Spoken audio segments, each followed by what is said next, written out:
It's time now for Tri-City Dust Devils baseball. Get ready for the proud High A affiliate of the Los Angeles Angels to spin their way around the bases and swing for the fences as they twist through the Northwest League. Now for pregame coverage, here's the voice of the Dust Devils, Doug Taylor. Hello and a very good Wednesday evening to you, live from Hops Ballpark in Hillsboro, Oregon. This is Tri-City Dust Devils baseball. Tonight the Dust Devils take on the Hillsboro Hops in Game 2 of their 6-game series. Game 1 last night going to the Hops by a final score of 4-2. The Dust Devils limited offensively. Patrick Forbes, starter, limited in innings, but really did a lot of damage in his 4 innings of work. Caden Grice, the lefty, took it the other 5. Dust Devils had opportunities. They had a bases-loaded, no-out chance in the 5th. Could not get any runs in that one. That was a real stinger last night for the crew. Kendry Maduro, though, 2 extra base hits in his last 2 at-bats. He ended up scoring on both trips around the bases. It ended up. Rylan Zaborowski getting him home with an RBI single in the 6th inning. In the 8th inning, Maduro hits a triple off the wall in center, very nearly hits it out of the ballpark for a homer. He gets to third after the hustle, and maybe had given an inside the Parker a little bit of a thought. As he rounds third a little bit, Slade Caldwell, the center fielder, comes up throwing from center, but his throw goes wide. The catcher, Carlos Viraonda, goes to field it. Just one problem, that left nobody at the plate. It wasn't a problem for the Dust Devils. It was an opportunity. Maduro came in and scored. That made it, though, again, 4-2 at the time. The Dust Devils could just never quite get over the hump, and that bases-loaded 5th inning chance going wanting was a real tough one for them. Again, 4-2. Hillsboro, the winner in Game 1 of this series. So the Dust Devils will look to even things up here tonight west of the Rose City of Portland. Having a look at the Northwest League second half standings coming into the night. Again, we really look at things more in terms of the playoff berth than of the actual half itself. So when it comes to the playoff berth, Tri-City comes into the night 6 games behind Vancouver with 11 games remaining. Again, you can tell the math gets tough. Really, the Dust Devils now are in major need of the Spokane Indians to come to their aid while the Dust Devils pick up some wins here in Hillsboro. They're able to do that. It could be a very interesting week next week when it comes to not only the Dust Devils, but just about everybody in the Northwest League in that scenario, save Hillsboro, being in the second half playoff race. If Vancouver has a very good week at home and the Dust Devils end up going 3-3 or they lose this series, they will be close to eliminated, if not eliminated altogether from second half playoff contention.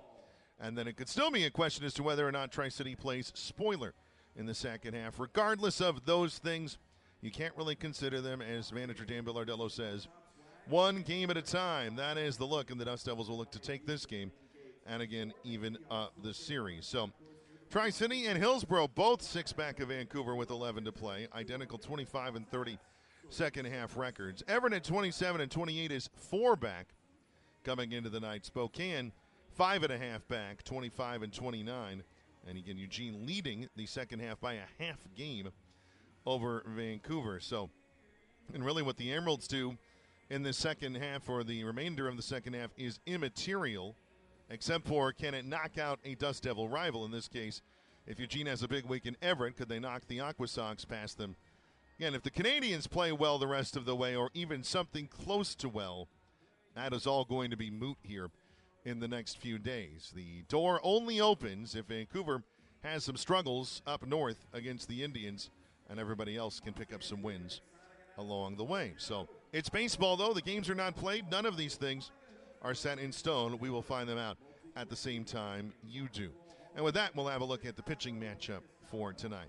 For the Dust Devils, they will send right-hander Dylan Jordan to the mound. He is 0-1 in his time at the high A level with an ERA of 9.75.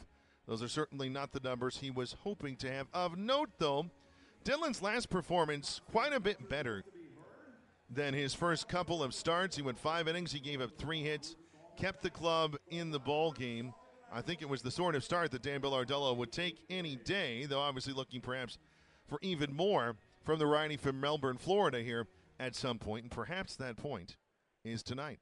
Perhaps it'll be the first high A win for Dylan. We shall see. The Dust Devils at the plate will take on righty Mason Marriott of the Hillsboro Hops. And they did some damage against him the last time that the two teams faced off, as he made it just barely into the second inning in that game 3 weeks ago, taking the loss in a Dust Devil victory. It is at the high A level his only loss of the year, and he's just been coming back here in the last few weeks. So, can the Dust Devils deal him another loss? That will be the question on their side of things. As Marriott 0-1, 4.22 his ERA. His last two outings since he faced the Dust Devils about 3 weeks ago, or 2.5 weeks ago it was, have been scoreless and sharp. 2 2/3 innings against Eugene. No runs, 2 hits, no walks, 6 strikeouts. So out of 8 outs, 6 were via the K. 3 scoreless, 1-hit innings at Spokane last week. No walks, 2 strikeouts. So he's had 2 good outings since the outing in Pasco a few weeks back, in which I actually wrote 1+. It was actually 0.1. I must have missed the decimal. Just a third of an inning. He got 1 out in the first inning.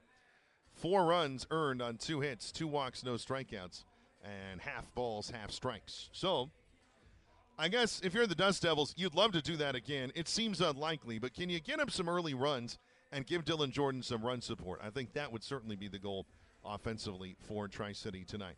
And with that, we will go ahead and take our first break. When we come back, we'll get to the starting lineups. We'll have a look at the Angels org. That and more on the way. Tri-City and Hillsboro, game 2 of 6 in about 14 minutes or so clockwise. You're tuned into the Dust Devils pregame show.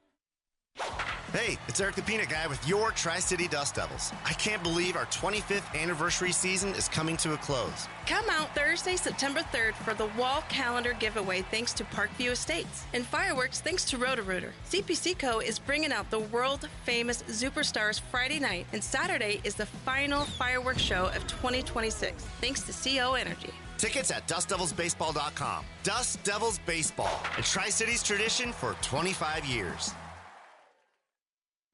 Everybody knows you shouldn't retire until you're 65. Buying a house? 20% down or nothing, bud. It's easy. Put your money into savings and never touch it. There's a lot of questionable money advice out there. For financial knowledge that can help you reach your version of success, come to Gisa Credit Union. We can walk you through everything you need to feel confident about your finances. There's a healthier approach to money. Find it at Gisa Credit Union. Gisa is an equal opportunity lender. Call Abadan today for your business technology needs. From copiers to high-capacity print production, Abadan has you covered. Find out why they've served the Mid-Columbia since 1953. Call 509-946-2033. Abadan. Feel connected. Who's on first? At Tri-Cities Community Health, you come first. Your local community health center for over 40 years, our experienced team of medical, dental, and behavioral health specialists provide personalized care tailored to your individual needs. TCCH pharmacies are located in Pasco, Kennewick, and Richland, offering free prescription delivery. You'll always receive the highest level of care in a timely manner, regardless of your financial situation. Our teamwork means better care and better health, and the ultimate winner is you. Make Tri-Cities Community Health your home base for all of your healthcare needs. Go to mytcch.org to schedule an appointment or learn more. Living a healthy life is built on a foundation of good habits. Nourishing food, plenty of sleep, regular exercise, and for women, getting a breast cancer risk assessment by age 25 and annual mammograms starting at 40. At Inland Imaging, we've doubled the capacity of our Kennewick Center to make it twice as easy to take care of your health. Schedule your annual screening today. Call 509-374-4030 or visit inlandimaging.com/scheduling-TC.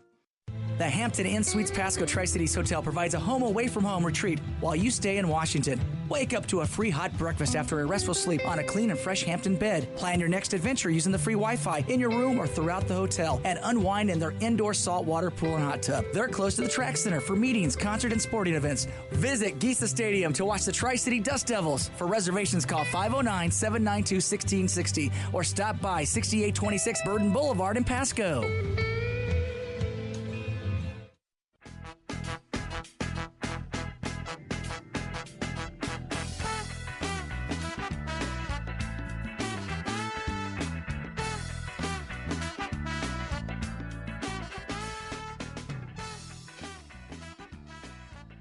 Back at Hops Ballpark in Hillsboro, the Tri-City Dust Devils, the Hillsboro Hops, game 2 of 6 on the way. And the Dust Devils pregame show continues by bringing you tonight's starting lineups. First for the visitors, the Dust Devils, is presented by manager Dan Bilardello. Center fielder Hayden Alvarez will be the leadoff man again tonight. Jorge Ruiz, the right fielder, will slot in behind batting second. Shortstop Kendry Maduro, again, who scored both runs for the Dust Devils last night, he will bat third. Designated hitter Ryan Nicholson will bat cleanup. Originally, that was to be Rylan Zaborowski in that DH spot, giving Nicholson a full day off, but that lineup changing at some point during the day, hoping Rylan is all right. Left fielder Johnny McGill will bat fifth. Batting sixth is third baseman Harold Cole. Catcher Peter Burns bats seventh, with first baseman Slate Alford batting eighth. Adrian Placencia is the second baseman tonight, batting ninth, with right-hander Dylan Jordan on the mound for the Dust Devils. You look at the Tri-City order. You have lefties in the 2, 4, 5, and 7 spots. Ruiz, Nicholson, McGill, and Burns. And Adrian Placencia, a switch hitter in the 9th spot. He'll also be lefty against Mason Marriott. For the Hillsboro Hops and manager Mark Reed, their starting 9 looking like this tonight. Slade Caldwell, the center fielder, will lead things off. Jose Mejia, the second baseman, will bat, fittingly enough, second. Batting third is the designated hitter J.D. Dix. He was the second baseman in last night's game. Third baseman Yacel Soler is the cleanup man. So this lineup looking a little bit like the Hops lineup of a few weeks ago or even of a month or two ago. A little bit more familiar faces, if there are. Jacques Yosef for the right fielder bats fifth. Kenny Castillo, the catcher, will bat sixth. Batting seventh is first baseman Chris Katz. He was the designated hitter in last night's game. Adrian Rodriguez, the shortstop, bats eighth. And batting ninth is left fielder Abdias de la Cruz, who had a home run in last night's game. That was one that gave the Hops a little bit of breathing room late in the contest, and ultimately what for them would be a 4-2 win. So, that's the starting 9 with Mason Marriott, the right-hander, on the mound for Hillsboro. You have a look at the Hops order, and there's not a ton of left-handedness in it. Again, that's not required, but sometimes you see the alternating setup, or even if a pitcher is not good against left-handers, they'll stack them at the top of the order. They're even 1 and 5, the lefties, Caldwell and Yosef. J.D. Dix, the three-man, is a switch hitter. He'll be lefty against the righty Dylan Jordan. Everybody else right-handed in the lineup tonight. And this is, going back to the pitching matchup very briefly, a matchup of two pitchers who are looking to avenge an outing a few weeks ago against the other. As Dylan Jordan making his high A debut against the Hops a few weeks ago, he gave up 4 home runs and 7 runs in total in that contest. So, can Dylan have a better performance? And Mason Marriott, as we talked about earlier, just a third of an inning his last time against Tri-City and got the loss. So that'll look at the lineups for both sides. We didn't even really get to the Northwest League. We talked about the standings, but 7:05 starts tonight at both Everett Memorial Stadium and Rogers Field and at Bailey Stadium, with Eugene visiting Everett and Spokane and Vancouver. Again, the rest of the league rooting for Spokane tonight up north. But last night, Vancouver taking care of business in Game 1 of that series. Meanwhile, Everett's looking to win to try to keep pace. They lost to Eugene last night, falling to 3 off the pace. So we will have updates from around the Northwest League once the rest of the league gets going. We will be first out the gate here. For the parent club, the Los Angeles Angels affiliates, again, the complexes and the summer leagues in Arizona and the Dominican Republic done, so it is just the affiliates now. Rocket City all over Birmingham right now, going to the bottom of the 4th inning, 7-0 in favor of the Trash Pandas. So a great start for Joe Creasel's crew tonight. Rancho Cucamonga and Lake Elsinore, that's just about to get going, 6:30 first pitch time. And at 7:05, Caden Dana, Dust Devil alum, taking on the Tacoma Rainiers for the Salt Lake Bees at Cheney Stadium south of Seattle a bit. So we'll have updates from around the Angels org. The parent club, unfortunately for them, was a tough one. They had the lead going to the 9th inning today in a day game at Angels Stadium, but Cleveland with 2 runs in the top of the 9th, turning the game around and beating the Halos 4-3. So the Angels swept in that series. Angels have the day off tomorrow, and then Friday they are hosting the Philadelphia Phillies, so they get a home off day. Those are always nice. So if there are any other items from Major League Baseball that are of note, we will let you know about them along the way. So with that gives us one more look at this one. We talked about the starting pitching matchup. It is, again, a matchup of two starters who struggled against the respective teams 3 weeks ago when these teams played at Giesa Stadium. Dylan Jordan, in his high debut, got beat up by the Hops. Two of those gentlemen in the lineup tonight who got him for the total of 4 home runs. It was. Meanwhile, and Mason Marriott, his last time to the Hill against the Dust Devils, he got all of 1 out and took the loss in that game. So both starters with a little bit of something to prove this evening. And we talked about it earlier as well at the starting lineup for the Dust Devils. Can you get some early runs and get your starters some support? It does get a little, it's just a bigger ask every night if you're asking your team to come from behind and try to grab a victory. The Dust Devils have the second most comeback wins in the Northwest League this year. They have 23. Eugene has 26. The next closest is Hillsboro with 17. But all that means is that they've scored first in 48 games, and they've scored second in 73. So they're 37-11 when they score first. I think that might actually be, it's the second best record again, Eugene covering that on both sides. But when they score second, that's 50 losses. Eugene is 26 wins when they score second. They are 26-34 in games in which they score second. So it's just a little different picture when it comes to things. So can you get an early lead? Do that. Put up a crooked number or two and give Dylan Jordan some breathing room. That's a good setup for him to get his first high A win. If another tight game is played, those have in this season series, by and large, it's felt tilted the Hops' way, especially here at this ballpark. It did last night in a similar setting. So I guess offensively, too, and we mentioned it at the very start in the recap of last night's game, if you get a bases loaded, no-out opportunity, convert. Put up a crooked number. If you get one, you'll take that. But in the end, you want to put up 2 or more. You do that, you really put heat on a team, and that gives you an opportunity to go and win a ball game. So take advantage of the opportunities when you create them for yourselves. Mentioned the weather, just a few high clouds, but it is an absolutely gorgeous night for baseball here west of Portland. Comfortable. I wouldn't say it's particularly warm outside, but it is not cold either. It's just nice. A nice late summer's day here in Hillsboro. With that, it's time for us to step aside as we honor America here in Hillsboro. When we come back, first pitch and all the action live. The Tri-City Dust Devils, the Hillsboro Hops, game 2 of 6 on the way. This has been the Dust Devils pregame show. Tri-City Dust Devils baseball is next. Love watching the future of baseball? With the Bally Sports Live app, you can stream every minor league baseball game and follow baseball's top prospects anytime, anywhere. Experience minor league baseball like never before. Dive in with real-time enhanced stats, track your favorite players, and play bingo along with every pitch. And the best part? It's completely free. Download the Bally Sports Live app on your phone or connected device to start watching now. No matter your industry, old or new, Crown Paper and Janitorial is proud to support the community. With our expertise, we can help provide a clean, safe, and healthy environment. Whether you need a consultation for your sustainability objectives or simply have a nasty stain on the carpet, we are here to help. To contact us or to learn more, visit crown.walterenelson.com.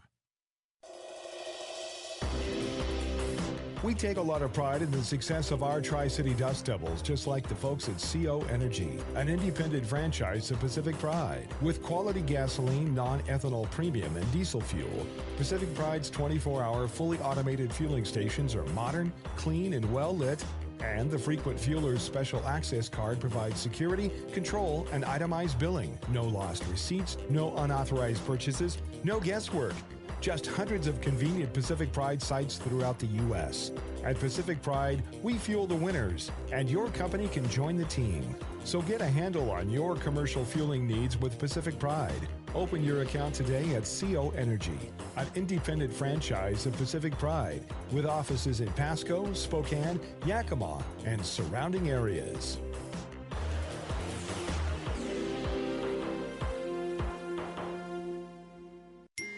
Okay, text from the wedding planner. She's talking about a cake pop mural. Ah, exciting.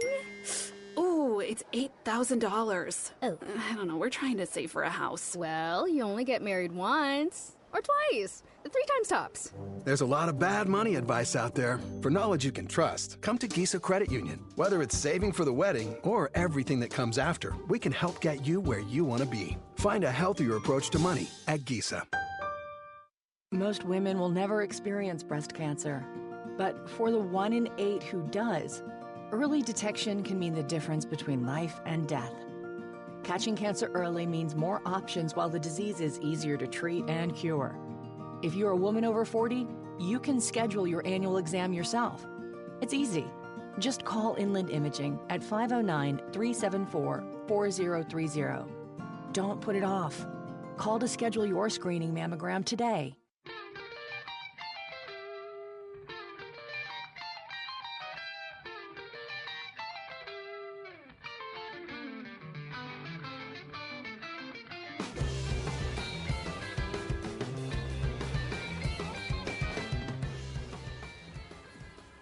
All set to go for Tri-City Dust Devils baseball. Live on a beautiful night at Hillsboro, Oregon, a Wednesday to be precise. Doug Taylor joining you on the MILB app and DustDevilsBaseball.com. Tri-City taking on the Hillsboro Hops in Game 2 of their 6-game series. The Hops now taking the field. They're looking to make it 2-0 in their favor tonight, taking on a Dust Devils team looking to even the series after the Hops took Game 1 4-2 in the opener last night. As Mason Marriott, the starter, just making his way to the mound now. Hillsboro tonight in their navy jerseys, light blue letters and numbers trimmed in white, their white home pants, and the navy and light blue brimmed cap with the Hillsboro H on the front. Tri-City in their standard road gray, navy, white, and gold, gray jersey, gray pants, white letters. Tri-City across the front, everything white except the C in the middle gold. That trimmed in navy, the numbers navy, on the back the number trimmed in white, and the Navy TC cap completing the ensemble. I don't think we got to the uniforms yesterday. A little bit for the Hops because they were wearing special jerseys with pink letters and numbers for Strikeout Cancer Night at the ballpark. As far as I'm aware, this is just another Tualatin Valley Wednesday here for Game 2 of this 6-game set. We're talking about it in the pregame show. If you've just joined us here in the last couple minutes, glad to have you along. This is a matchup of 2 starting pitchers who struggled very much against the other team in the series between these two sides 3 weeks ago in Pasco. In the case of the man Mason Marriott on the mound, he threw 26 pitches. He only got 1 out on the 8th of August, taking an 8-2 loss. This team was down 3-0 when he left. He ended up giving up 4 runs on just 2 hits in the inning. It was a struggle for him. Since then, though, a combined 5 2/3 innings, no runs, 3 hits, no walks, 8 strikeouts. So he's been very good since, and we'll see if he carries that momentum into this contest. 0-1 in 4 starts for Hillsboro, a 4.22 ERA in 10 2/3 innings. So working his way back. So he had a great start to last year, including a great outing against the Dust Devils. I believe it netted him Northwest League Pitcher of the Week honors. And then he was unable to make his next start, and they examined the UCL in the right elbow and Tommy John surgery. By the way, of course, I'm sure you've heard, but Tommy John, the man for whom the surgery was named, maybe the first successful recipient of said surgery, dying in the last week and a half or so. The name is used so freely, but Tommy John did not do the surgery. He's the recipient, had a very long major league career afterwards. Lefty pitcher. Hayden Alvarez in the right-hand box. We're ready to go. Mason Marriott turns and delivers. Taking 4 strike 1, a fastball at 94 miles an hour, and we are underway at 6:39 on this Wednesday. A little bit behind schedule. That's all right. We'll manage. As Marriott looking over the edge of his glove, the 0-1 to Alvarez. That's outside. Count even at a ball and a strike. Last night, Hayden in the contest went 0 for. That ended both his 8-game hitting streak and his 11-game on-base streak that he had carried into this series. He had reached in every game as a Dust Devil until last night, the 1-1. Fastball taken for strike 2. So the count, 1 ball and 2 strikes. We'll get you the Hillsboro defense here in just a moment. As the infield tilting to play Alvarez to pull. The 1-2, that is low. He lays off the off-speed delivery. 2 balls and 2 strikes. The outfield quickly for the Hops. Abdias de la Cruz, who homered against the Dust Devils last night. He's out in left field. Center fielder Slade Caldwell. Right fielder Jacques Osefa. Same outfield as last night. The 2-2. Alvarez grounds it up the middle. That'll get through. So a night after both his hit streak and his on-base streak ends, Hayden Alvarez leads things off with a single, starting new streaks in both categories. So a grounder up the middle. And Alvarez at first with his great speed. Just getting underway here in Hillsboro. Dust Devils and Hops no score. And Jorge Ruiz, the only man who had Patrick Forbes figured out last night, standing in.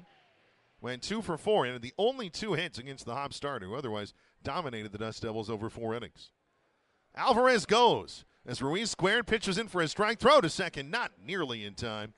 Hayden Alvarez with an easy stolen base.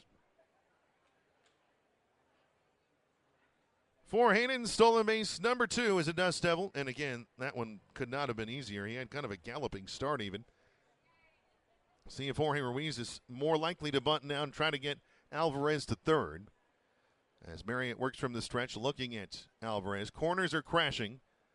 Ruiz squares. Popped up bunts, a little low, third base side. It'll land foul. That makes it no balls and 2 strikes, and the sacrifice will be off. We were talking about sacrifice bunts yesterday, and that's something the Dust Devils have done. Even in the first half, there was a point where the Dust Devils led the league in both home runs and sacrifice bunts. Because usually it's one or the other. You're doing the sacrifice bunting because you don't hit a lot of homers. The 0-2. Ruiz takes it low. 1 ball and 2 strikes. The infield for the Hops, Yasel Soler at third base tonight. Adrian Rodriguez is the shortstop. Jose Mejia, the second baseman. Over at first base is Chris Katz and Kenny Castillo catching behind home plate. The 1-2 to Ruiz. Swing and a miss, strike 3. Ruiz unable to get to the off-speed delivery of Mason Marriott. He has his first strikeout of the night. So 1 out in the top of the first. Kendry Maduro, the shortstop, standing in. Tri-City and Hillsboro no score. Hayden Alvarez out at second after his single and stolen base. Maduro, great last 2 at-bats last night. A ground rule double and a run scored in the 6th. A triple and an error getting him home. As the throw going back to second, and it goes off a glove into right center field. Alvarez gets back up to speed. He will take third. And that is just the speed of Alvarez causing chaos and testing the defense of Mason Marriott. As there's definitely an error, the question is to whom it would be assigned. I would believe it should go to Marriott, as his throw was wide, even though Jose Mejia was unable to handle it. That'll bring the infield in now for the Hops with Alvarez at third. Still no pitches to Kendry Maduro. Here's one. Maduro, a grounder on 2 hops to second, picked by Mejia. Throw to the plate in time, and the call is out. Boy, the moment looked as though Alvarez might have gotten the foot in underneath the tag, but Ricardo Capois, the home plate umpire, ringing him up.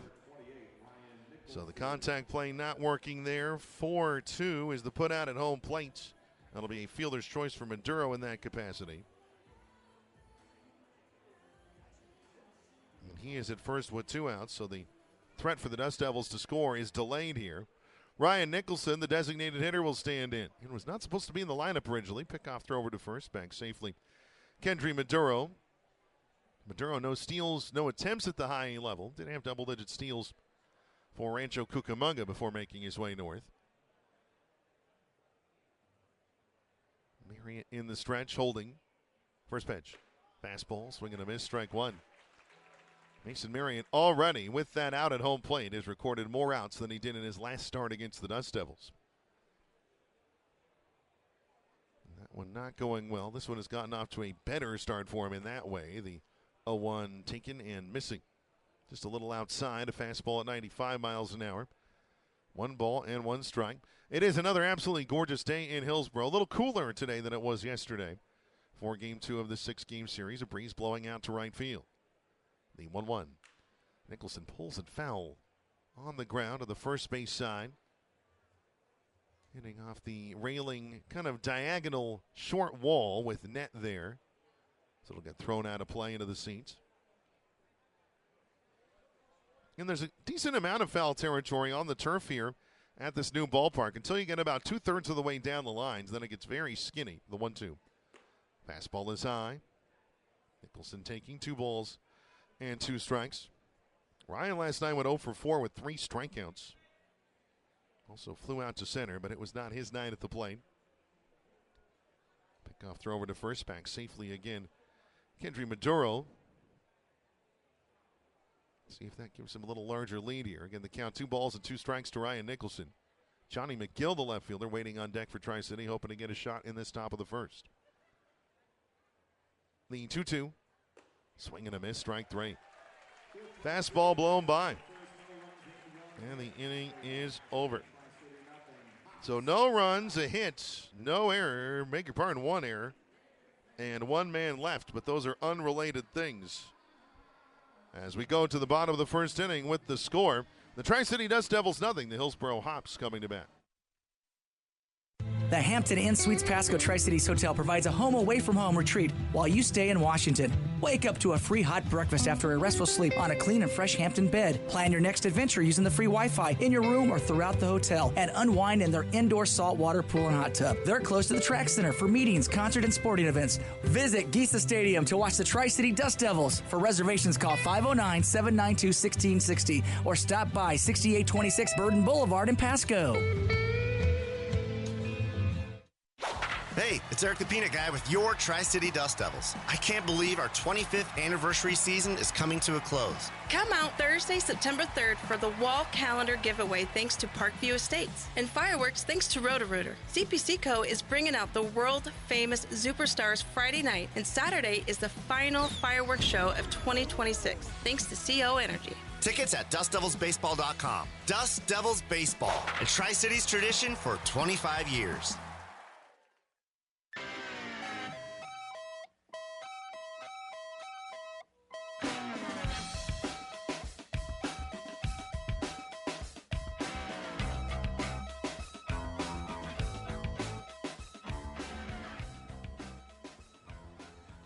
Dylan Jordan, the righty out of Melbourne, Florida, to the hill for the Tri-City Dust Devils, looking for his first win at the high A level and looking himself to avenge a difficult outing against the Hillsboro Hops in his high A debut. In 4 innings, gave up 7 runs, all earned on 7 hits, gave up 4 home runs, all of them later in his outing. In the 3rd and 4th inning, 2 homers each. Slade Caldwell, the first man to the plate, was not one of those 4. Or responsible for one of the 4 homers. As Jordan turns, first pitch of the night for him. Fastball missing high, 1 ball and no strikes. So Jordan 0-1, a 9.75 ERA at the high level. And at Rancho this year in their rotation for 3-4 months, 6-3 at 3.47 earned run average as the 1-0 pitch, a fastball missing inside to Caldwell. 2 balls and no strikes. Dylan Jordan against Everett last week, 5 innings, 3 runs, 5 hits. The 2-0, that's high again. 3 balls and no strikes. Now, Jordan did give up 2 home runs in that game, so in 3 high A starts, he has given up 6 home runs. And the start in which he did not give up any, it was in Vancouver, and he walked 5 in that outing. So looking to put it together is Jordan tonight, the 3-0. It's outside, it's a 4-pitch walk to the, again, somewhat shorter in stature, Slade Caldwell. There's not a ton of strike zone with which to work, but Jordan unable to locate it there. So the leadoff man, Slade Caldwell aboard, a man with good speed. That'll bring second baseman Jose Mejia to the plate. Mejia was one of the Hops who went deep on Jordan 3 weeks ago.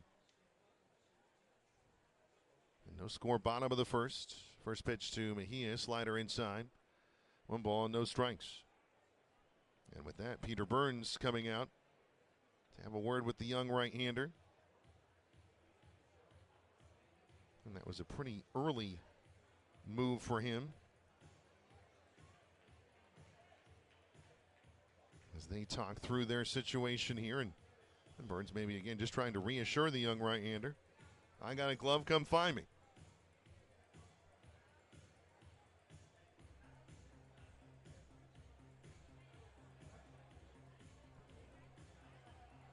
So the meeting over. Burns back behind home plate. The Tri-City defense tonight. Johnny McGill is the left fielder. Hayden Alvarez in center. Jorge Ruiz in right. As again, Jose Mejia, the second baseman at the plate for making the 1-0. That fastball in there for strike one. Got the inside edge at 95 miles an hour. The infield, Harold Cole at third, Kendry Maduro at shortstop, Adrian Placencia the second baseman tonight, and Slate Alford at first with Peter Burns behind home plate. The 1-1. That's high. 2 balls and a strike.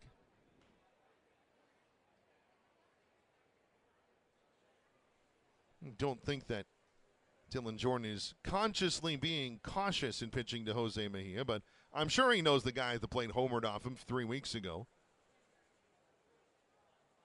Pickoff throw over to first, slung low. Alford with the tag attempt on Caldwell. He gets in safely. And Slade Caldwell, 25 steals. He's been caught 7 times. This Hillsboro team has stolen 190 bases on the year. Another throw over. Again, back safely Caldwell. So we'll see if he takes a longer lead now. As the third throw would need to be a pickoff or it would be a balk charge to Jordan, and Caldwell will get to second. So he edges out past the cutout a bit now. The 2-1 he goes. That is there for strike 2, but out of the glove of Burns. So Caldwell will take stolen base number 26. As Peter was going for the quick release there, could not get the handle. So Caldwell now at second with nobody out, bottom of the first. Again, no score. Dust Devils and Hops really just getting going here at Hops Ballpark. Jordan set in the stretch, a closed stance on the mound, the 2-2. Mejia high and deep to left. Johnny McGill to the warning track, just shy of the fence. He makes the catch. Tagging for third is Caldwell. He will get there. But Mejia for a moment looked as though he may have gone deep again on Jordan, but this ballpark held it. It looked like the slider. It seemed like it actually didn't have that much of the plate. It was a little inside. But Mejia just guessing right perhaps there. In the end, it is an F7 on the warning track and left. 1 out in the bottom of the first. Designated hitter J.D. Dix, the switch hitter, at the plate on the left-hand side. Infield in for the Dust Devils, no score. First pitch to Burns is low. 1 ball and no strikes. J.D. Dix, when the Dust Devils played the Hops at Kisa Stadium a few weeks ago, scored late in the game and his right cleat skidded on the plate. The 1-0. That's in there for strike 1. And apparently that leg issue or something else has been giving him grief ever since, as he has not seemed particularly quick out on the field. He has still seemed a bit hobbled, but they don't want to get that bat out of the lineup. The pitch. Little low and outside. So the count now 2 balls and a strike. 255 at the high level for Dix. 3 homers, 22 RBI, and 16 stolen bases. So when healthy and well, Dix likes to be on the go and has good speed. The 2-1. That's low and inside, ball 3. Picked by Burns. But J.D. Dix now ahead, 3 balls and a strike. Waiting on deck is third baseman Yacel Soler, a man who, for a good deal of this year, was the biggest power bat in this order, or at least was put in position for that. The 3-1 at the knee, strike 2. Dix was ready to toss the bat away. But having a look at our friend Trackman, pitch was there. Thanks again to Easton Rhodes, our game planning strategist, for being in the booth this week. A little better picture of what's going on down there. So a payoff pitch now. Here it is. Dix grounds it foul. Count stays 3 balls and 2 strikes. D-I-X, the spelling of Dix. I mentioned it yesterday. He's from Whitefish Bay, Wisconsin. Milwaukee suburb. Brady Council, who had been a Hillsboro Hop for a good deal of this year, working on an injury or rehabbing from it. He also from there, the 3-2. That is inside, ball 4. Did not miss by much. But having a look again at TrackMan, it did look as though the ball out of the zone. As Dick's making his way down to first again, he just does not seem totally right leg-wise. But he'll make his way down to first. It's not really a hugely pronounced hobble, but it's definitely not natural or his usual movement. So runners on the corners. 1 out, bottom of the first inning. Tri-City and Hillsboro no score. And here's Yasel Soler. First pitch. Fastball in there, strike one.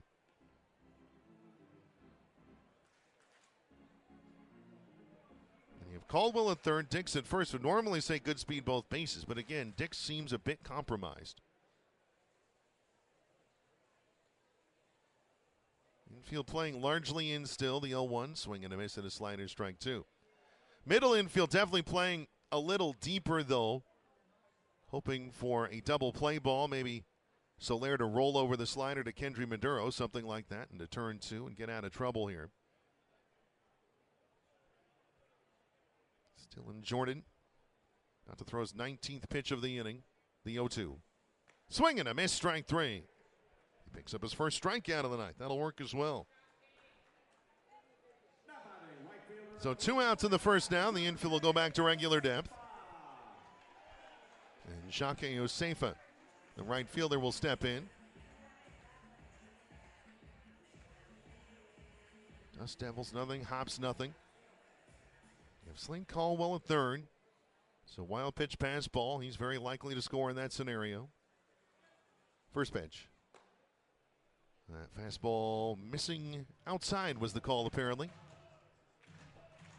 1 ball and no strikes. I'm not attempting to single out Ricardo Capois, our home plate umpire, tonight when I say we've had multiple games this year in which the strike zone has been confusing for both sides. The 1-0, and fastball in there, strike one. And by and large, the strike zone does not get argued as it was in times past. I'd be interested to know why that is. Maybe just diminishing returns for a lot of managers. The 1-1. Josefa pops it foul, third base side. Jordan ahead, 1 ball and 2 strikes. But in the end, at some point, obviously the teams are seeing the TrackMan data. My guess is the umpires are getting feedback as well. So that has probably changed that strike zone dynamic a bit. Runner goes from first. The 1-2 is low. Check swing, did he offer? No, says Reed Hoover, the base umpire. So it's a stolen base for Dix. Dylan Jordan with his focus on the plate, allowing Dix to advance.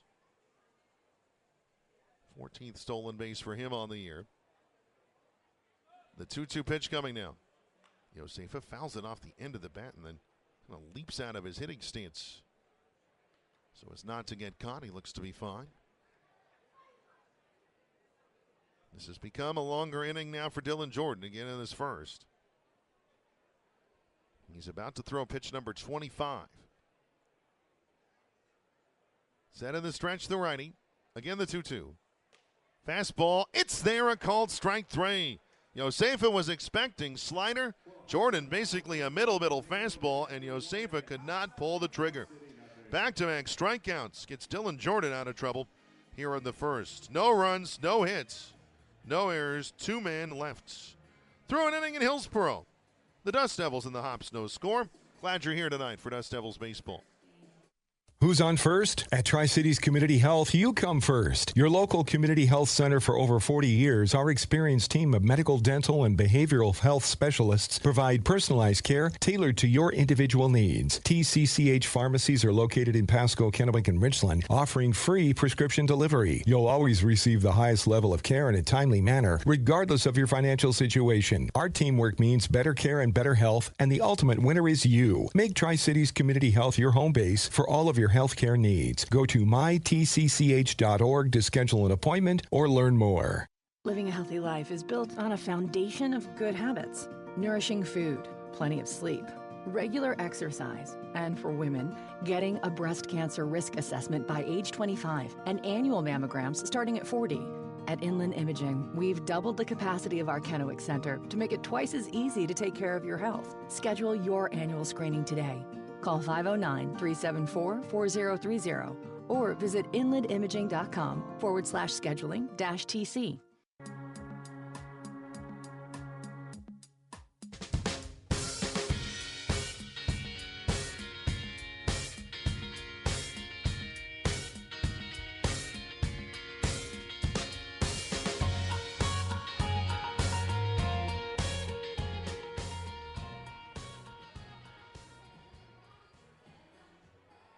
We're on to the second inning. Tri-City and Hillsboro, no score.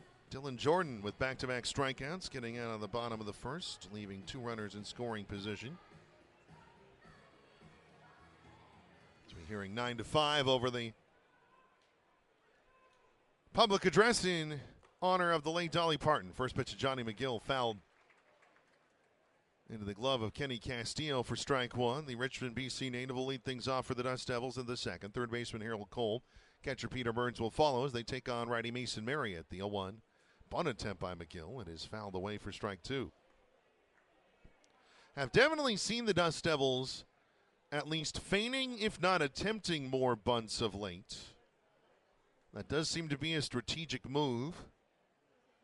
Dan Billardello, Ty Hawkins, Brian Rupp, all probably in on that conversation. The 0-2, low and inside, 1 ball and 2 strikes. McGill hitting .313 as a Dust Devil. It is in limited action.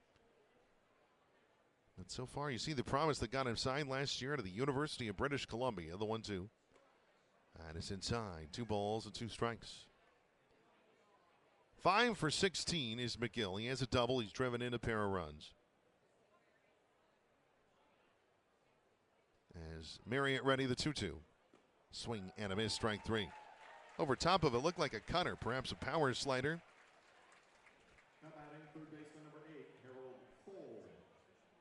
And so down on strikes goes McGill. Third strikeout of the night for Marriott. He has certainly looked much more like the Marriott of the last 2 starts and not the Marriott of 3 starts ago against the Dust Devils. First pitch to Cole. Lined into right. Coming into the run, Jacques Oseva. He's got to play it on a hop. Harold Cole in opposite field single for Tri-City's second hit of the night. Just taking that the opposite way, no trouble at all. And so Cole aboard with 1 out. And catcher Peter Burns.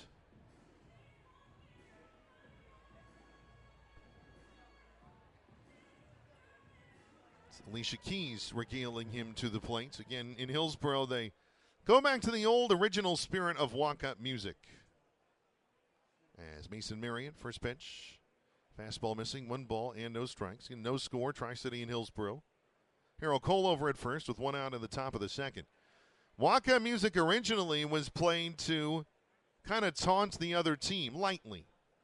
Not viciously, but to have a little fun, the 1-0. That low, 2 balls and no strikes. That really pioneered by Nancy Faust, the great organist at Comiskey Park on the south side of Chicago.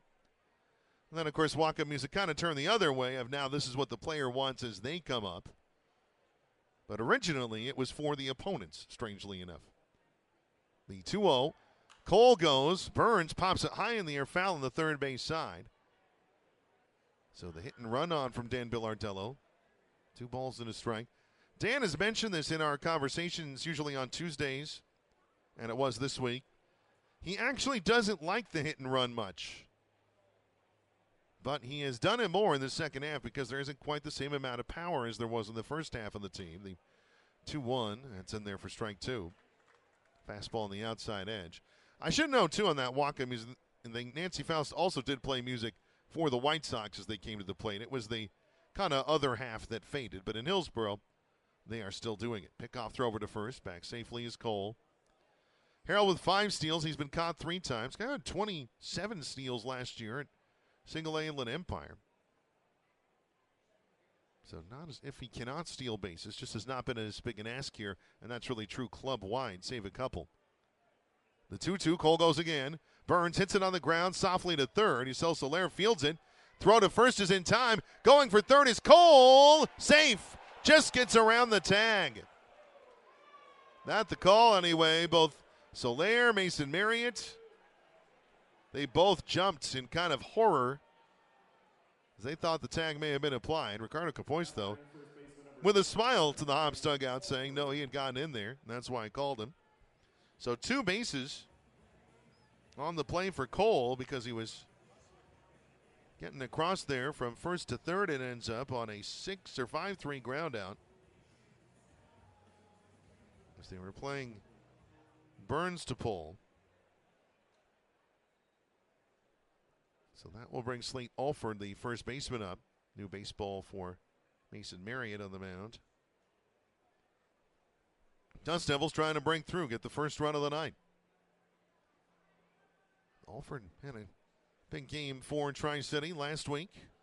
4 RBI, including a homer. The pitch, swing and a miss, strike 1. He was trying to go yard out toward U.S. Highway 26, the Sunset Highway as it's known here west of Portland. Cole at third, not really being held strongly there. See if he wanders down further. The 0-1, that's low and outside. As Alford lays off the slider, 1 ball and 1 strike.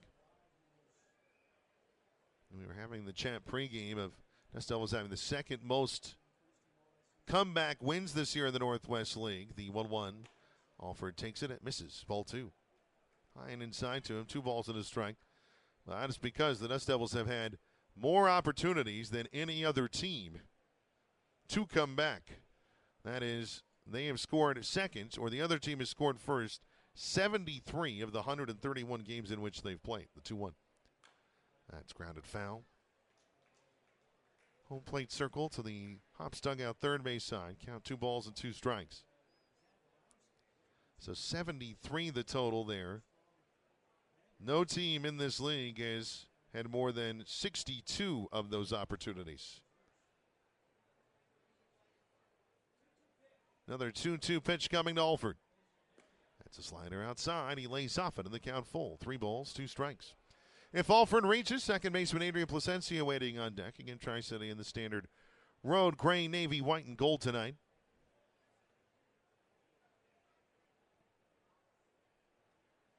As Marriott into his stretch, holding there, glove to the Hillsboro script, the payoff.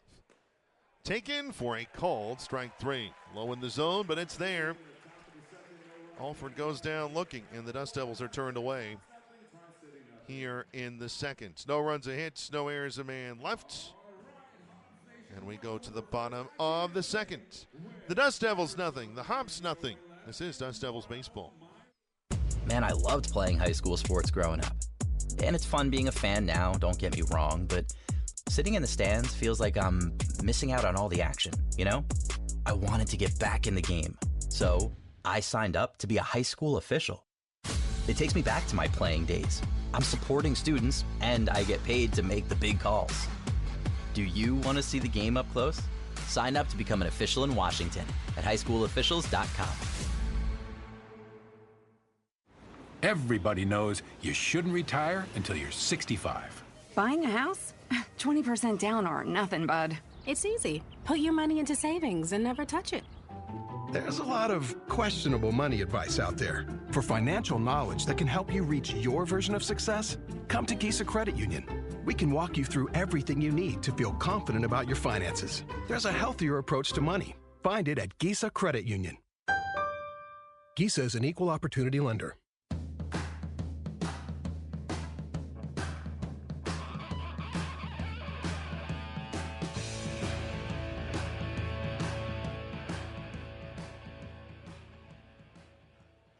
On to the bottom of the second inning we go in Hillsboro. Tri-City nothing, Hillsboro nothing. Dylan Jordan out for inning number 2. Through 25 pitches in the first inning did Jordan. 13 for strikes, so right about half and half. And 2 walks, but was again able to navigate through trouble. Look to be a bit more efficient here in inning number 2. First man he'll take on is catcher Kenny Castillo. First baseman Chris Katz, shortstop Adrian Rodriguez to follow. First pitch from Jordan misses a little wide. 1 ball and no strikes. Again, it is a majorly moving slider from the right-hander Jordan.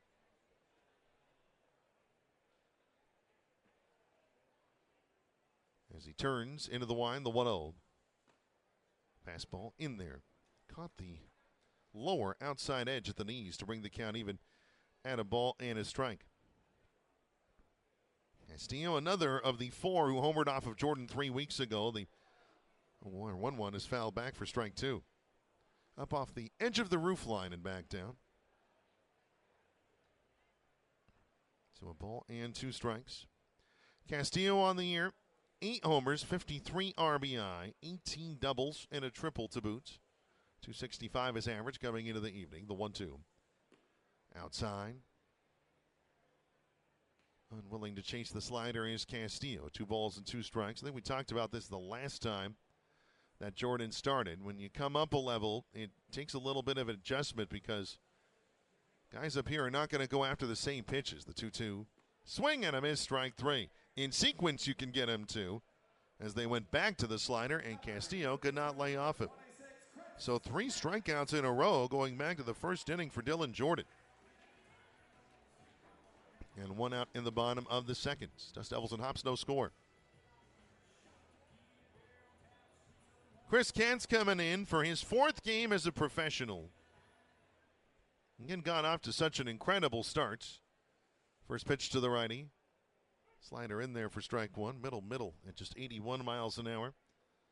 Cats went 5 for 6 in his first game. That was last weekend in Spokane.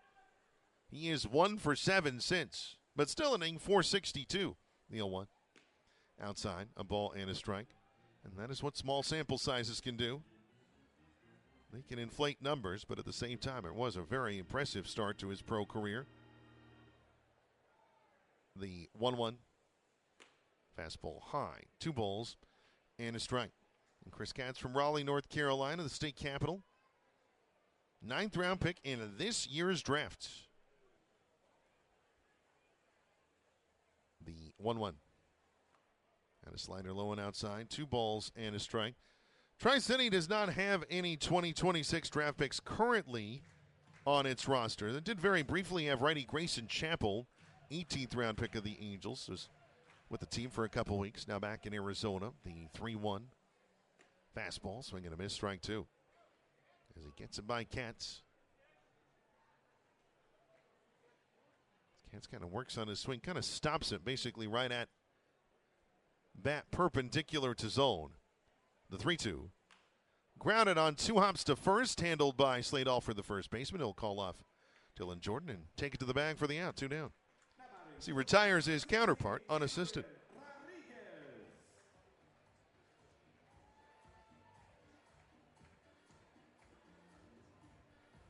So 2 outs, the base is empty. Bottom of the second inning. Tri-City and Hillsboro no score. And Adrian Rodriguez, the shortstop, to the plate. 42nd game for Rodriguez this year, hitting 197, 2 homers, 13 RBI.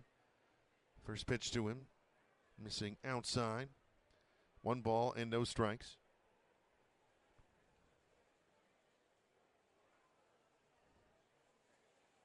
The next delivery from Jordan.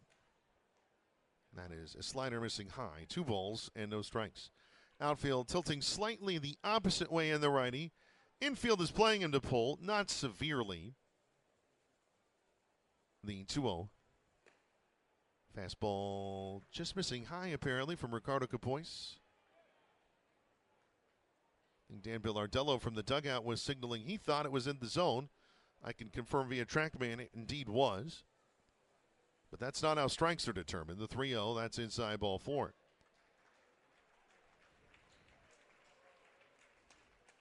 It is a very strange thing to know up here what is a ball and what is a strike according to the rules. Yet at the same time, the umpire, while trying to accomplish that very thing, he has his own eyes, and he does not have TrackMan to view in any sort of technological way. So a 2-out walk, 3rd walk of the night for Jordan. And now the 9-man, Abdias De La Cruz, righty at the plate. And no score, bottom 2. 2 outs, first pitch to De La Cruz outside, 1-0. De La Cruz got to extend the long levers that he has. It went out to left for his second home run at the high A level last night.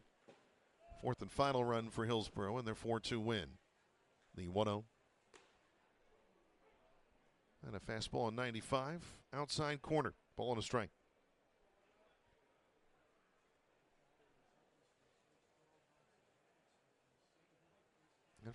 Infield, basically same alignment. Pickoff throw over to first. Back safely goes Adrian Rodriguez. Rodriguez has stolen 4 bases in his first 41 games as a Hop. Been caught once. As Jordan from the stretch, toe to the first base side of the rubber. The 1-1. And slider outside. 2 balls and a strike. With that closed stance, that is, his left foot is closer to the third base side of the mound than his right foot, which is his driving foot from the rubber. You can almost see his number from our position to the third base side, the pitch. And a fastball catching the top of the zone to bring the count even at 2 balls and 2 strikes.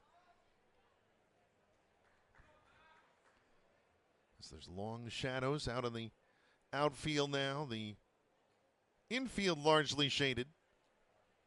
The 2-2. De La Cruz high and deep to left center. Alvarez running back. Warning track off at the warning track and against the fence. Coming all the way around, Adrian Rodriguez. He will score. De La Cruz does it again. This time it's a double. And Hillsboro leads 1-0. So out of the 9 spot, Abdias De La Cruz. A big swing for a second straight ball game. And the 2-out walk comes back to bite the Dust Devils. Again, it probably should have been 3-1, and who knows where it goes from there. But from there, De La Cruz taking care of the rest. So back to the top of the order, and Slade Caldwell. As the Dust Devils will have to come from behind again tonight as the first delivery, a fastball outside, 1 ball and no strikes. Caldwell walked his first time up, stole second, ended up stranded at third. The next delivery, swing and a miss. Foul tipped into the glove of Burns. Either way, the count even at a ball and a strike. Slade Caldwell out of Jonesboro, Arkansas. First round pick, 2024, the pitch. Fastball missing high. Maybe outside. It was close to the zone. Was not called. So I believe the count is 2 balls and no strikes, or 1 ball and 1 strike. Might even be 2-1. The pitch. Fastball in there, and so the count is even at 2 balls and 2 strikes. You're not getting a lot of signals from home plate umpire Ricardo Capois. This crew is not known for that. 2-2 pitch now. Caldwell swings and misses, strike 3. Goes after the slider, cannot get to it. He's down on strikes, so the inning is over. But the Hops strike first on the RBI double by Abdias De La Cruz. A run on a hit, no errors, and a man is left. Through 2, the score, Hillsboro 1, Tri-City nothing. You're tuned into Dust Devils Baseball. Now. We tend not to think about now. We dream about tomorrow, relive yesterday. But right now in front of us is victory over cancer. Right now, cancer research funded by the V Foundation is leading to better treatments and saving lives. Victory over cancer is there for the taking by you, because today's cancer research is tomorrow's victory. Learn more at v.org. Don't give up. Don't ever give up. Celebrate the history of our national pastime at the National Baseball Hall of Fame and Museum in Cooperstown. See priceless treasures that'll bring your baseball memories to life. Connect with events that have shaped and changed the game and our country. Our stories to tell, your memories to share.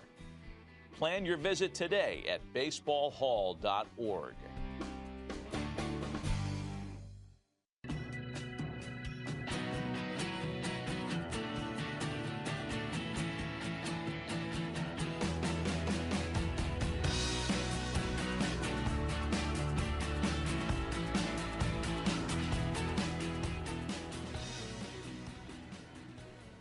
We move to the third inning at Hops Ballpark in Hillsboro, Oregon tonight with the score. Hillsboro 1, Tri-City nothing. Doug Taylor saying hi for Dust Devils Baseball live on the MILB app. DustDevilsBaseball.com. Mason Marriott beginning his third inning of work. First man he'll take on is the switch hitting second baseman Adrian Placencia. Then the top of the order comes back around. Hayden Alvarez, the center fielder, and Jorge Ruiz, the right fielder. As Marriott, 2 scoreless innings, 2 hits given up. First pitch to Placencia. Low and inside. 1 ball and no strikes. Placencia had a big hit in Vancouver, but at the plate it has been just a difficult year for him for whatever reason. Hitting 134 in 46 games, the 1-0. Swing and a miss. Big cut there from Placencia. Count even at a ball and a strike. He had a shoulder injury early on in the year. That set him back a few weeks. His 5 homers, 16 RBI on the year, 3 doubles the pitch. That misses low. So the count now 2 balls and a strike. You just can't help but wonder if that injury is still bothering him in some capacity or just making it to where he does not feel comfortable with his swing. The 2-1. And a fastball at the knees for strike 2. Now, to be fair, Adrian Placencia has never been a great hitter for average. But he has had some strong contributions at the plate nonetheless. And this year it's just been tough on him. The 2-2. Low and inside, ball 3. Slider missing, the count full, 3 balls and 2 strikes. And Adrian coming up as a 19-year-old in 2023 and played the bulk of the year as the team's second baseman. Payoff pitch. Fastball, it's in there, strike 3. That caught the inside edge. Mason Marriott picking up another strikeout. That is his 5th of the night. So 1 out in the third. Hillsboro leading 1-0, and it's back to the top of the order. And a man who has one of the 2 hits on the night, that'll be Hayden Alvarez, the center fielder. Grounder up the middle his first time up. 1-0 Hops in the third. First pitch, a little spinner caught out of the air by Mason Marriott. It was just kind of hanging there for him, coming down the mound to his left. He's able to get there to make the catch. 2 outs. I guess that will technically go down as a liner, but it is one of the softest liners you'll ever see. Exit speed 49 miles an hour. Just a spinner off the end of the bat. 2 outs, the base is empty in the third. 1-0 Hillsboro leading. Jorge Ruiz at the plate, first pitch to the lefty. That skips in low, 1 ball and no strikes.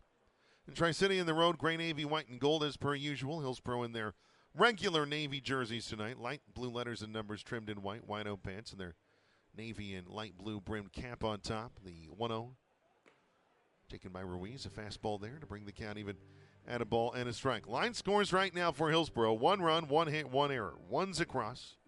Tri-City no runs, 2 hits, no errors so far in this one. The 1-1. Ruiz fouls it. Third base side. I think that just got over the roof line. 4 strike 2. 1-2 the count. Actually caught the top of the net, beg your pardon. So Marriott looking for a quick inning. He turns and winds the 1-2. Ruiz able to chop it foul. That'll go on a hop. Straight into the dugout to designated hitter J.D. Dixon. The team just sort of playing a little bit of hot potato with it.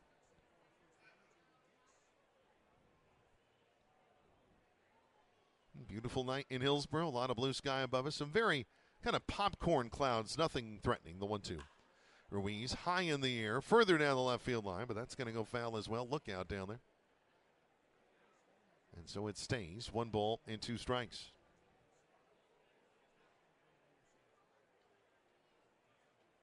Coming to you from this brand new ballpark. Opening this year in April. The 1-2. Low and inside, ball 2. 2 balls and 2 strikes to Jorge Ruiz. Currently hitting .248 on the year. 3 homers, 35 RBIs. Had some real hot stretches for the Dust Devils this year. So looking to add a little bit of power to that lefty swing, the 2-2. Swing and a miss, strike 3. Unable to connect with the off-speed offering for Mason Marriott. Marriott strikeout number 6 through 3 innings of work. He very good tonight. Zeros down the book column. We go to the bottom of the third. The score, the Hops won, the Dust Devils nothing. Thanks for joining us for Dust Devils Baseball tonight.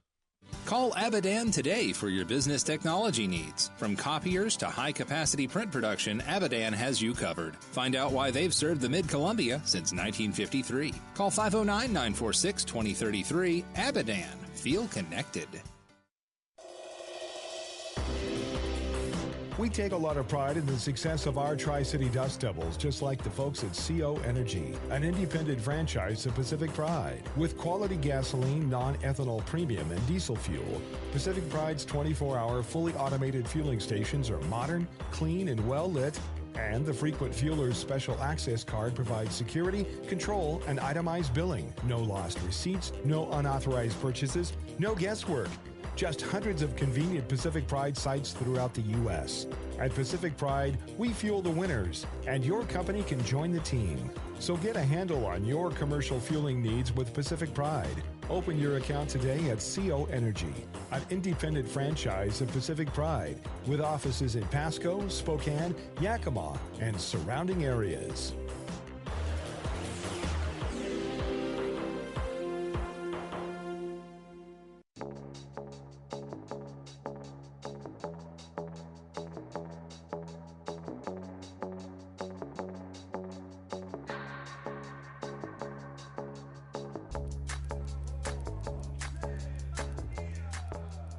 Ready now for the bottom of the third inning at Hops Ballpark.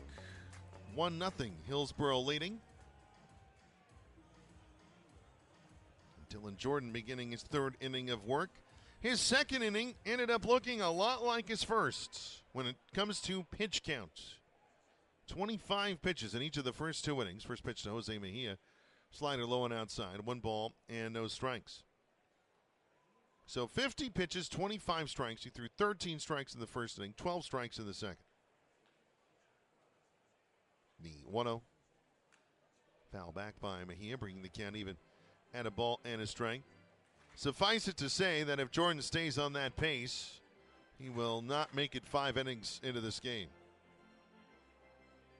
Gonna need a quick inning or 2 to get through 5, really. The 1-1. That's well outside. 2 balls and a strike.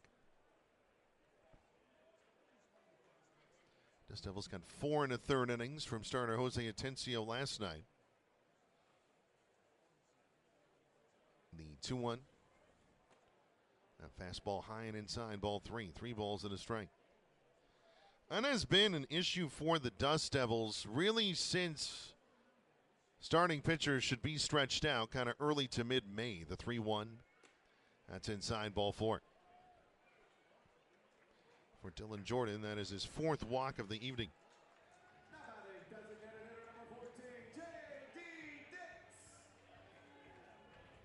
So J.D. Dix, the designated hitter, will come up now. 1-0 Hops in the third. Leadoff man on for Hillsboro. J.D. Dix walking and stealing a base his first time at the plate. First pitch, check swing to the offer. Doesn't matter, pitch in the zone. Fastball catching the top of it. No balls and a strike. So Dylan really in his spot where he could use a double play ball or 2 in the next 2 innings. The 0-1. Swing and a miss, strike 2.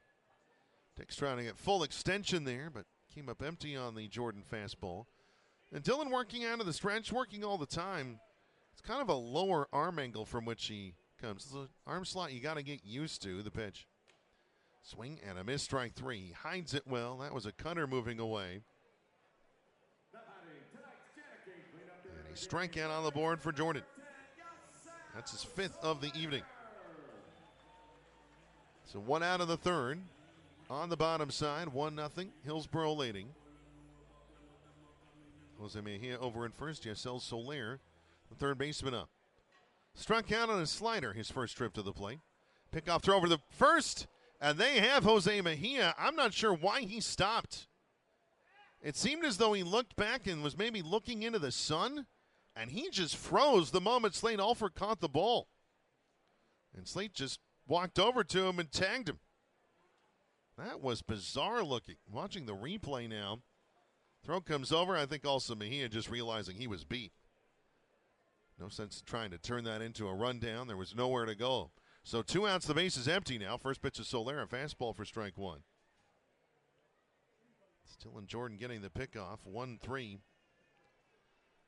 That's probably one of the easier pickoffs I've seen in a long time. The 0-1. Slider outside. Soler lays off at the ball and a strike. And that's no statement against Mejia there. It's just that usually you're trying to make a quick tag. If you're a first baseman, you're trying to make a precise throw if you're a pitcher. And that seemed to just catch Mejia off guard. The 1-1. That's low. 2 balls and a strike.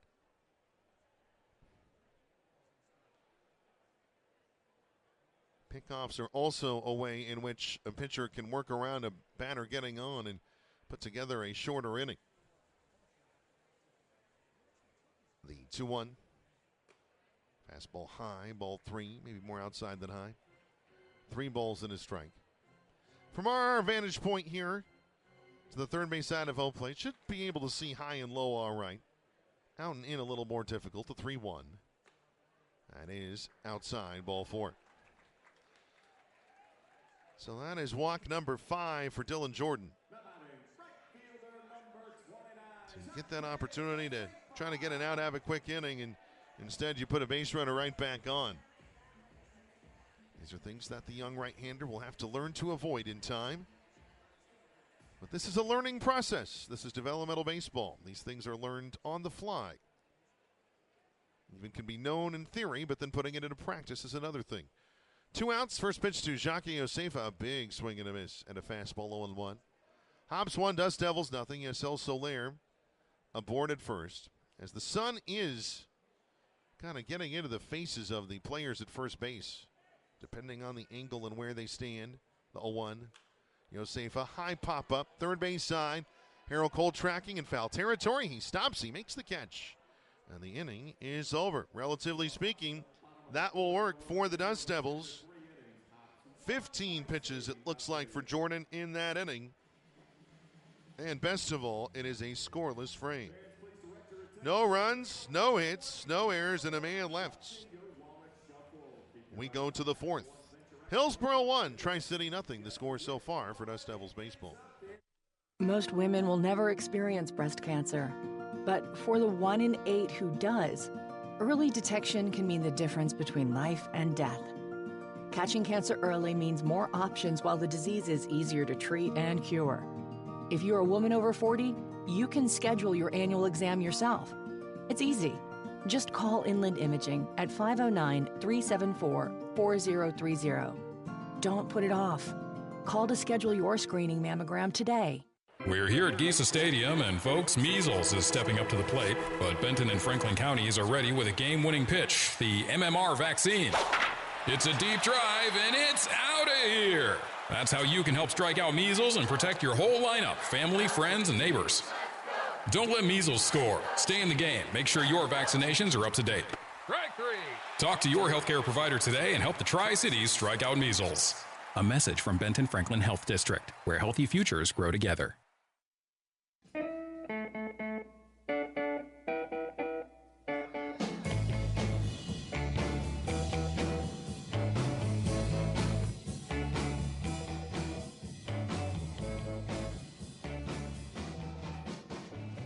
We come back for the 4th inning here in Hillsboro with the score: the Hops 1, the Dust Devils nothing, with a new right-hander on the mound. Mason Marriott done after 3 innings of work, and solid innings at that. No runs, 2 hits for Marriott in his 3 innings. No walks, 6 strikeouts.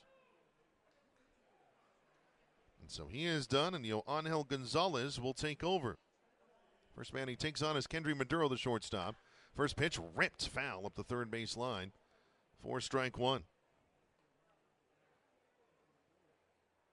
So again, a strong performance for Marriott, but only 3 innings. Final number on him, 46 pitches, 29 for strikes. Working his way back from Tommy John surgery. So the pitching will pile from there, beginning with Gonzalez. The 0-1. Maduro, fly ball to right. Jacques Josefa going back in and out of the sun. He makes the catch in deep right field for the first out of the 4th. That'll bring Ryan Nicholson, the cleanup man, to the plate.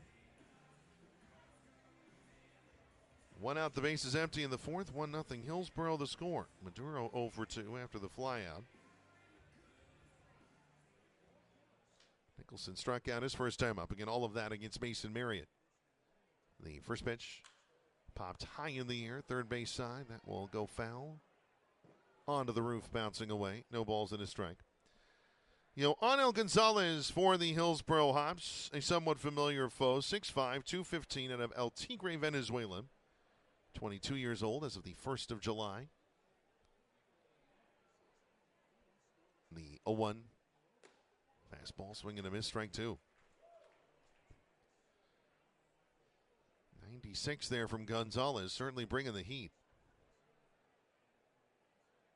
Nicholson looking to catch up here, trailing no balls and 2 strikes.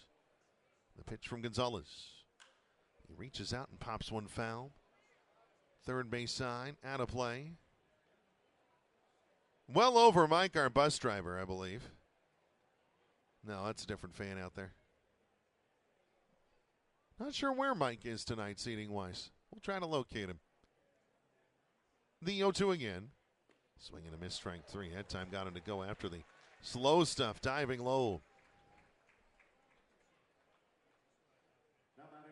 So Nicholson striking out a second time in as many at-bats. 2 outs in the fourth. Hillsboro 1, Tri-City nothing, and left fielder Johnny McGill coming to the plate. Yoanel Gonzalez, by the way, coming into the outing. 3-2 his record, a 6.20 ERA in 30 outings. First pitch to McGill. Fastball missing high. 1 ball and no strikes. For Gonzalez, 53 and 2/3 innings, now 54 and a third. 44 walks, 3 hit batters, 67 strikeouts. The 1-0. McGill swings and misses.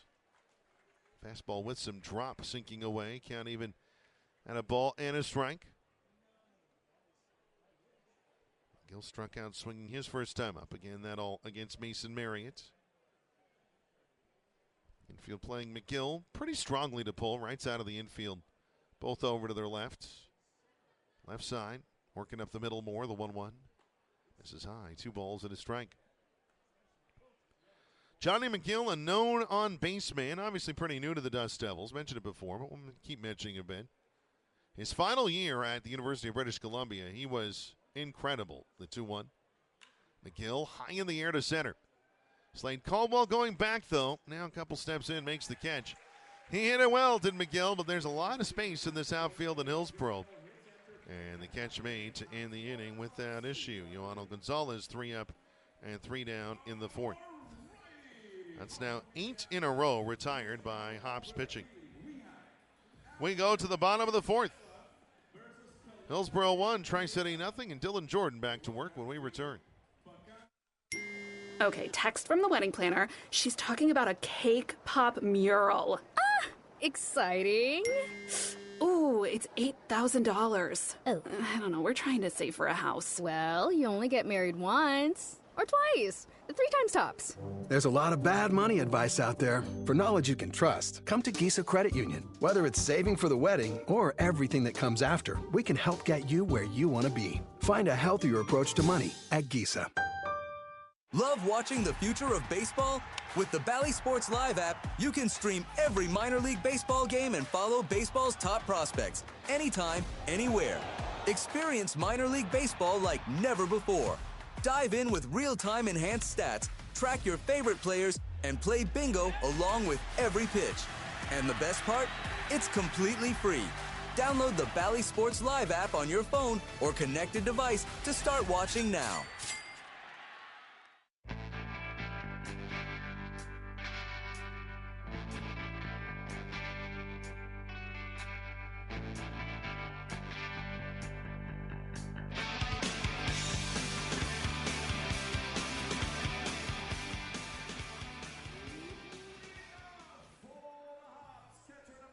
We prepare for the bottom of the fourth inning. Here west of Portland with the score. Hillsboro 1, Tri-City nothing. Leadoff man in the bottom of the fourth for the Hops will be Kenny Castillo, the catcher. First baseman Chris Katz, shortstop Adrian Rodriguez will follow. Rodriguez, the man who has scored what is so far the lone run of the contest.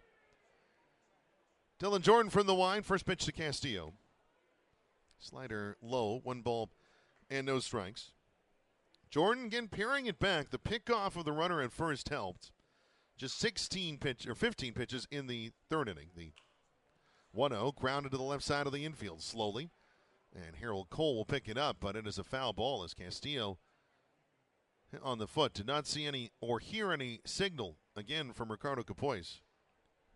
But apparently that hitting the foot, he never got out of the box. Count even at a ball and a strike. Let's see. Definitely straight down off the left foot.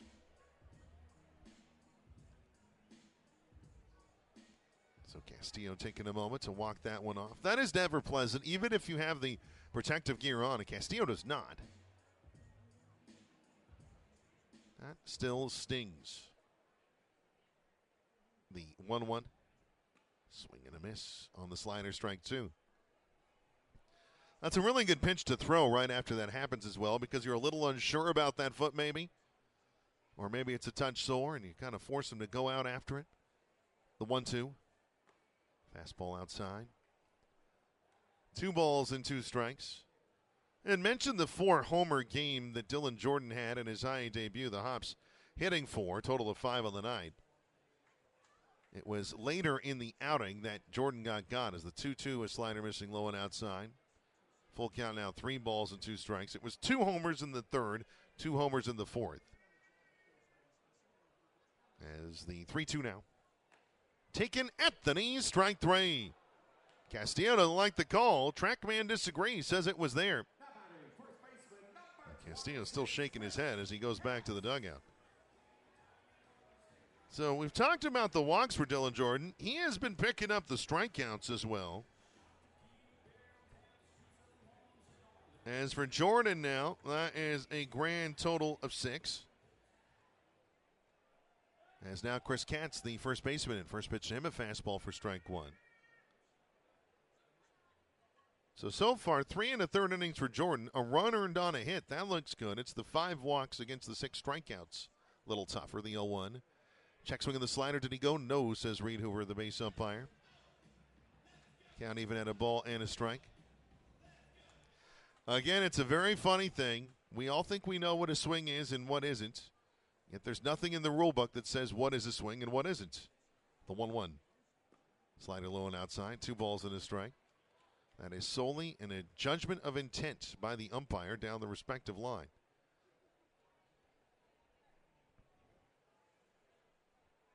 The 2-1. Fastball, it's in there to bring the count even at 2 balls and 2 strikes.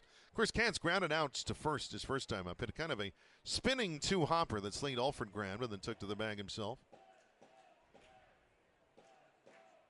As Dylan Jordan turns the 2-2. Katz high in the air to left center. Johnny McGill, Hayden Alvarez both over. McGill and Alvarez there. Alvarez makes the catch on the warning track for out number 2. Hayden Alvarez can cover a lot of ground. I think McGill had a beat on it as well. Either way, it is caught, and they didn't run into each other, so all's well that ends well. 2 outs.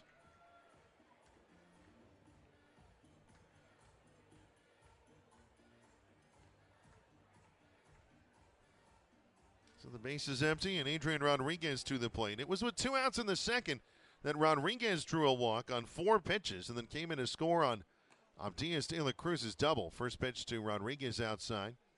1 ball and no strikes. Hops 1, Dust Devils nothing. Base is empty, 2 outs, bottom of the 4th inning. As the Birds have made their way back now, the 1-0. Taken for strike 1. We had this last night. It was a fastball, the pitch low there. As the little birds, I don't know what birds they are, but they make very low circles. It seems like they're looking for food on the turf, the 1-1. Fastball, not missing, just low. 2 balls in a strike. Obviously, it is green and brown. It looks like it is grass and dirt, but it is not. And I'm sure that's probably confusing the Birds a bit, the 2-1. Fastball, top of the zone, strike 2.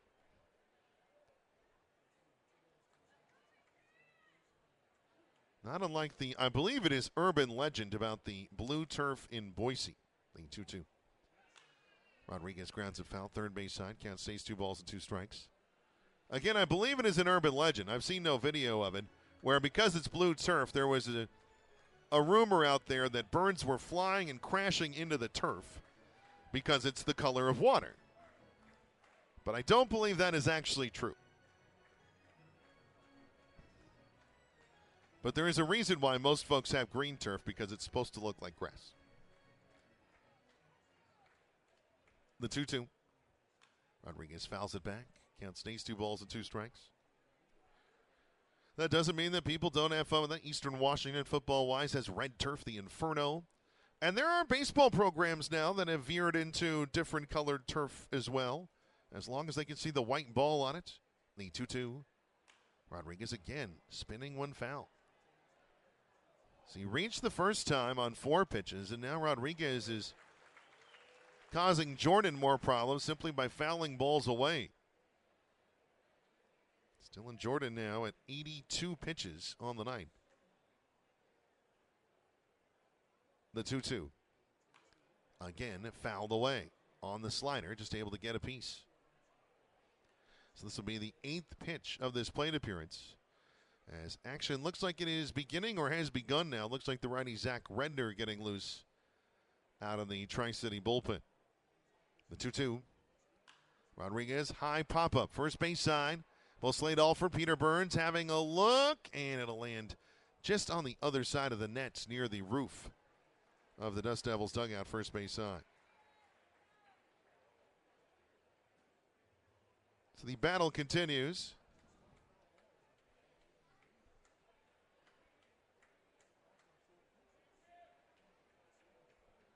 Is the count even? 4 straight foul balls, 9th pitch between Dylan Jordan and Adrian Rodriguez. And the righty winds, and here it is. Fouled away again, the slider. Adrian Rodriguez seems to be signaling to Dylan Jordan, I can do this all day. Throw me a fastball. We'll see if he does. Jordan peering over the webbing of his glove. Another 2-2. Fastball, and it misses outside, ball 3. Count full of 3 balls and 2 strikes. He did give him the heater that time. See what happens here on a full count pitch. Dylan Jordan ready. The 3-2. Grounded up the middle on a hop. Backhanded at second by Adrian Placencia. Throw to first in time. And the inning is over. That ends up actually a 12-pitch battle between Rodriguez and Jordan. In the end, though perhaps in a way a Pyrrhic victory, Jordan does win it. No runs, no hits, no errors, and nobody left for the first time tonight for the Hops. And we go to the 5th. The score, Hillsboro 1, Tri-City 0. No matter your industry, old or new, Crown Paper and Janitorial is proud to support the community. With our expertise, we can help provide a clean, safe, and healthy environment. Whether you need a consultation for your sustainability objectives or simply have a nasty stain on the carpet, we are here to help. To contact us or to learn more, visit crown.walterenelson.com. Hey, it's Eric the Peanut Guy with your Tri-City Dust Devils. I can't believe our 25th anniversary season is coming to a close. Come out Thursday, September 3rd for the wall calendar giveaway thanks to Parkview Estates and fireworks thanks to Roto-Rooter. CPC is bringing out the world-famous Superstars Friday night, and Saturday is the final fireworks show of 2026 thanks to CO Energy. Tickets at DustDevilsBaseball.com. Dust Devils Baseball, a Tri-Cities tradition for 25 years.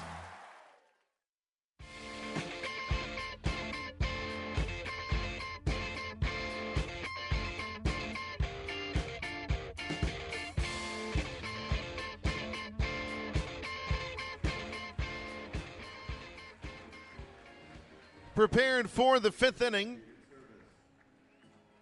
I think we're ready for it now. With the score, Hillsboro 1, Tri-City 0 in this Dust Devils baseball. Live on a Wednesday night from west of the Rose City of Portland. Hillsboro took game 1 of the series 4-2. They lead this one 1-0 in the 5th. These teams seem to play this game again and again. And sometimes it turns out differently. In fact, Tri-City has the best of the season series. Harold Cole, the third baseman, to lead things off. First pitch to him, a swing and a miss. And an offering from Yoangel Gonzalez. No balls and a strike.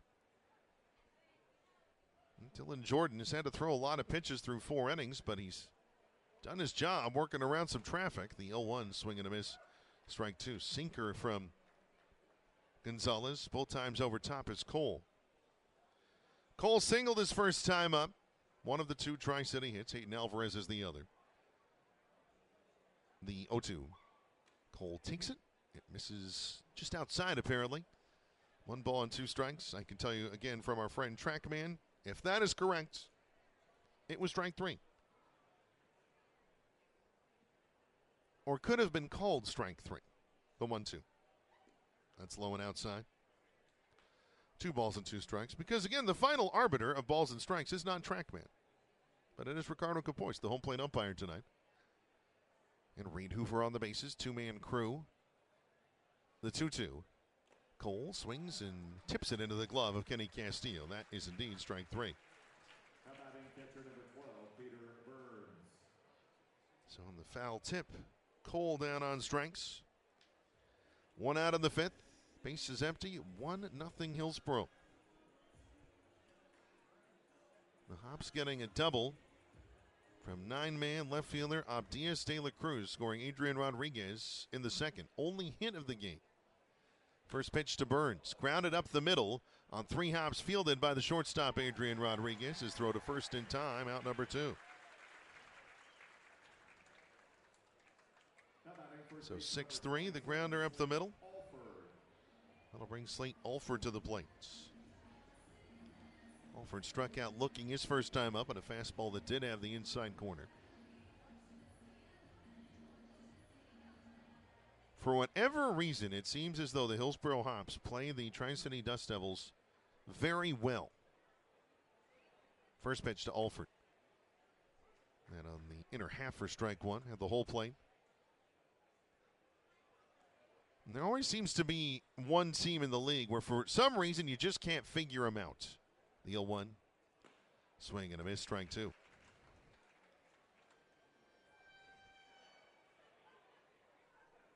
So Alford behind. Yoangel Gonzalez trying to get this to official game status. And Zach Redner throwing for the Dust Devils in the bullpen, the 0-2. Taking low and outside, 1 ball and 2 strikes. Looks like it'll be Redner after this, with Jordan having thrown 80-plus pitches. And it was a fight. For Jordan, it'll be in the future. One more outing for him this year. Can he cut down on the walks? But again, seeing a lot of improvement, or certainly improvement, the 1-2. Breaking ball, it's there, strike 3. That one, a no-doubter, catching the upper inside edge of the zone. Gonzalez placing it perfectly and buckling Alford to end the inning. So for the 2nd time tonight, Alford is struck out looking. Dust Devils are down in order. Mentioned the streak, it's now 11 Dust Devils in a row retired. This one is official now as we go to the bottom of the 5th inning. The score, Hillsboro 1, Tri-City 0. And Zach Redner on his way in when we come back.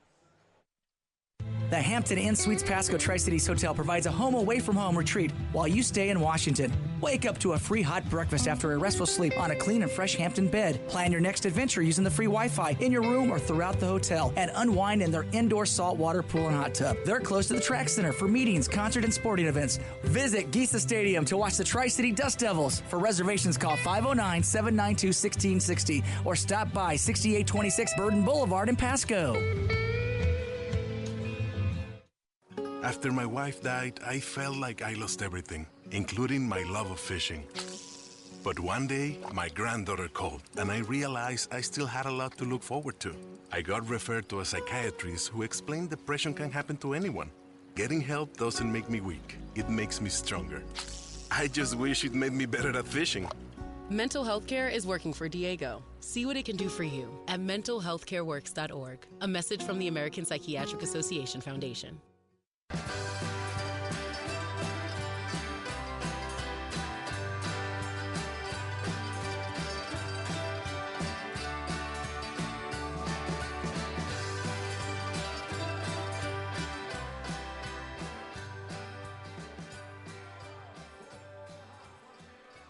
Zach Renner takes over for the Tri-City Dust Devils as we begin the bottom of the fifth inning with the score. Hillsboro 1, Tri-City nothing.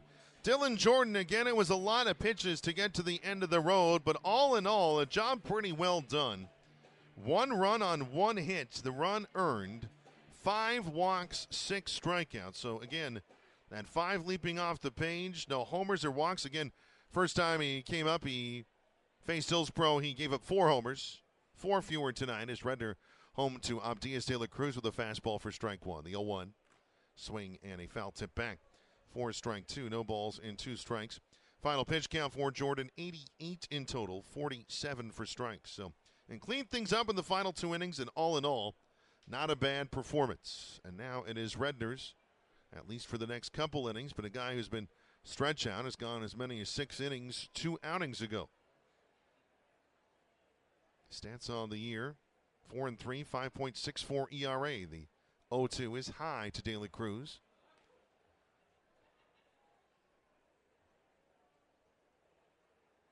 So Redner's still ahead here. De La Cruz, the RBI double in the second. Again, the only hit for the Hops. The 1-2 hit to left. Staying in the ballpark, though. Johnny McGill, a couple steps into his right, will make the catch for the first down of the bottom of the fifth. So De La Cruz now 1 for 2. And now the top of the order coming back around for Hillsboro. Beginning with center fielder Slade Caldwell, who's 0 for 1 with a walk tonight. Hops 1, Dust Devils nothing. Bases clear, 1 out, bottom of the fifth, the pitch. Caldwell squared to bunt and took a slider, catching the zone for strike 1. Caldwell walked in the first, stole second, tagged up to third, but was left stranded there. Struck out swinging on a slider in the second. The 0-1, that's top foul to the Tri-City dugout first base side. Caldwell down, no balls, 2 strikes. And after the De La Cruz RBI double in the second, 2 walks but 1 picked off. Really only 1 base runner sticking around for a while. The rest of his outing, the 0-2. Caldwell, fly ball to right center, hit pretty deep.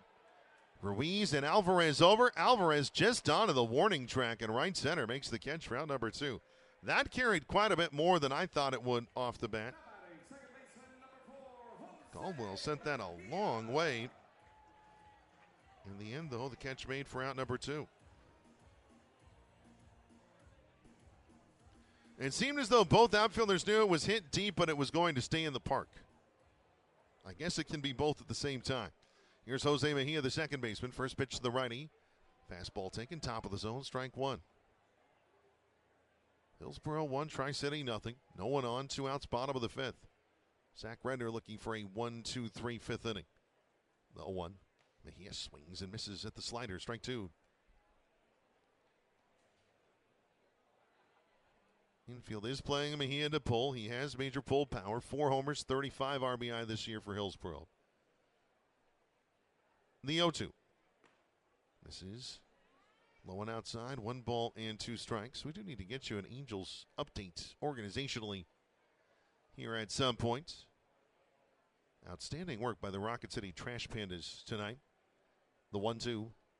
Fastball there, strike 3. Redner freezes it.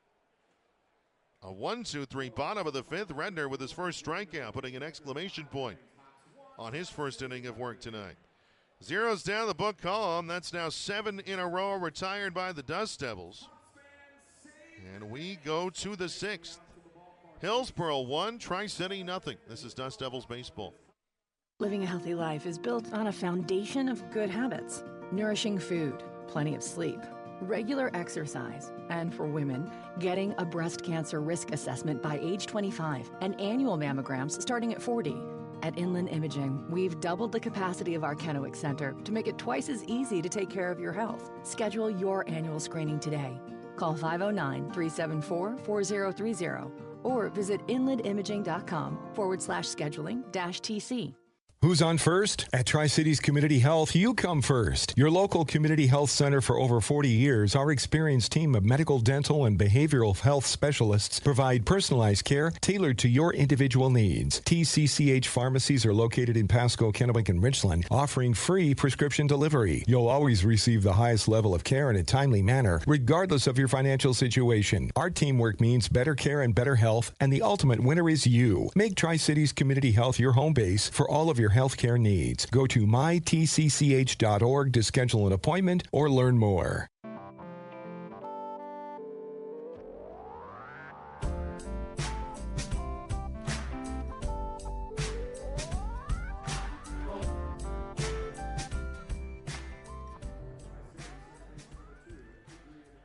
We're to the sixth inning at Hops Ballpark in Hillsboro, Oregon. The score tonight, the Hillsboro Hops 1, the Tri-City Dust Devils nothing. Doug Taylor saying hi for Dust Devils Baseball live on the MILB app and at dustdevilsbaseball.com. It'll be Adrian Placencia to lead things off, as you just heard. Center fielder Hayden Alvarez, right fielder Jorge Ruiz coming up as well. The 9-1-2 for Dan Billardello's side, looking for their first run of the night. They have more hits than Hillsboro, but runs the only thing that matter, really. First pitch. Placencia, grounder on 2 outs to first. Chris Katz, the first baseman, will take it to the bag, and on 1 pitch, 1 out recorded in this sixth inning. Placencia now 0 for 2. And now Hayden Alvarez. One of the two with hits, or a hit coming up. He is 1 for 2. Last time up, he spun a soft liner back to the pitcher on the fly. Mason Marion able to catch that in the third, but it was a grounder up the middle and through to center for a single. First pitch to Hayden. Fastball in there for strike 1. Right now, around the Angels org, pretty impressive performance in the minor leagues. Dust Devils are the only team behind at the moment. The 0-1 Alvarez, grounder, left side of the infield. This time fielded by the shortstop Adrian Rodriguez. His throw to first in time, 2 outs. So Alvarez now 1 for 3. And Jorge Ruiz will come to the plate. Single A Rancho Cucamonga leads Lake Elsinore 9-0, top of the 6th. And Mark Reed, the manager of the Hillsboro Hops, is making a call to the bullpen. So Gonzalez is done, and we'll have a pitching change. Looks like one of the various long lefties of the Hops bullpen making his way in. We'll verify who it is and get back to you on the flip side. So we step aside with 2 outs. The base is empty. Top of the 6th, the score Hillsboro 1, Tri-City nothing. And Dust Devils baseball coming to you right back. Celebrate the history of our national pastime at the National Baseball Hall of Fame and Museum in Cooperstown. See priceless treasures that'll bring your baseball memories to life. Connect with events that have shaped and changed the game and our country. Our stories to tell, your memories to share. Plan your visit today at baseballhall.org. Now. We tend not to think about now. We dream about tomorrow, relive yesterday. But right now in front of us is victory over cancer. Right now, cancer research funded by the V Foundation is leading to better treatments and saving lives. Victory over cancer is there for the taking by you, because today's cancer research is tomorrow's victory. Learn more at v.org. Don't give up. Don't ever give up.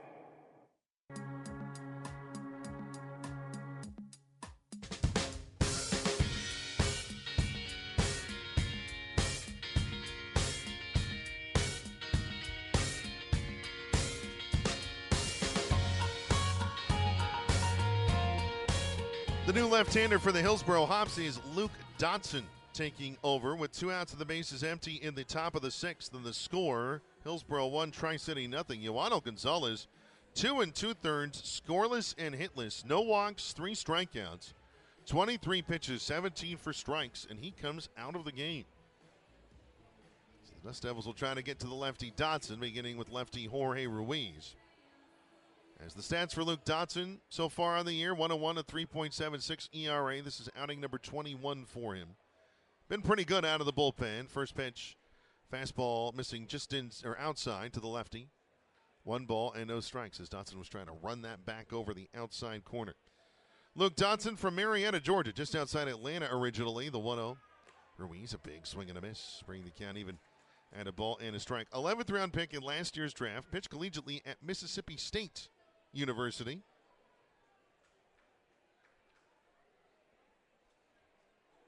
The 1-1, foul back by Ruiz for strike 2. And Horry had a pair of hits off of big velocity last night. So far, 2 strikeouts, both against Mason Marriott in this one. And Marriott took on the first 3 innings. Yohanel Gonzalez 2 2/3, and now Dotson. The 1-2. Low and outside. Ruiz lays off it. 2 balls and 2 strikes. Mentioned the night that the Angels minor league system having. Rancho Cucamonga up 9-0 in the bottom of the 6th. Salt Lake leads Tacoma 9-1 in the 3rd at Cheney Stadium in Tacoma, and the Rocket City Trash Band has shut out Birmingham. 1 hit them 8-0. The 2-2. Ruiz socks a liner deep left center. Caldwell on the run over, though, was reading the whole way, and he makes the catch to end the inning. That ball was hit well. And Caldwell, great anticipation, and he makes the catch to end the inning. And another ball, really 3 or 4 probably so far in the first 2 games of this series. Hit well by the Dust Devils, but finding Hillsboro leather. Zeros down the book column, make it 14 Dust Devils in a row retired. As we head to the bottom of the 6th, the score, Hillsboro 1, Tri-City nothing. You're tuned into Dust Devils baseball. We take a lot of pride in the success of our Tri-City Dust Devils, just like the folks at CO Energy, an independent franchise of Pacific Pride. With quality gasoline, non-ethanol premium, and diesel fuel, Pacific Pride's 24-hour fully automated fueling stations are modern, clean, and well-lit, and the frequent fueler's special access card provides security, control, and itemized billing. No lost receipts, no unauthorized purchases, no guesswork. Just hundreds of convenient Pacific Pride sites throughout the U.S. At Pacific Pride, we fuel the winners, and your company can join the team. So get a handle on your commercial fueling needs with Pacific Pride. Open your account today at CO Energy, an independent franchise of Pacific Pride, with offices in Pasco, Spokane, Yakima, and surrounding areas.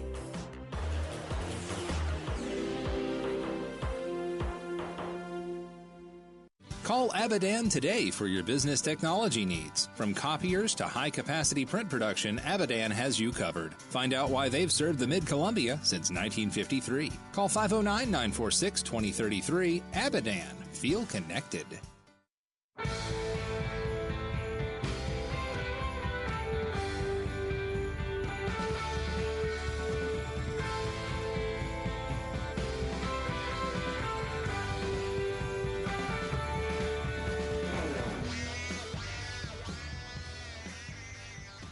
To the bottom of the 6th we go in Hillsboro. 1-0, the Hops lead it. Zach Redner, the right-hander. First pitch to J.D. Dix, the DH. A swing and a miss. And a fastball with some drop. No balls and a strike. As Dix, switch hitter on the left-hand side. The 0-1, swing and a miss. That was foul tipped to the glove of Peter Burns. And a changeup, a little less on it. No balls and 2 strikes. Dix followed by Yacel Soler and Jacques Osefa, the heart of the Hillsboro order. 3-4-5 coming up, the 0-2. Fastball, straight gas, swing and a miss, strike 3. 3 pitches, thank you very much. J.D. Dix is dismissed. Back-to-back strikeouts going back to the end of the 5th inning for Zach Redner. 1 out in the 6th. 1-0 Hillsboro. Yacel Soler will come up. We need to get you a Northwest League update as well. First pitch to Soler, hot in the air to center. But staying in the ballpark, Hayden Alvarez stopping fairly deep in center and making the catch for out number 2.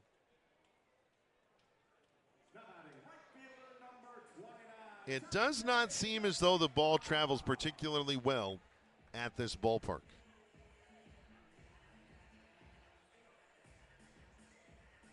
The ballpark across the street was that way, especially early in the year. But that one was facing into the prevailing wind as Jacques Osefa, the right fielder, takes a fastball missing inside, curving out of the box entirely. 1 ball and no strikes. Right now, In Vancouver, top of the fourth inning at Rogers Field and at Bailey Stadium. Spokane 1, Vancouver 1. Indians with the bases loaded, 1 out. The 1-0. Josefa takes a slider. It's there for strike 1. Meanwhile, at Everett Memorial Stadium, it is currently the Aqua Sox 5, the Emeralds nothing, bottom of the third. Over at Everett Memorial, the 1-1, or up, I should say, as the 1-1 is fouled by Josefa down the first baseline for strike 2. No lead is safe, though, at Everett Memorial, and everybody in this league knows it. 5 runs can be made up there quickly, more than any other place, perhaps in all of professional baseball. 1 ball and 2 strikes to Jacques Josefa, 0 for 2 tonight. The 1-2. Swing and a miss, strike 3. Make him 0 for 3 as Burns applies the tag. Zach Redner, 3 strikeouts and 4 batters. Really good stuff, and 6 for 6 when it comes to simply getting outs. Again, 2 unassisted on the putout, and zeros down the book column. That's now 10 in a row retired by the Dust Devils. We go to the 7th. Tri-City trying to break through offensively. They trail 1-0 for Dust Devils baseball. Living a healthy life is built on a foundation of good habits. Nourishing food, plenty of sleep, regular exercise, and for women, getting a breast cancer risk assessment by age 25 and annual mammograms starting at 40. At Inland Imaging, we've doubled the capacity of our Kennewick Center to make it twice as easy to take care of your health. Schedule your annual screening today. Call 509-374-4030 or visit inlandimaging.com/scheduling-TC.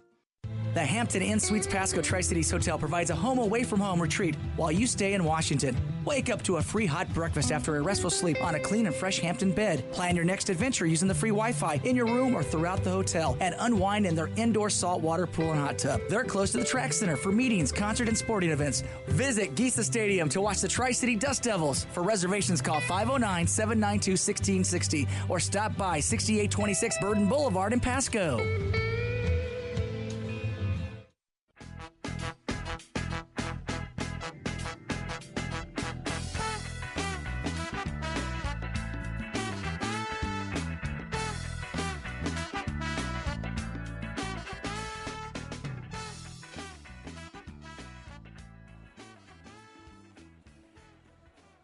The 7th inning coming up in Hillsboro. The Hops 1, the Dust Devils nothing. Heart of the Tri-City order coming up against the left-hander Luke Dodson. Kendry Maduro, the shortstop. Designated hitter Ryan Nicholson. And then 5-man in the order, left fielder Johnny McGill. In a 1-0 ball game, and we're moving right along. I do not believe that I can jinx things, so I'll tell you. We are currently 1 hour 33 minutes into this ball game as we start the 7th inning. And either we will play a very quick game or the Dust Devils will score and disrupt the slowness. We've had this discussion before. I do not believe in baseball gods. I believe the people on the field will determine what happens. As Maduro, who had 2 big at-bats late last night to the plate. First pitch from the lefty. Fastball swing and a missed strike 1. He was looking to tie it right there. Maduro 0 for 2. He grounded into a fielder's choice in which Hayden Alvarez was tagged out at the plate. That was a close play, or closer play than it seemed. First go, the 0-1. Maduro shoots it up the middle. That's going to get through. Past the shortstop, Adrian Rodriguez into left center. Leadoff single, Kendry Maduro to begin the 7th. 3rd hit of the night for the Dust Devils. And that ends a stretch of 14 Dust Devils in a row retired, going back to Harold Cole's line drive single in the 2nd inning.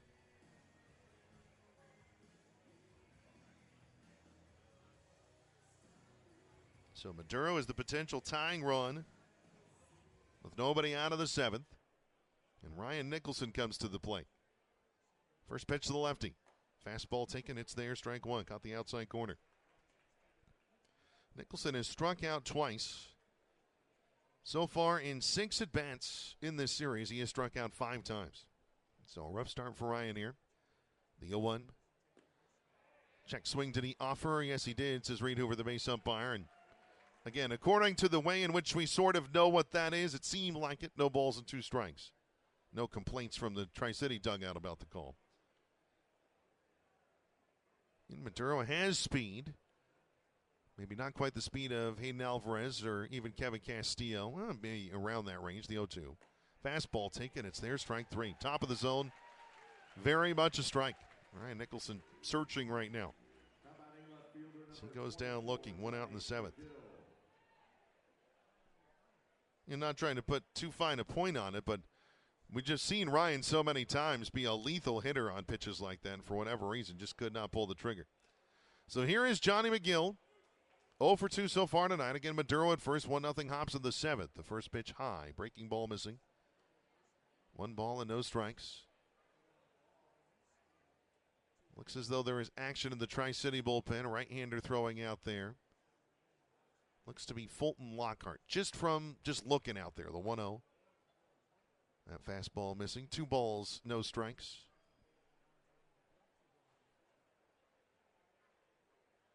As McGill with some pop.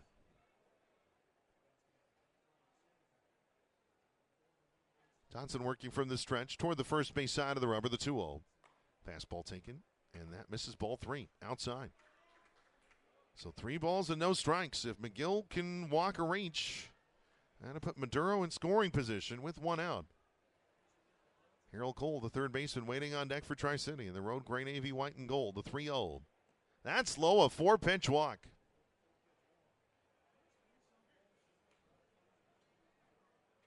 So McGill makes his way to first. That is the first walk issued by Hillsboro pitching tonight.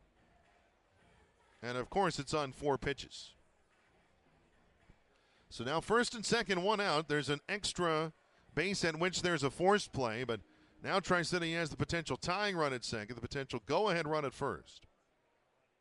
Harold Cole at the plate, who has a hit tonight, 1 for 2. 1-0 Hops in the seventh. First pitch swing and a miss, strike 1. Over top the slider. So another big moment, big opportunity for the Dust Devils. They had one last night. Could not convert. The 0-1. Cole takes it low. Ball and a strike. I should have actually just guessed numerically on that one as to how many times has the guy thrown. It's maybe that guy. Kyle Roach is loosening in the bullpen for the Dust Devils. The Northwest League leader in appearances. He'll add to it tonight. The 1-1. Cole rips one deep to left. Having a look, De La Cruz. Foul the call. Oh, man, so close. Dan Bilardello, I think, asking for he and Reed Hoover to have a chat about it. Naked eye from here, it looked as though it went over the pole. But Capoise is the one on the line, so he would have the better look at it. Man, oh man, that was so close to being a 3-run homer that would have given the Dust Devils the lead. Instead, it is 1 ball and 2 strikes. Bilardello going back into position. He did not ferociously argue that. The 1-2. Fastball taken high, 2 balls and 2 strikes. And we are not straight behind home plate, so we don't have a great look down that line. I think we'd have a better idea if a ball was fairer down the right field line from our vantage point than left. The 2-2. Cole takes it inside. Check swing to the offer. No, says Reed Hoover, ball 3. So the count full, 3 balls, 2 strikes. The Dust Devils looking for a big hit. They could not find it last night. Dotson set. The 3-2. Cole on 2 hops to short. Picked by Rodriguez to second for 1. Throw to first, not in time. Cole beats it to first. Maduro safely into third, but now 2 outs here in the 7th. So the speed of Cole able to avoid the double play. That will end up a 6-4 fielder's choice.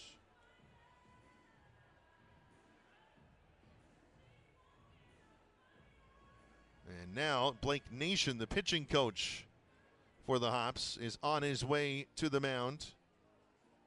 So they're going to talk through things strategically. There's nobody throwing in the Hillsboro bullpen, so there's no pitching change on the way here, especially lefty on lefty against Burns.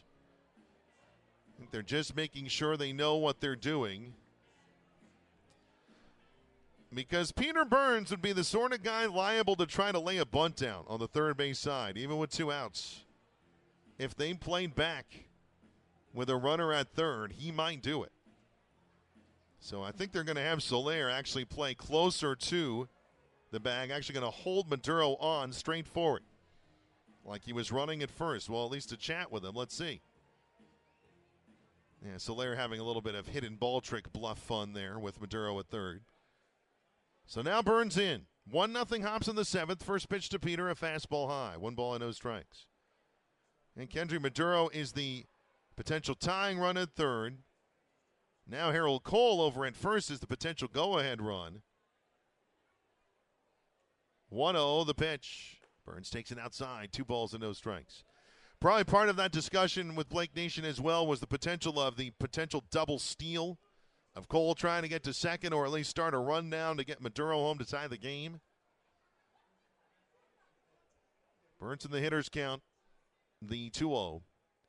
Fastball taken, it's there. Strike 1. Top of the zone. Burns has delivered on big hits. A walk-off hit against the Aqua Sox last series.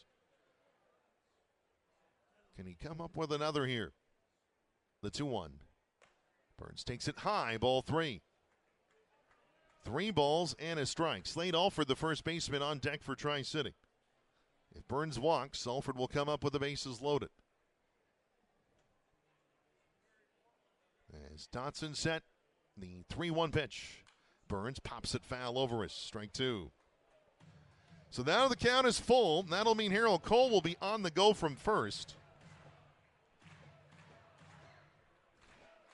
He will go with the pitch and no longer be held there.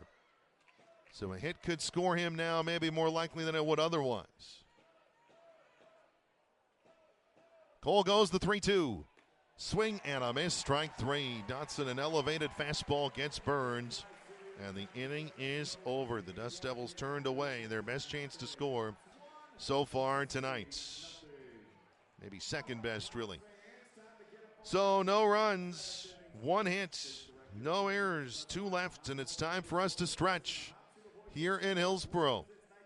Kyle Roach making his way into the game as we go to the bottom of the 7th with the score. Hillsboro 1, Tri-City 0 for Dust Devils baseball. He wanted to be known for doing his best.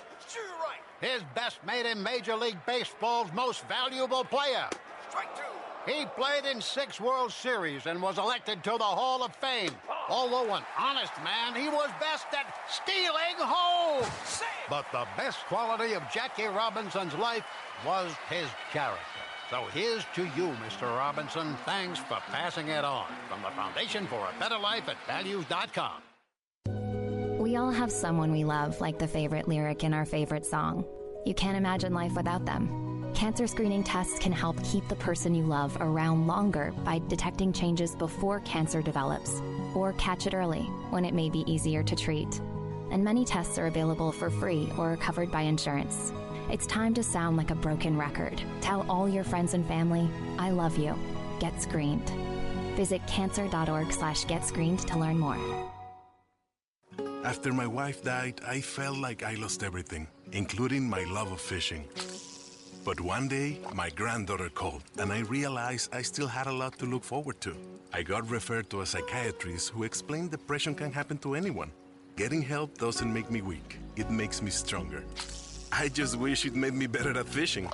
Mental health care is working for Diego. See what it can do for you at mentalhealthcareworks.org. A message from the American Psychiatric Association Foundation.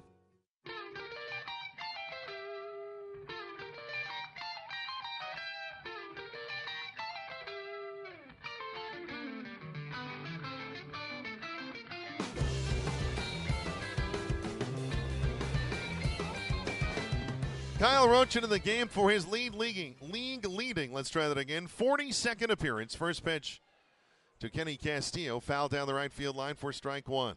Hillsboro 1, Tri-City 0. We've limbered up. We've been taken out to the ball game. It is the bottom of the 7th. Dust Devils, a great opportunity to score in the 7th inning on the top side. Could not get it done. Down to the last 6 outs. The 0-1. Low one outside, a ball and a strike. Kyle Roach coming into the night for the Dust Devils. Mentioned again, this is appearance number 42. That is the Northwest League lead. I believe it is the High A lead as well. The 1-1. Foul back by Castillo for strike 2. 3-0 record, 4.91 ERA, 3 saves in as many tries. 58 2/3 innings out of the bullpen. So if he goes an inning and a third, at least tonight, he will get to 60 innings out of the pen this year.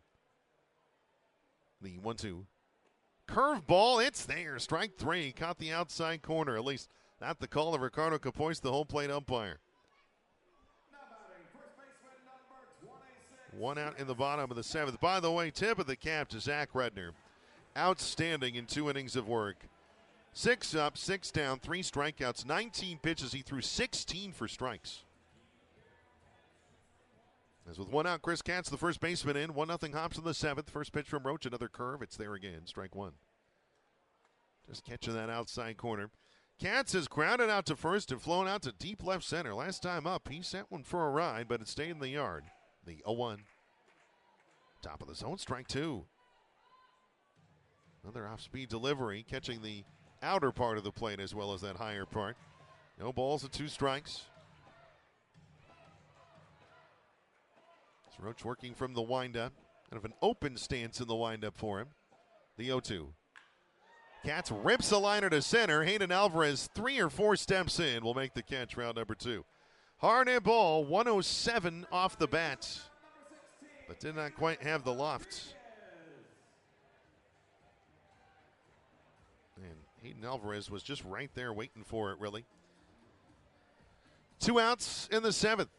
Hops 1, Dust Devils nothing. The base is empty, and Adrian Rodriguez, the only man to score in this game so far, stands in. 0 for 1 with a walk. First pitch. Fastball taken. It's there, strike 1. He walked with 2 outs and the base is empty in the 2nd. And Abdias de la Cruz, the left fielder, who's waiting on deck, doubled to the warning track left of center, scoring him from first. The 0-1. Outside. Slider missing. A ball and a strike. Again, that is the only run of this game. It was back at the bottom of the 2nd inning. Rodriguez also was out on a ground out his last time up, but forced Dylan Jordan to throw 12 pitches. The 1-1. Missing either high and or outside, according to Ricardo Capois. 2 balls and a strike. Infield playing. Rodriguez to pull from the right-hand side. Harold Cole nearer the line at third. The 2-1. Popped up high in the air, third base side. Harold Cole tracking on the warning track. He stops. He makes the catch, and the inning is over. So that one came back to him a bit. A 1-2-3 7th for Kyle Roach. Great work for Kyle. As we go to the 8th inning. 0's down the book column. That's now 13 in a row. Retired by the Dust Devils. And again, it's off to the 8th inning. Hillsboro 1, Tri-City nothing. The score for Dust Devils baseball. The Hampton Inn Suites Pasco Tri-Cities Hotel provides a home away from home retreat while you stay in Washington. Wake up to a free hot breakfast after a restful sleep on a clean and fresh Hampton bed. Plan your next adventure using the free Wi-Fi in your room or throughout the hotel, and unwind in their indoor saltwater pool and hot tub. They're close to the track center for meetings, concert, and sporting events. Visit Giesa Stadium to watch the Tri-City Dust Devils. For reservations, call 509-792-1660 or stop by 6826 Burden Boulevard in Pasco. Hey, it's Eric the Peanut Guy with your Tri-City Dust Devils. I can't believe our 25th anniversary season is coming to a close. Come out Thursday, September 3rd for the wall calendar giveaway thanks to Parkview Estates and fireworks thanks to Roto-Rooter. CPC Co. is bringing out the world-famous Superstars Friday night, and Saturday is the final fireworks show of 2026 thanks to CO Energy. Tickets at DustDevilsBaseball.com. Dust Devils Baseball, a Tri-Cities tradition for 25 years.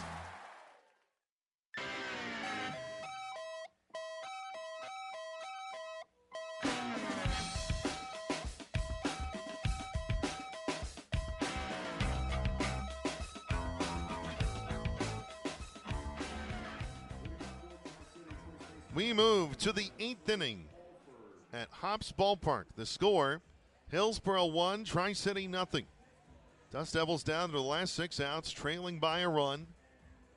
So the bad news is they have 6 outs to work with. The good news is they only need 1 run. Luke Dotson, the left-hander, continues on, though another lefty has begun throwing in the bullpen behind him.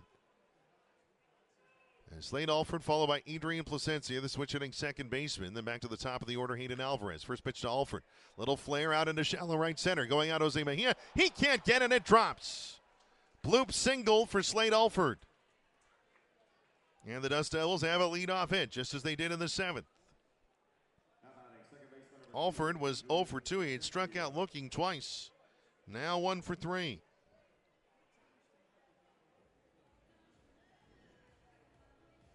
And so Alford in at first. And here is Adrian Placencia on his right-hand side.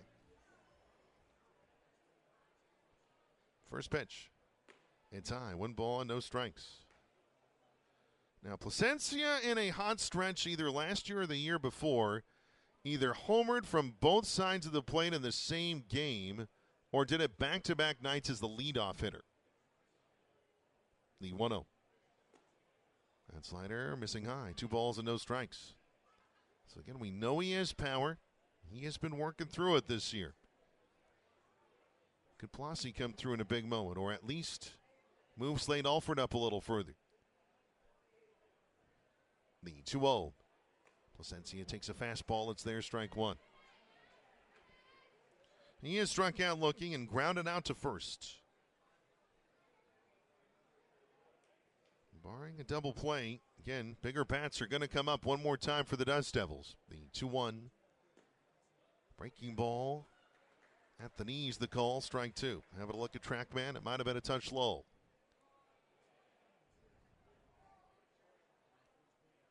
As time call, Placencia using his timeout with the count even at 2 balls and 2 strikes. And you can only do that as of this year with the runner on base. You can't do it with no one on. Lefty Joe Arriola getting loose for Hillsboro, the 2-2. Taken by Placencia. It's there on the outside corner, strike 3. And indeed it was. He is down looking for the second time tonight. So 1 out, a man at first. 1-0 Hillsboro. And Hayden Alvarez making his way to the plate. No movement from Mark Reed in the dugout. Dotson will face the righty. You have a lefty and Jorge Ruiz getting loose. There's also action in the Tri-City bullpen. First pitch to Alvarez. It's high. 1 ball and no strikes. What a moment this would be for Hayden Alvarez's first home run as a Dust Devil. The righty getting loose is Sam Tikoyan for Tri-City. The 1-0. Swing and a miss. Alvarez over top, a changeup it looked like. A ball and a strike. And Slade Alford not hugely fleet of foot. Wouldn't call him slow, but unlikely to try to steal second in this situation. The 1-1. Fastball high, 2 balls and a strike. And looking at TrackMan, it was really probably right there at the top of the zone, but the Dust Devils the beneficiaries of the call there. The entire right side of the infield open. They are playing Alvarez massively to pull. The 2-1. Alvarez a chopper up the first base line, foul for strike 2. You can definitely see the thought though. But if he could have carved it in that spot over there, Alford probably gets to third, depending on how hard it is.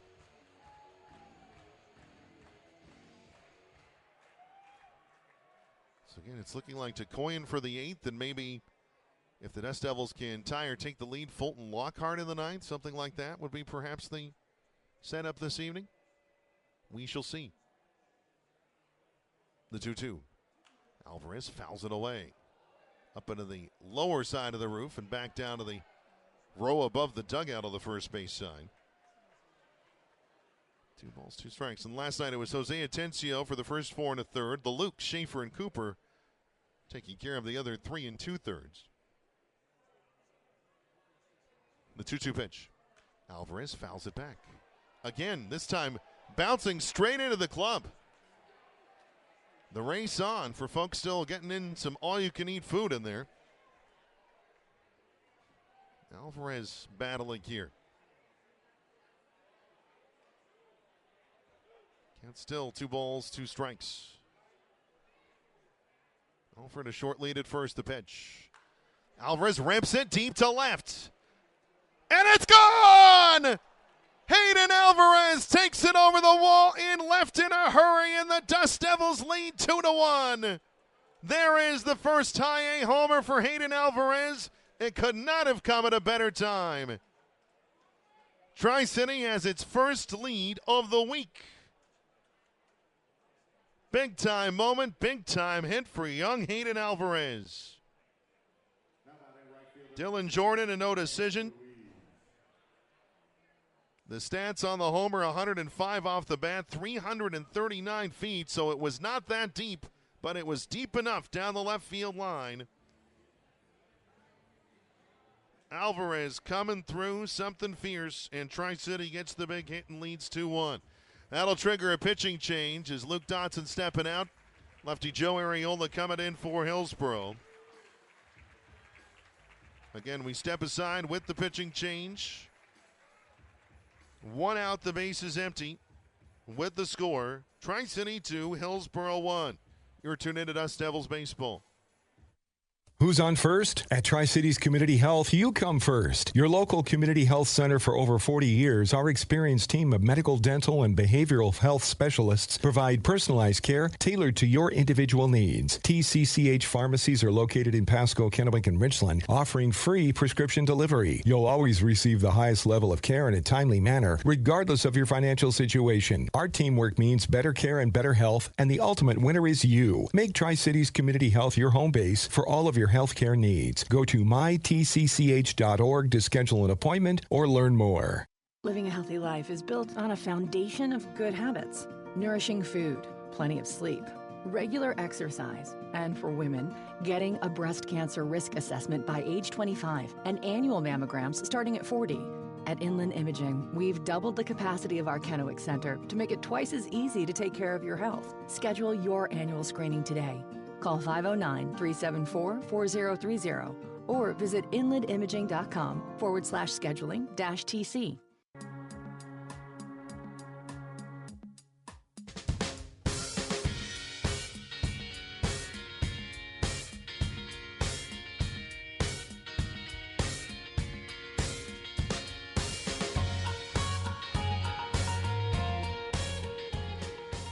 A 2-run homer by Hayden Alvarez of the Tri-City Dust Devils, giving the visitors a 2-1 lead. 1 out, the base is empty, top of the 8th inning, and new lefty Joe Arriola on the mound, taking on Jorge Ruiz. Lefty on lefty, first pitch from Arriola. Fastball running inside, check swing to the offer, no, says Reed Hoover, the base umpire. Or perhaps umpire. 1 ball and no strikes. So Luke Dotson, the lefty for Hillsboro, currently the man who's the pitcher of record for the Hops. The 1-0 taken by Ruiz, called in the outside corner for strike 1. Arriola has faced the Dust Devils a couple of times in the series 3 weeks ago, the 1-1 inside. Ruiz turning away from it.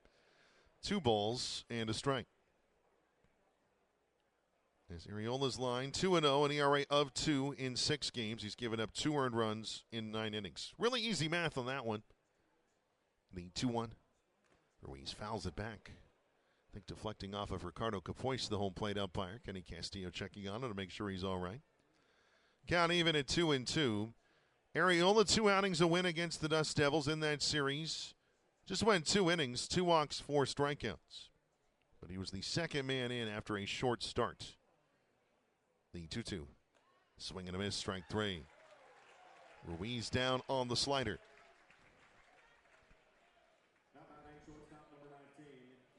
So Jorge 0 for 4 on the evening.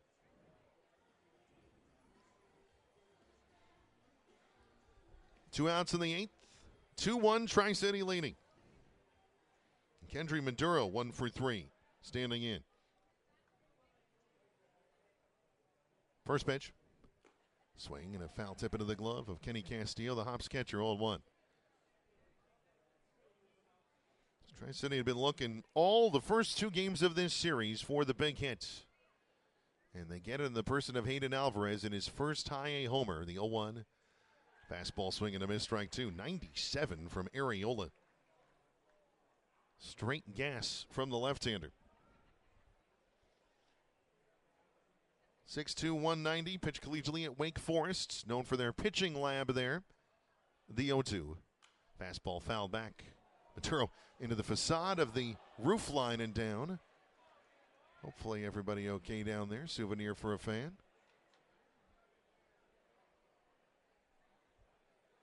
That was a middle heater. Again, 97 from Arriola. He can bring it. Another 0-2. Swing and a miss, strike three. Maduro unable to lay off the slider there. Geared for another heater. He's down on strikes, and the inning is over. But Hayden Alvarez, his first home run at the high-A level, two-run shot here in the eighth, giving the Dust Devils the lead. 2 runs, 2 hits, no errors, and nobody left. Sam Takoyan making his way into the game as he will take things over in the eighth. The score, the Dust Devils 2, the Hops 1. Thanks again for tuning into Dust Devils Baseball. Man, I loved playing high school sports growing up. And it's fun being a fan now, don't get me wrong, but sitting in the stands feels like I'm missing out on all the action, you know? I wanted to get back in the game, so I signed up to be a high school official. It takes me back to my playing days. I'm supporting students, and I get paid to make the big calls. Do you want to see the game up close? Sign up to become an official in Washington at highschoolofficials.com. Everybody knows you shouldn't retire until you're 65. Buying a house? 20% down or nothing, bud. It's easy. Put your money into savings and never touch it. There's a lot of questionable money advice out there. For financial knowledge that can help you reach your version of success, come to Gisa Credit Union. We can walk you through everything you need to feel confident about your finances. There's a healthier approach to money. Find it at Gisa Credit Union. Gisa is an equal opportunity lender.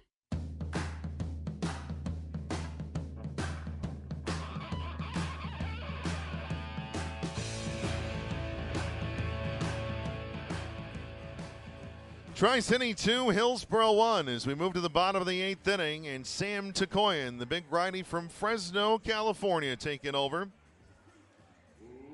As the bullpen has done a nice job behind Dylan Jordan tonight. Zach Redner, 2 scoreless and hitless. Perfect innings.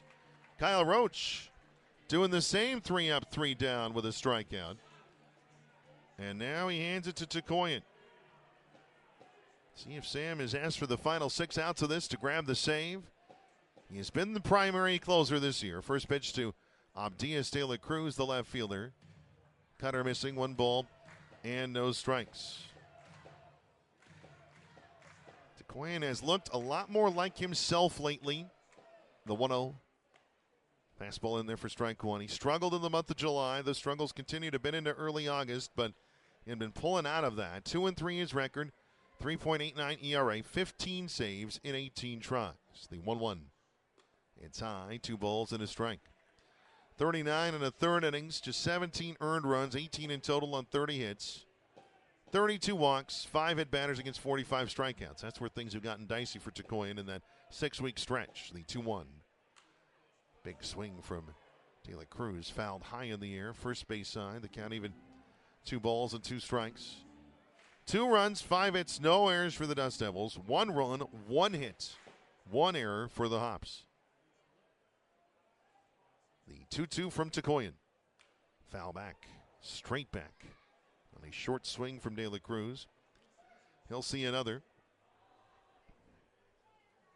It's De La Cruz RBI double in the second. He flew out to fairly deep left his last time up, so been a dangerous bat in the 9th spot of the order.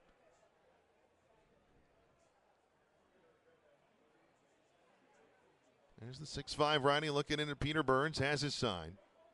The 2-2. Fastball high, the count full, 3 balls and 2 strikes. 10 outings for Takoyan against Hillsboro this year. An ERA of .90, but a loss. That was here in Hillsboro in June. The 3-2. That is just inside, ball 4. So that ends the stretch of 14 in a row retired by Dust Devils pitching. It was very close. And so the top of the order comes back around now. Slade Caldwell, the center fielder, up. And both these teams right now, in a sense tonight, playing for their playoff lives. Might not be that extreme, but it's close. As Caldwell squares to bunt. First pitch, a bunt attempt foul. Third base side, no balls in a strike. Tri-City 2, Hillsboro 1. Leadoff man on here in the bottom of the 8th for the Hops. Both teams came into the night 6 games out of the second half playoff spot with 11 remaining. This one would be an important win for the Dust Devils. Pickoff throw over to first. Back safely is De La Cruz. Quite honestly, it would be important for the Hops as well.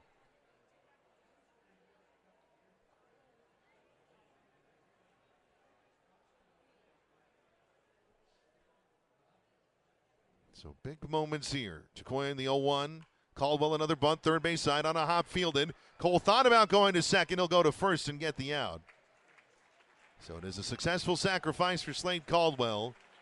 De La Cruz goes to second. It looked for a moment as though Cole might have a play at second.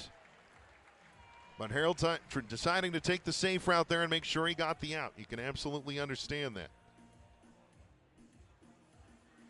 Now a scoring runner in scoring position, the potential tying run, and Diaz De La Cruz apparently with an issue on the slide into second.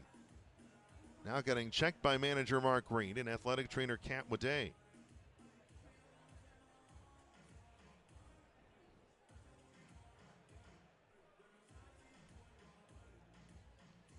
So they have it a look. De La Cruz, I think, assuring them that he's fine. Showing them he can run. Yeah, what happened on the slide? They're showing the replay now here on Bally Live. Foot first, kind of later slide. I think his left foot, the cleat kind of dug into the turf on the slide. That's what looked like happened.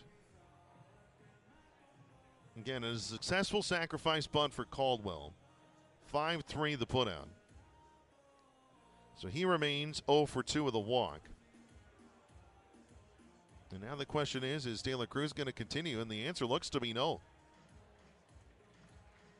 He's going to come out of the ball game. Let's see who gets the call here. It is going to be Gerald Dean, who was a starter in the first half for the Hops. He will step in here. So De La Cruz's night is over. And Gerald Dean, a man with good speed, will step in and pinch run here in the 8th, and you'd expect him as well to continue on in left field for the remainder of the contest. So 1 out in the 8th. Dean now at second. Jose Mejia up 2-1 Dust Devils. First pitch. Mejia fouls it high in the air over the first base roof line. No balls and a strike.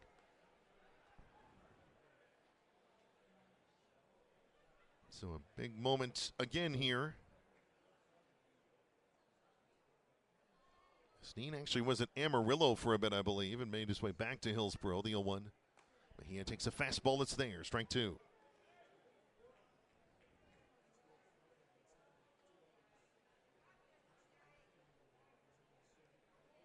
Mejia is 0 for 2 with a walk. Flew out to the warning track his first time up. A walk and a strikeout looking. That is the night for him. The 0-2. Mejia on a line, caught, no, dropped by Plasencia at second, but still has time to whip it to first for the out.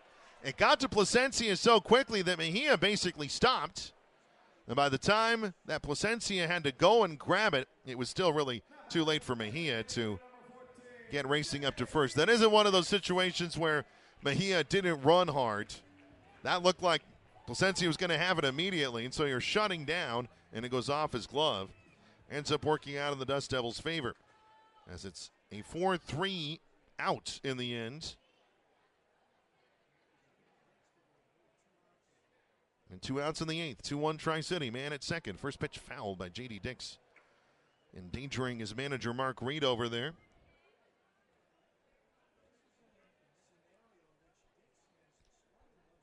As Dix 0 for 2 with a walk. And everybody is 0 for except for Abdias de la Cruz, who just left the ball game. Dix was 2 for 4 last night. The 0-1. Hit high in the air, left center and deep. Alvarez going back to the warning track and wall. It is off the wall in fair territory. Scoring from second is Neen. Dix is into second. The Dust Devils inches away from trailing. It's tied 2-2. So Dix comes through with a big hit for the Hops. And again, very nearly left the yard. Mark Reed, I think, is trying to argue that that ball hit higher up on the railing, or at least was asking momentarily, but Reed Hoover, the base umpire, very quick in his discussion, saying, no, it hit the wall, high on the wall, but didn't get out.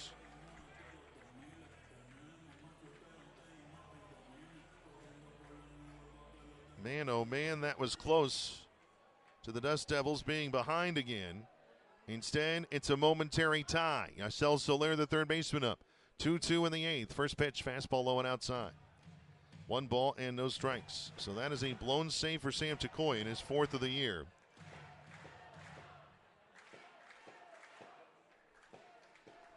Now he will try to keep the game tied and let his teammates try to grab the lead in the 9th inning. The 1-0. Soler checks his swing and a slider low and outside. 2 balls and no strikes. We were talking about J.D. Dix earlier and mentioned how leg-wise he is not quite what he has been. So the question was, would he stay in the game? Now he's actually going to come out. As Dix steps out and Wallace Clark will pinch run for him now. Interesting in a 2-0 count that is when the call would be made. So now Clark will run. Second pinch runner of the inning for Hillsboro. Obviously a speed upgrade with Dix's knee or ankle issue. The 2-0. Soler takes it inside, ball 3. 3 balls and no strikes. And J.D. Dix, the designated hitter, so Wallace Clark, you'd expect, will just remain in that role. Hops not giving up the designated hitter in this situation. 3-0 the count to Soler. Takoyan checking Clark the pitch. It's high, ball 4. So a 4-pitch walk issued to Yacel Soler. And now Jacques Josefa, the right fielder, comes up. 0 for 3 so far tonight. At the same time, a guy who's a pretty decent contact hitter. As Glendon Rush, the pitching coach, going to come out. There'll be a full conference here at the mound.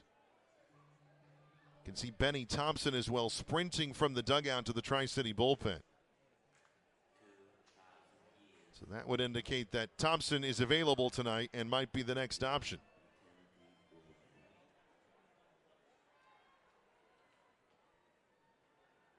As the meeting over, everybody back to their place on the infield. Obviously, Soler's run is important too, but it is Clark at second who's really the man of worry right now for the Dust Devils. As Josefa in on the left-hand side. Tri-City 2, Hillsboro 2, first and second, 2 outs, bottom of the 8th. First pitch. Josefa takes it, it's there, strike 1. Fastball in the outer half. Josefa has struck out twice. He has popped out to Harold Cole in foul territory. On the third base side. Dust Devils in need of an out to keep this game tied to the 9th. The 0-1. Swing and a miss, strike 2. He goes after an elevated fastball. So it's a coin ahead, no balls and 2 strikes. Ryan Nicholson, Johnny McGill, Harold Cole, middle of Dan Bilardello's order coming up in the 9th, whatever the situation may be. As Josefa calls time.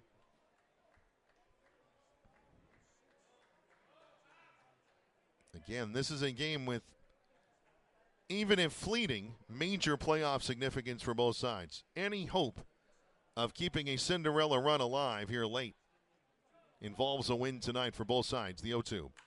Josefa pops it foul, third base side. 1 ball, I should say keep it, no balls, 2 strikes. Even with a loss, mathematically neither team would be eliminated, but it would just get that much harder. It's already very difficult now. Another 0-2 pitch to Josefa. Broken bat liner foul. First base line off the net, and Josefa will go get a new piece of lumber.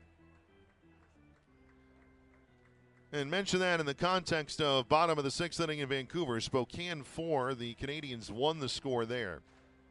So whoever wins this game tonight, if the score holds in Vancouver, and that's a big if right now, if that were to happen, in the case of Tri-City, they'd get the game back they lost last night. They'd be 5 back with 10 remaining.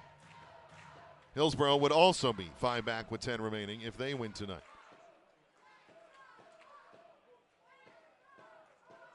Count is still no balls and 2 strikes to pitch. Josefa pops it up.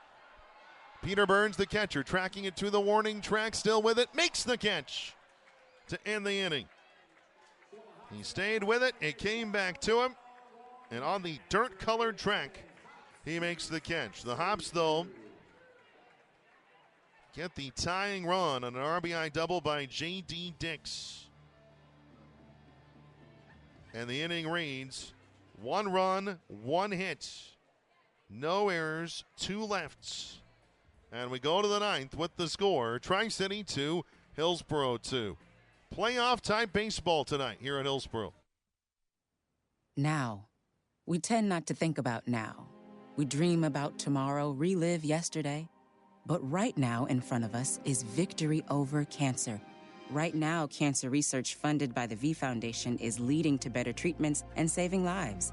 Victory over cancer is there for the taking by you, because today's cancer research is tomorrow's victory. Learn more at v.org. Don't give up. Don't ever give up.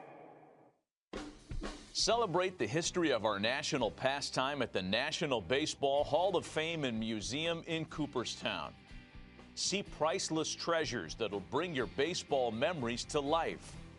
Connect with events that have shaped and changed the game and our country. Our stories to tell, your memories to share. Plan your visit today at baseballhall.org.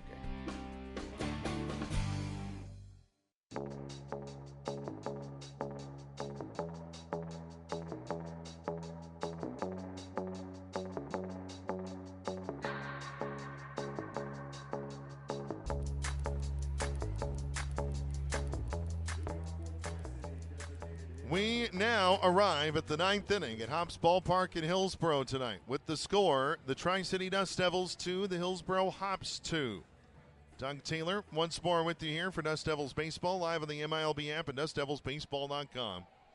It has been a game with some playoff-esque tension tonight here on a Wednesday night west of Portland. Joe Arriola, the lefty, continuing on against Ryan Nicholson. First pitch, fastball missing outside, 1 ball and no strikes. It's Tri-City getting 2 runs on a 2-run homer by Hayden Alvarez, his first at the high A level in the top of the 8th inning. Hillsboro a single runs in the second of the 8th. The 1-0, foul back by Nicholson to bring the count even at a ball and a strike. Moments ago, it was J.D. Dix, the designated hitter, delivering a double high off the wall, left to center. Almost hit it out for him. What would have been a lead-gaining 2-run homer. But it stayed in the yard, and we're tied. The 1-1. Nicholson fouls it at the plate. They got a piece of Kenny Castillo, the Hillsboro catcher.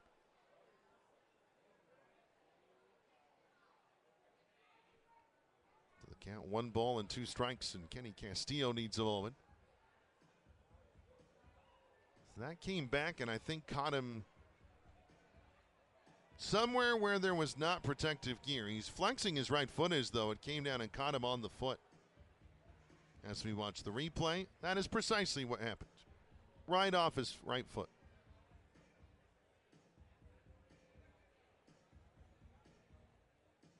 As Catwaday and Mark Reed, another quick check. Castillo informing them he's continuing on. Again, it takes a special breed to be a catcher. You take bumps and bruises that nobody else in this field takes. Not unlike being a goalie in hockey. Same deal. 1 ball and 2 strikes. The count to Ryan Nicholson. Again, we're tied 2-2. Top of the 9th inning in Hillsboro. The 1-2 pitch.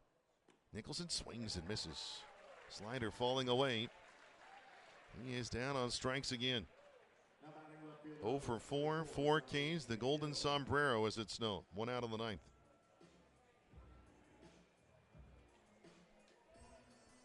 That'll bring Johnny McGill, the left fielder, up. McGill 0 for 2 with a walk. The walk came in his last plate appearance in the 7th. First pitch, McGill squares to bunt, pops it in the air. First base side, that's going to land foul just on the warning track and into the Tri-City dugout. No balls and a strike. Bunts in the air are never generally good. I shouldn't say never. There's the occasional bunt where somebody intentionally pops it over a drawn-in infielder, drops it in perfectly. But by and large, the moment the bunt catches air, you're a little worried. But that one landing safely in foul territory. Outfield tilting the opposite way, and the left-hander McGill. Infield is playing him to pull. The 0-1. Swinging a foul tip at the plate, strike 2 in and out of the glove of Kenny Castillo.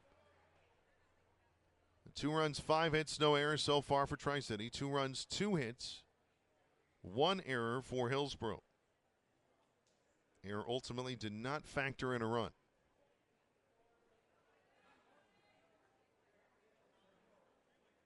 Hillsboro won 4-2 last night. Another close game between the two teams here tonight. The 0-2. McGill takes a fastball. It misses just outside. Well framed by Kenny Castillo, the Hillsboro catcher. But it was off the plate, 1-2. And Ricardo Capoise is our home plate umpire tonight. Reed Hoover on the bases. The 1-2. McGill pulls a grounder on a hop to first. Grabbed by Chris Katz, the first baseman. He'll take it to the bag for out number 2. Katz was ready to call it an inning, but the Dust Devils do have one more out remaining. I think we've all been there. So 1 hopper to first. And an easy out. 2 outs, the base is empty. Tri-City 2, Hillsboro 2. Harold Cole at the plate. Cole is 1 for 3. Singled his first time up, hit a liner the opposite way to right. First pitch. Cole takes a fastball. It's there, strike 1. 96 in the lower part of the zone. Outer half of the plate.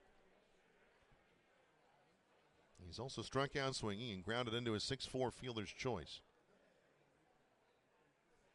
The 0-1. Cole takes a slider low and in. A ball and a strike. Mentioned a little bit ago, Spokane leading Vancouver 4-1.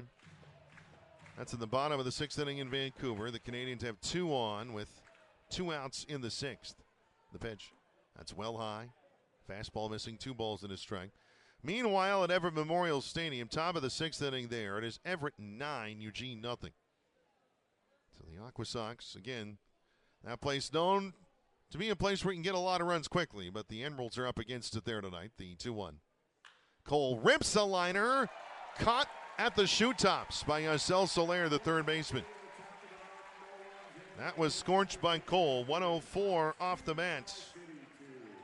But Soler just able to get it before it hits the turf. And we will make our way to the bottom of the 9th inning. The Dust Devils cannot give up a run. They got to try to get this to extras. As we go to the bottom of the 9th inning, the score remains Tri-City 2, Hillsboro 2. This is Dust Devils baseball. Call Abadan today for your business technology needs. From copiers to high-capacity print production, Abadan has you covered. Find out why they've served the Mid-Columbia since 1953. Call 509-946-2033. Abadan. Feel connected. We take a lot of pride in the success of our Tri-City Dust Devils, just like the folks at CO Energy, an independent franchise of Pacific Pride. With quality gasoline, non-ethanol premium, and diesel fuel, Pacific Pride's 24-hour fully automated fueling stations are modern, clean, and well-lit, and the frequent fueler's special access card provides security, control, and itemized billing. No lost receipts, no unauthorized purchases, no guesswork. Just hundreds of convenient Pacific Pride sites throughout the U.S. At Pacific Pride, we fuel the winners, and your company can join the team. So get a handle on your commercial fueling needs with Pacific Pride. Open your account today at CO Energy, an independent franchise of Pacific Pride, with offices in Pasco, Spokane, Yakima, and surrounding areas.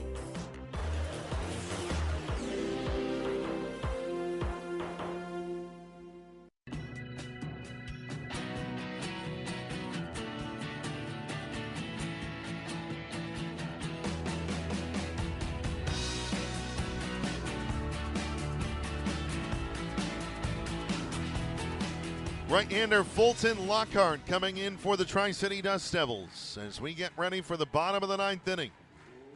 The Dust Devils 2, the Hops 2, and Lockhart has to get 3 outs and send this game to extra innings. The 3 is scheduled to take on catcher Kenny Castillo, first baseman Chris Katz, and shortstop Adrian Rodriguez. Mark Reed has already used 2 subs as pinch runners in the 8th inning. As such, he does not have a lot left on his bench. As the first pitch to Castillo in there for strike 1. He has in the catching department Diosfran Cabeza, Ivan Luciano, and Carlos Vera Onda. And as well, Keeson Cunningham, who's had the night off so far. The 0-1. Castillo tops it foul, third base side. He trails no balls, 2 strikes. Just having a look, though, you have power hitters in the persons of Castillo and Katz. This Fulton Lockhart can bring the fire. So all this we'll keep an eye on. The 0-2. Slider low, 1 ball and no strikes. Lockhart, no decisions, an ERA of 9.53 in 5 outings. Had 1 really tough outing. 5 2/3 innings. He's given up 6 earned runs, 7 in total, and 7 hits. He's walked 7, struck out 11. But again, he is a flamethrower. Fastball and slider primaries. The 1-2. Castillo pops it foul. Out of play, first base side. Landing in the back row of the lower boxes down the first base side. Castillo 0 for 3. He has struck out thrice tonight.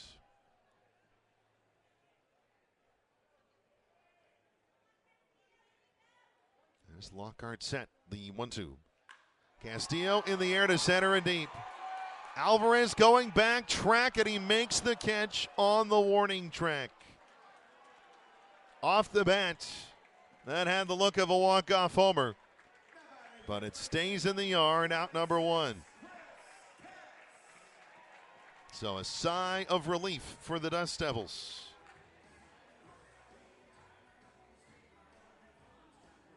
As that one hit a long way, but Castillo did not get it wholly and completely. And that's the reason why we're still playing. 1 out of the 9th at a 2-2 tie. First pitch coming to Chris Katz, the first baseman. Grounded on 3 hops to short, picked by Kendry Maduro. From behind second, his throw to first in time. 2 outs. Slade Alford, I think, kind of snared that on the front part of his glove as opposed to the webbing, but in the end had it secured, so it's out number 2.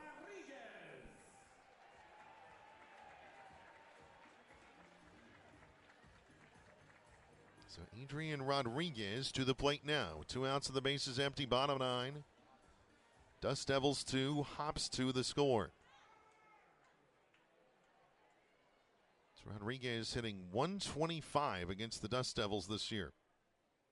That was coming into the day. First pitch to him, top of the zone, 0-1. He's 0 for 2 with a walk in this game, so that makes him now 2 for 18. He's hitting .111. He does have 3 RBI, though. And certainly has some power. Does have a couple homers. Cannot give him a meatball. The 0-1. Fastball low, a ball and a strike.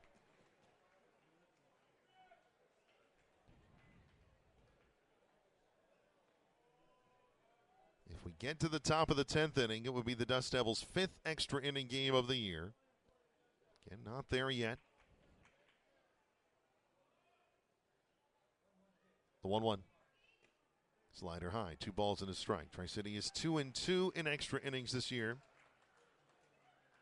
Hillsboro so far 4-1. 2 teams that have played the fewest extra inning games this year. Tri-City the fewest, Hillsboro second fewest. The 1-2-1. Popped in the air, foul out of play. First base side of the count, even 2 balls, 2 strikes.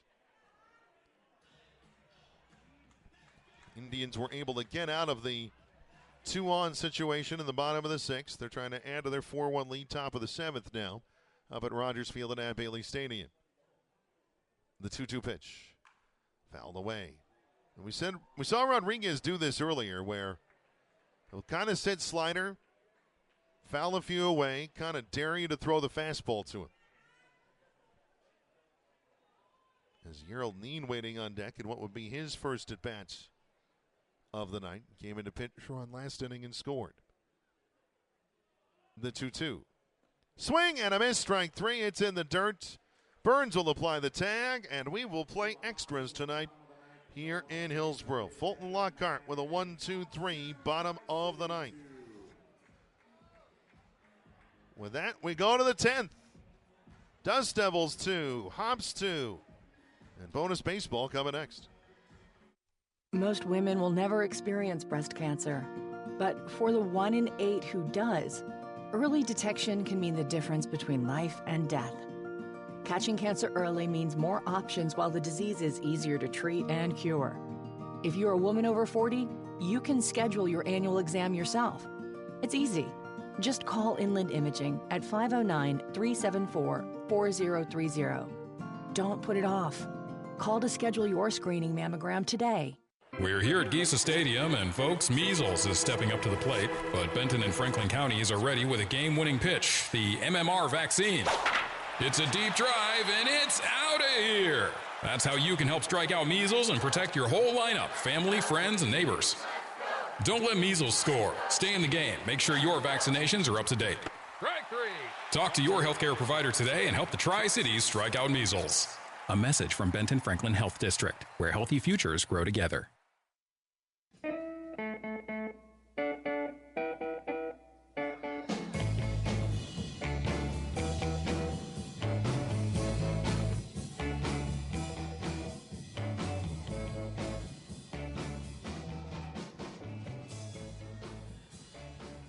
We head to the 10th inning at Hops Ballpark in Hillsboro. The score, Tri-City 2, Hillsboro 2. And so extra innings for the Dust Devils for the 5th time this year. Harold Cole will be the automatic runner at second. He was the final out of the 9th inning. That is how that works. So scheduled to come to the plate here in the 10th, catcher Peter Burns, first baseman Slate Alford, and second baseman Adrian Placencia. They will take on a new left-hander in Nate Savino, who was with the Hops to start the year, then went to Double-A and has now made his way back as of 2 weeks ago or so. Corner infielders in as Savino going back immediately to check and see if Cole might go on first move. Obviously and understandably, the Hops expecting Tri-City to lay down a bunt here and move the runner to third. As Burns has it off his shoulder now on the left-hand side. He does not square. First pitch taken. It's there for strike one.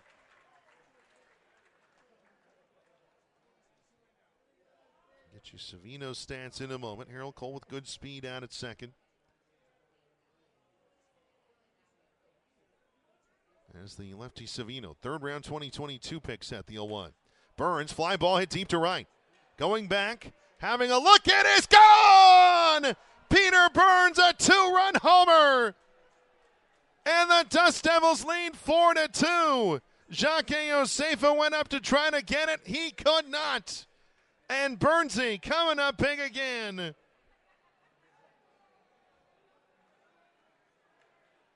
A moment where you'd expect the Dust Devils to bunt. Burnsy up swinging. He hits his first homer since June. How about it? And again, Tri-City leads 4-2. As the stats on it, 370 feet, 96 miles an hour off the bat as the first pitch to Slade Alford is in there for strike one.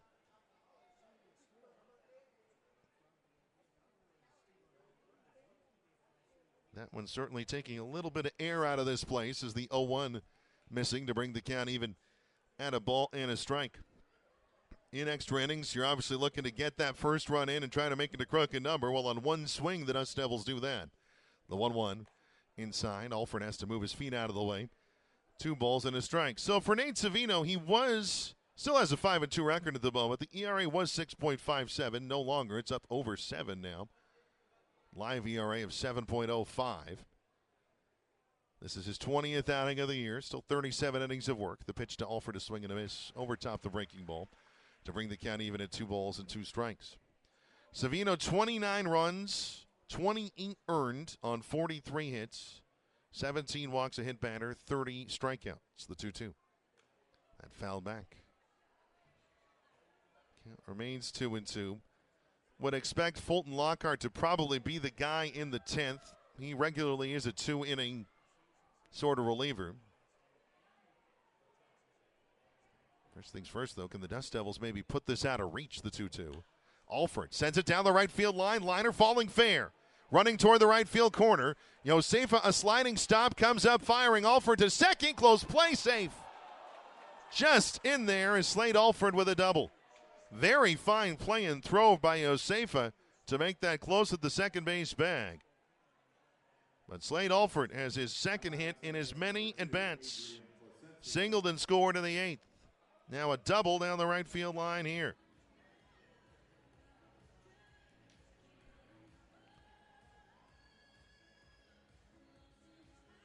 And so here is Placencia on the right-hand side.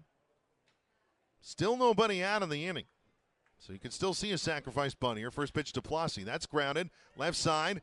Snared by Adrian Rodriguez. Off balance throw to first in time. Great defense by the Hillsboro shortstop. On the play, though, moving up to third is Alford with one out. So Placencia 0 for 4. That a productive out. Almost snuck that through for what probably would have been or potentially an RBI hit. So that'll bring the man who came through with a 2-run homer in the 8th inning to the plate. Hayden Alvarez. 4-2 Dust Devils. Alford at third, one out of the 10th. First pitch. Swing and a miss, strike one. Alvarez, I think, had a second 2-run homer on his mind there. Again, you want that kind of aggression. By the way, for Slade Alford, that's his first double as a Dust Devil. The 0-1. High. Throw down behind the runner. Diving back in safely, Alford, as he'll keep his hand on the bag. Yasel Soler tagging him. I think he thought Alford was off the bag for a moment. Reed Hoover, though, watching the whole time, said no, he was safe. Kind of an interesting look over there. Count is even at a ball and a strike. Infield is in for the Hops. The 1-1. Low and inside. Slider. Laying off at Aiden Alvarez. 2 balls and a strike. A single in the first. A line out, a ground out, and then a 2-run homer down the left field line in the 8th. Gave Tri-City a 2-1 lead at the time. The 2-1 pitch. That's low, ball 3. 3 balls and a strike. Jorge Ruiz, the right fielder, waiting on deck. If they walk Alvarez, have to think he's going to try to take second the moment he can. The 3-1. Swing and a miss, strike 2. Breaking ball, slow and in the zone. Had he taken it, the count would still be 3 balls and 2 strikes.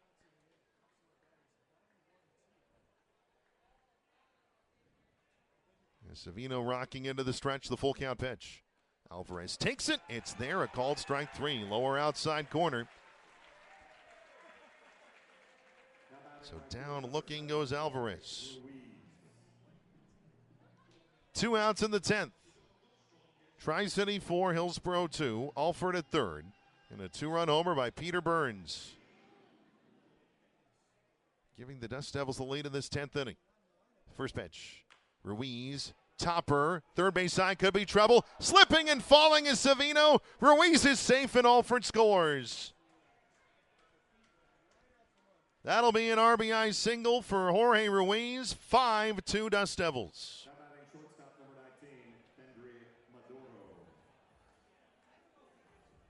So Ruiz, and we'll wait on the official call, I guess, but I can't think it's anything other than a hit. It is indeed. And so Ruiz on at first now, and Kendry Maduro, the shortstop, up. Pickoff throw over to first. Back safely is Ruiz. No slide even. That was going to be a tough play for Savino, regardless, but then he lost his footing trying to turn and throw, and then Ruiz safe easily. The pitch. Maduro, grounder right side. Getting past Mejia and into right field. Rounding second and heading for third is Ruiz. He's in there without a slide. Runners on the corners, 2 outs. Kendry Maduro with his second hit of the night. And now Ryan Nicholson will get one more opportunity. Been a tough night for Ryan. But could he find one hit here on the 10th to make it all worthwhile?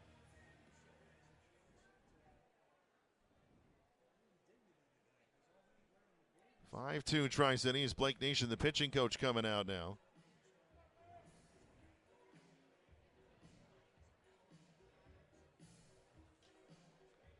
That's now a full conversation there. I don't think they're doing this. Well, maybe they are, to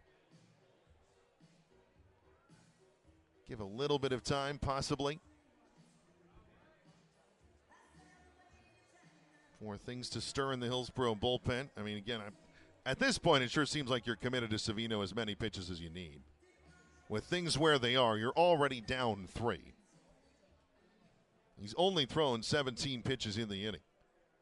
So now back to work we go. Again, runners on the corners, 2 outs, 3 in for the Dust Devils. Will lead 5-2 in the 10th. First pitch to Nicholson. Ripped into right. That's down for a hit. Scoring is Ruiz. Heading to third, Maduro. Close play there. Safe. Into the back of the bag. 6-2 Dust Devils. Could see Ryan Nicholson with his hands to the sky saying thank you at long last. It is 4 runs for the Dust Devils here on the 10th. As Maduro going from first to third on the RBI single by Ryan Nicholson down the right field line.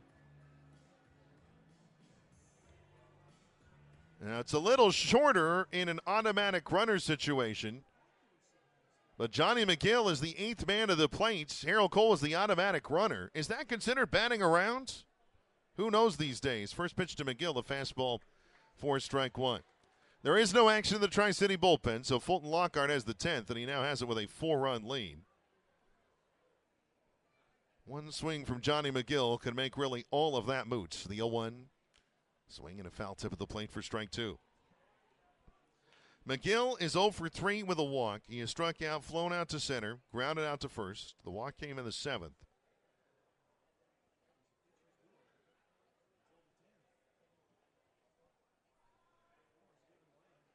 That is Savino, the 0-2. Outside. 1 ball and 2 strikes.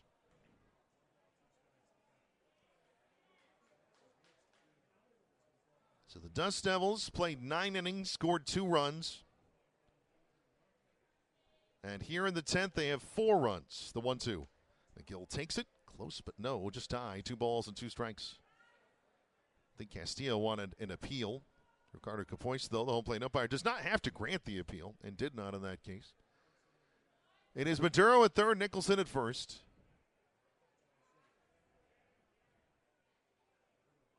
The 2-2. McGill, grounder, spinning up the middle. The shortstop, Adrian Rodriguez, gets their throw to first. Close play at the bag, but McGill is out. And the inning is over. But the Dust Devils score 4 runs on 5 hits in the top of the 10th. There were no errors. 2 men are left. And so we go to the bottom of the 10th now with the Dust Devils in good position. Still leading 3 outs, but leading 6-2 as we go to the bottom of the 10th next. Okay, text from the wedding planner. She's talking about a cake pop mural. Ah, exciting. Ooh, it's $8,000. Oh.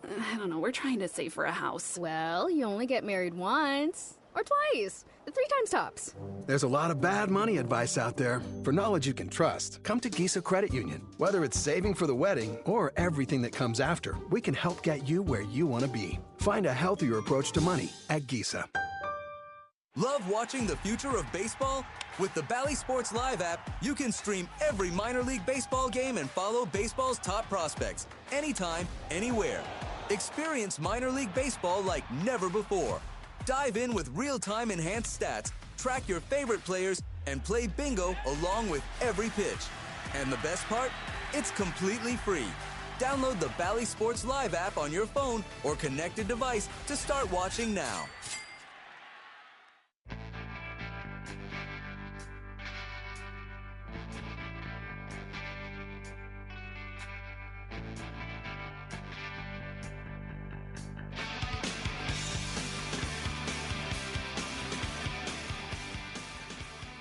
Three outs for the Tri-City Dust Devils to grab their first win of the week here in Hillsboro. As we start the bottom of the 10th inning with the score, Tri-City 6, Hillsboro 2. A 4-run top of the 10th. Started with Peter Burns' 2-run homer. 2 more coming in, and as a result, the Dust Devils' lead is 4. Adrian Rodriguez will be the automatic runner for Hillsboro. It should be of note, though 4 runs is a big margin, you already have 1 on the start. So it's a little shorter distance to bringing the potential tying run to the plate. Dust Devils learned this last year in that wild 19-18 game in which they beat Eugene in 11 innings. As Geraldine is first at bat of the night. First pitch sent up the middle, over a leaping Kendry Maduro and down for a hit. Stopping at third is the runner Rodriguez. Geraldine was 2/3 of the way to second, but had no intent of getting there as Slade Alford was playing off the bag. Thought he might try to draw a throw, but there was no one there. And so the single puts runners on the corners, nobody out. As again, Neen getting his first at bat of the night and sending one up the middle, no problem. Back to the top of the order in Slade Caldwell. So now again, the difference is only one other needs to reach now to bring the potential tying run up as Caldwell takes slider for strike 1. Fulton Lockhart, the pitcher of record. He came in the 9th inning, 3 up and 3 down, so this is his. Need a good runner at first, decent lead over there. The 0-1 he goes. So Caldwell takes it for strike 2. Throw down to second, not in time. As Maduro applying the tag, and Neen is safe.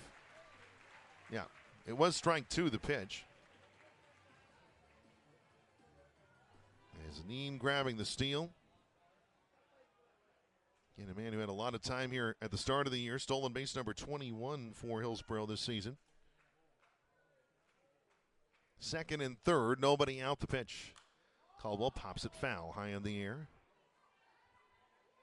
Yeah, we had it 0-2. Board had it 1-1. Now it says 1-2.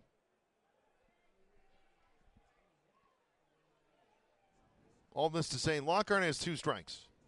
That we know for a fact. The 2-strike pitch. Caldwell sends a liner to left. That's down for a hit. Heading home is Adrian Rodriguez. He scores. Stopped at third, Geraldine. It's a 6-3 game, and now Hillsboro brings the potential tying run to the plate in the bottom of the 10th.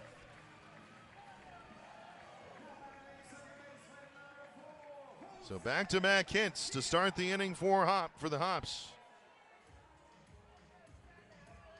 As again, it is Caldwell bringing in the RBI. And he's not likely to be at first particularly long. Again, 6-3 now the score in the 10th. Jose Mejia at the plate. First pitch to the second baseman. Fastball low. 1 ball and no strikes. So that is the thing about the automatic runner rule is you can put up 4 in the 10th inning, but it's functionally 3.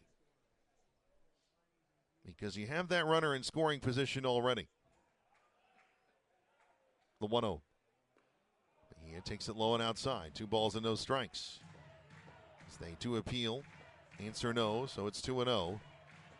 And if Mejia reaches, the potential winning run is at the plate. The potential tying run aboard.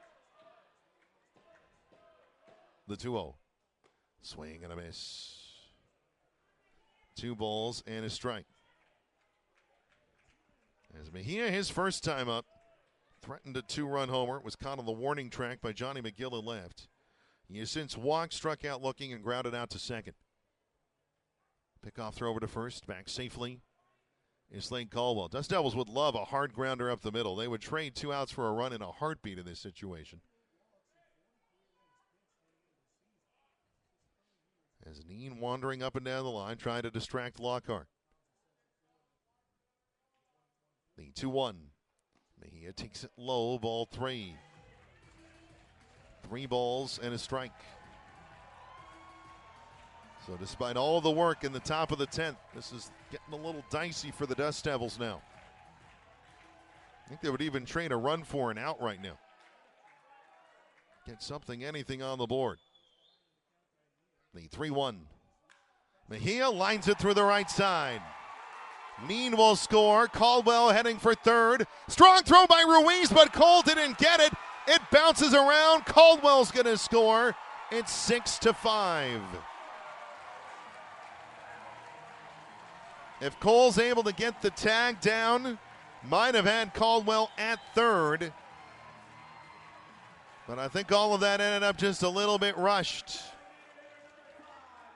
And now Jose Mejia is the potential tying run with nobody out. Glendon Rush, the pitching coach, is going to come out. As we do have to wait a little bit on the scoring here. There's an error involved. There has to be in order to account for the runner scoring. Caldwell, the second run. Mean scores on the RBI hit by Mejia. Caldwell gets to third on it and then scores on what will be probably a throwing error assigned to Jorge Ruiz. It was a great throw from Jorge, but it's on the ground. So we kind of had this last week. But the error is there. The infield playing at regular depth here. Again, 6-5 now the score here in the 10th. First pitch to Wallace Clark. Fastball high and outside. 1 ball and no strikes. It is gut check time for the Dust Devils, to say the least. 4 runs in the top of the 10th. You thought that you had this one pretty close to done. And the Hops reminded you, no, the 1-0 fouled straight back. If there was no net and no glass, we were in trouble. A ball and a strike. Now 6 runs, 10 hits, no errors for the Dust Devils. 5 runs, it's actually 1 error. It needs to go up on the board. 5 runs, 5 hits, and an error for the Hops. The error is charged to Ruiz on the throw. The 1-1. Clark takes it. It's in there. Strike 2. Slider catching the very top of the zone. And again, that error is cruel to Ruiz. It was an outstanding throw. But if it's not on the fly, the scoring rules state that you can't give that error to Harold Cole for missing the ball. The 1-2. That's low, and it gets away from Burns. That will allow Mejia to move up to third. So now the potential tying run is 90 feet away.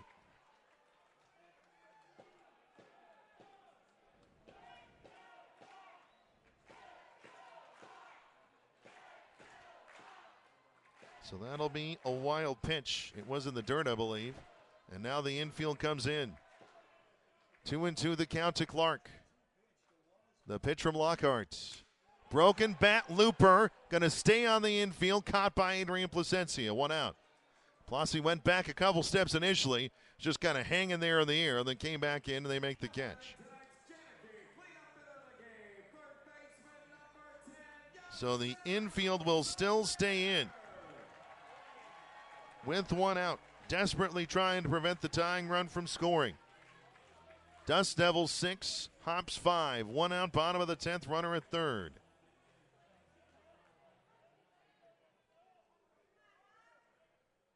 So they're 0 for 2, 2 walks tonight. First pitch.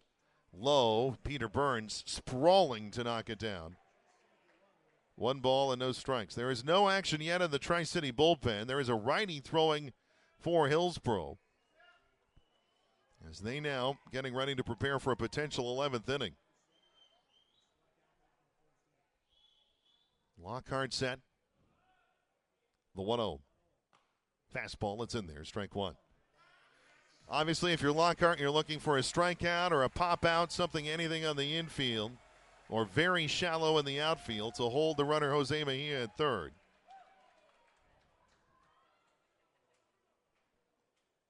The 1-1 now. Swinging a foul and a slider, strike 2. Again, the situation in extra innings and the new rules kind of lean into this a bit, but it is wild to see 2 teams play 9 innings of baseball and neither team score more than they did in the 10th inning. But that is what has happened tonight. The 1-2. Soler hits it to left, and McGill has to play it on a hop for a hit. Scoring is Mejia. We are tied 6-6. I don't know if McGill got the best read on that. That seemed initially like a ball that maybe could have been caught out there.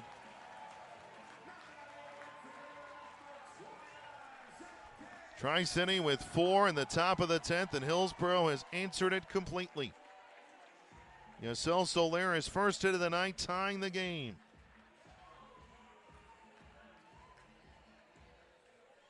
And now he is the potential winning run at first with 1 out. Jacques Josefa, the right fielder, will come up. So 2-2 through 9, 6-6 in the 10th now. First pitch from Lockhart.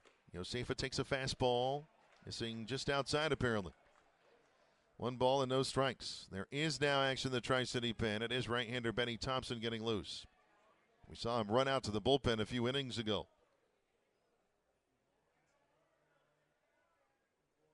The 1-0 to Josefa. Fastball, it's in there. Caught the inside corner. Count even at a ball and a strike.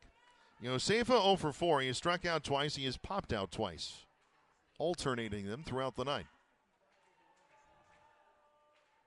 The 1-1. It's there, strike 2. That one had the plate. A slider from Lockhart or a changeup sneaking in. He's ahead 1 ball and 2 strikes.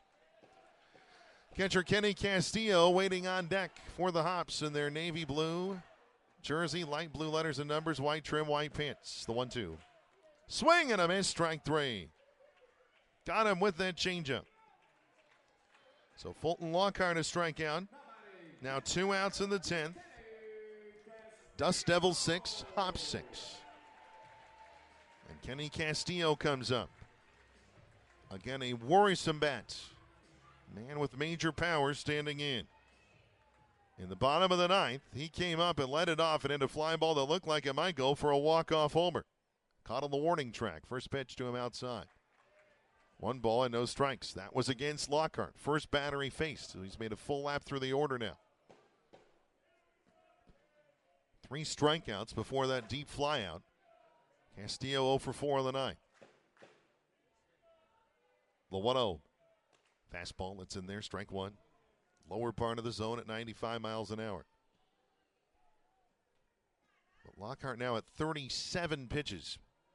So again, getting near the end of the line.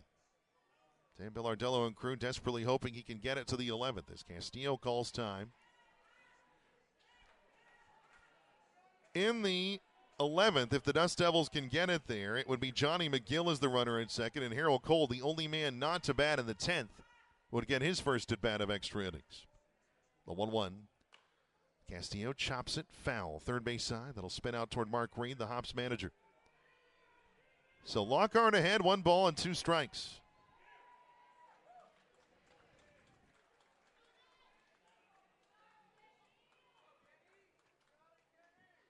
What a wild turn this game has had in this 10th inning. Short lead for Soler at first. The 1-2. Castillo takes it high, backing out of the way. Burns reaching up high to get it. 2 balls and 2 strikes. We're starting to get near the territory now where you'd think this is probably Fulton Lockhart's last batter, no matter what happens here. Just out of the sheer pitch count that's happened here in this 9th and 10th for him. Really more in this 10th inning.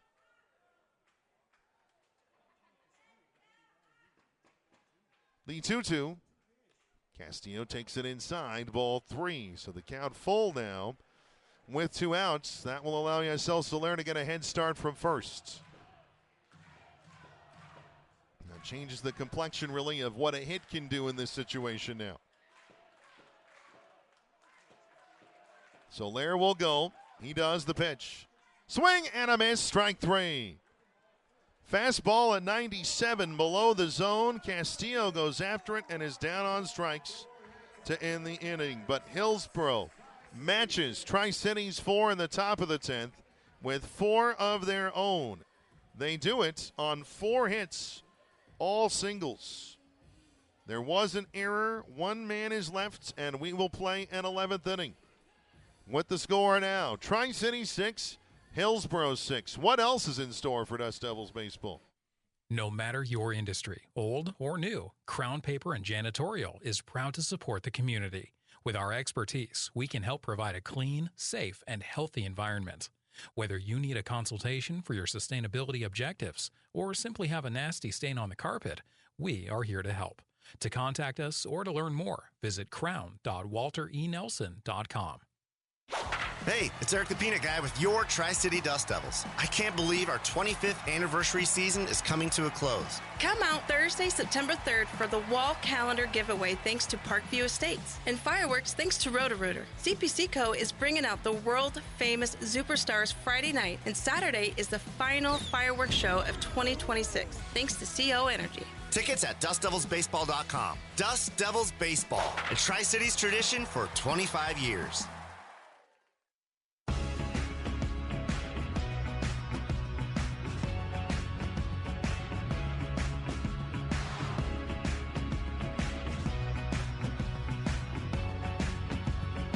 We move to the 11th. The score, Tri-City 6, Hillsboro 6. Both teams scoring 4 runs in the 10th inning for this game to continue. And so we'll start the inning with a little bit of a change, as it is, I believe, Kevin Castillo. He's not officially made his way to first, but Dan Billardello has gone to the card and announced it to the umpires, and I believe Mark Green as well has been informed in the Hops dugout. So Kevin Castillo, who had the night off, is going to run at second for Johnny McGill. Starting the inning on second base for Tri-City, number 14, Kevin Castillo, leading off. And so he now runs and very likely will play left field in the bottom of the 11th, whatever is in store here on the top side. As Harold Cole, the third baseman, takes the fastball missing. 1 ball and no strikes.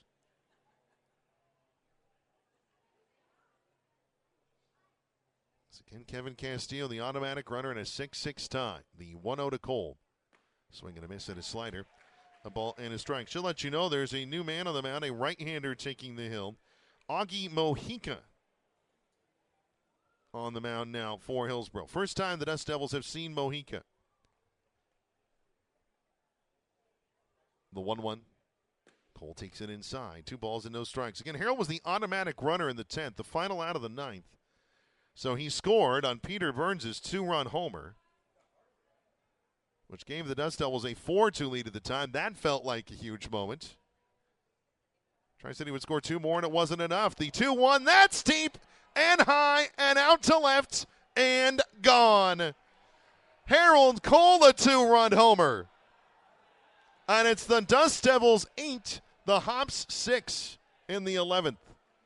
A game that has gone completely through the looking glass. As Cole launching one. 398 feet the distance, 102 off the bat. For Cole, that is his 11th homer, RBI total to 29. Again, these teams combined to score 4 runs in the first 9 innings on both sides. They have now scored 10 runs in the last 3 half innings, and we're just started here. As here's Peter Burns. First pitch to him is high, 1 ball and no strikes. Just complete and utter madness has descended upon Hops Ballpark. The 1-0, a strike, 1-0-1.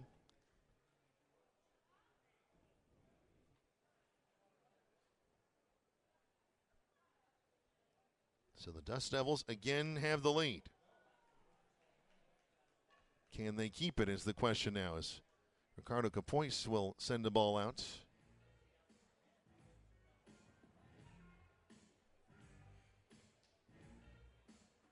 As the count now, 1 ball and 2 strikes to Burns, beg your pardon. Last pitch, I believe, foul away. The 1-2. Burns hits one to center and deep.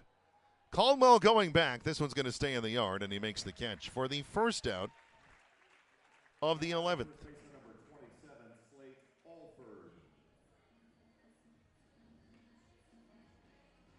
So again, a 2-run homer by Harold Cole, giving the Dust Devils an 8-6 lead.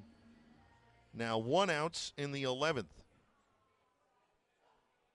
And Slate Alford comes up. He doubled and scored in the 10th, the pitch. In there for strike 1. So he sent one down the right field line, was able to beat the play at second. It was close. Ended up scoring on Jorge Ruiz's RBI single, the 0-1 fastball in there for strike 2. Augie Mojica keeps it moving quickly. The 0-2. Check swing. Did he offer? No, says Reed Hoover, the base umpire, and a slider low. 1 ball and 2 strikes. Coming into the night, Mojica, just 1 outing. He gave up a run on 3 hits in 2 innings. So this is outing number 2 as a hop. The righty winds, the 1-2. Slider, it's there, strike 3. Caught the inside, really half. So Alford will go down looking. 3rd time tonight that has happened. He's 2 for 5 now. 2 outs in the 11th, the base is empty. 2 in on the Cole 2-run homer, 8-6 Tri-City.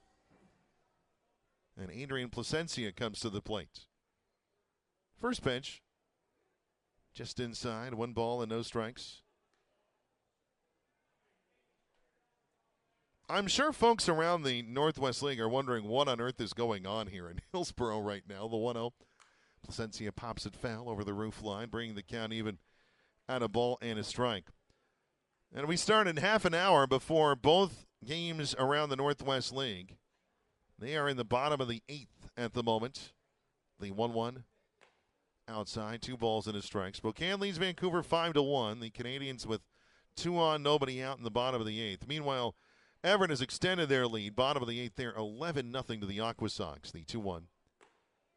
And fastball outside, 3 balls and a strike. Placencia is 0 for 4. He is the only Dust Devil in the lineup tonight not to reach base. The 3-1 popped up. 3rd base side. That'll go foul onto the roof. Count full at 3 balls and 2 strikes. As Mojica is shaking off a couple signs. The payoff now. Swing and a miss, strike 3. Unfortunately for Adrian Placencia, he is now 0 for 5 on the night. The inning reads 2 runs a hit. The 2-run homer by Harold Cole with the automatic runner aboard.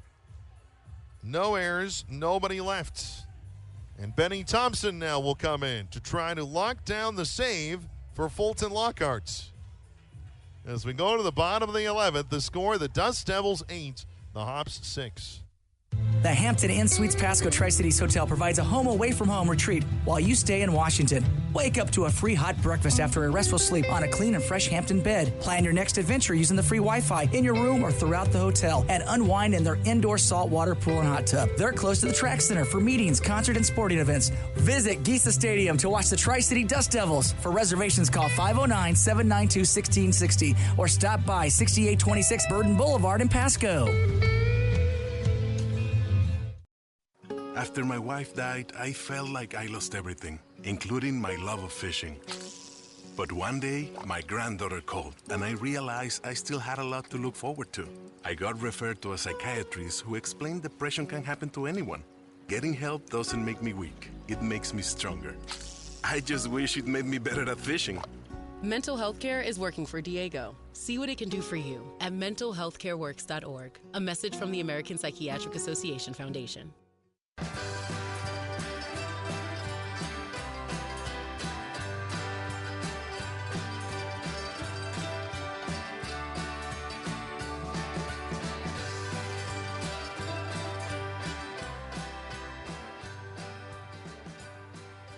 Okay, here we go to the bottom of the 11th inning. The score, Tri-City 8, Hillsboro 6.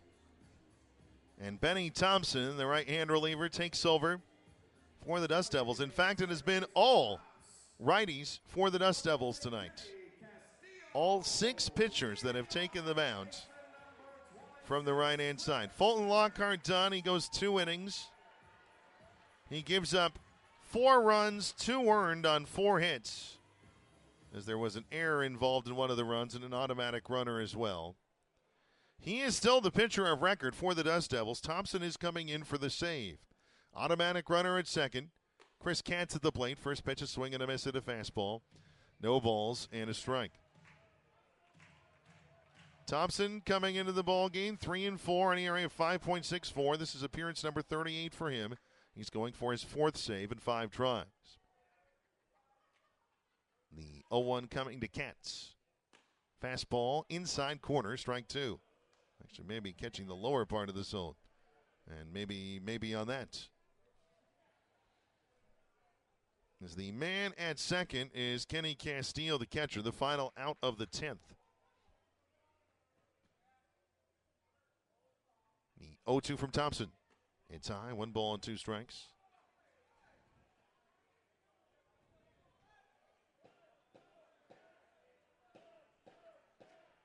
As Katz is 0 for 4. Hit 2 balls pretty deep to center, both caught. The 1-2. Changeup, swing and a miss, strike 3. The patented Benny Thompson changeup, striking out Katz, 1 out in the 11th.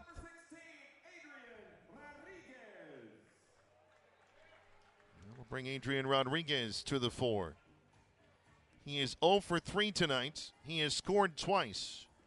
Walking in the second and coming in on starting left fielder Abdias De La Cruz's double in the second. He was the automatic runner in the 10th, first to score. Pickoff throw back to second, back safely. Is Castillo out at second. That is about the most demoralizing thing you can do to a team in an extra inning situation, is to pick off the runner at second. So you like the try there. First pitch to Rodriguez. Fastball high, 1 ball and no strikes. 8 runs, 11 hits, an error for the Dust Devils. 6 runs, 6 hits, and an error for the Hops.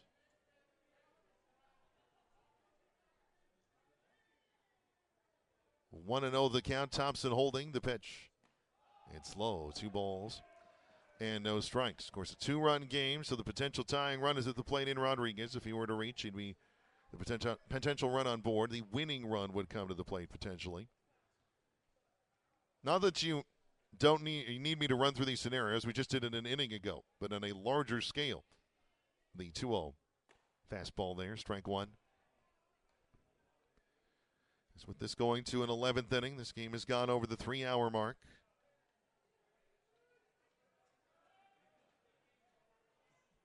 Crowd has thinned out a little. Folks do have work in the morning. The 2-1. Rodriguez, fly ball to right. Staying in the yard, though. Jorge Ruiz going back. He'll make the catch. Bluffing attack from second is Castillo. 2 outs in the 11th. So, for the first time tonight, the Dust Devils have the Hops to their final outs.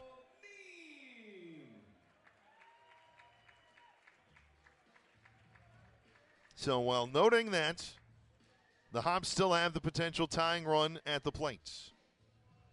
In the person of Geraldine, he has 2 homers this year, more of a slap hitter with speed. And his job is simply not to get out in whatever way possible. 8-6 Dust Devils in the 11th. First pitch. Neen pops it up third base side. Cole going over. That'll be over the net foul. No play. Strike 1, though.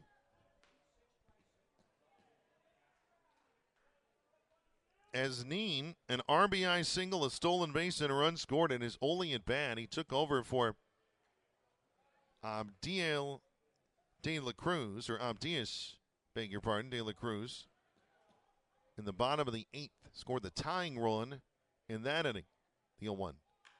Neen high in the air, deep to right. Looking out is Ruiz. It is gone. A 2-run homer for Geraldine. We're tied 8-8. I think Benny Thompson thinks the game's over. He was walking off as though it was a walk-off. It was a 2-run margin. The game goes on. And now we have to wonder, will it ever end? Dust Devils 8, Hops 8. Unreal. 3rd homer for Geraldine on the year.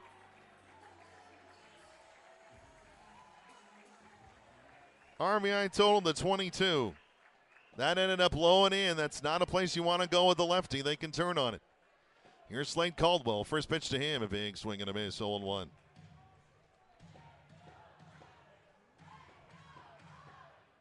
So now Tri-City trying to get this to the 12th. As Thompson ready. Working the first base side of the rubber, the 0-1. Caldwell takes it high. A ball and a strike. Again, it was 2-2 through the first 9 innings of this game. It's 8-8 now in the 11th. The 1-1. Caldwell pops it foul. Third base side, 1-2 now. Again, this game has gone on so long that Benny Thompson thought he had been walked off. He was walking off the field, and Peter Burns, the catcher, had to go out to him on the first base line and wave him back to the mound.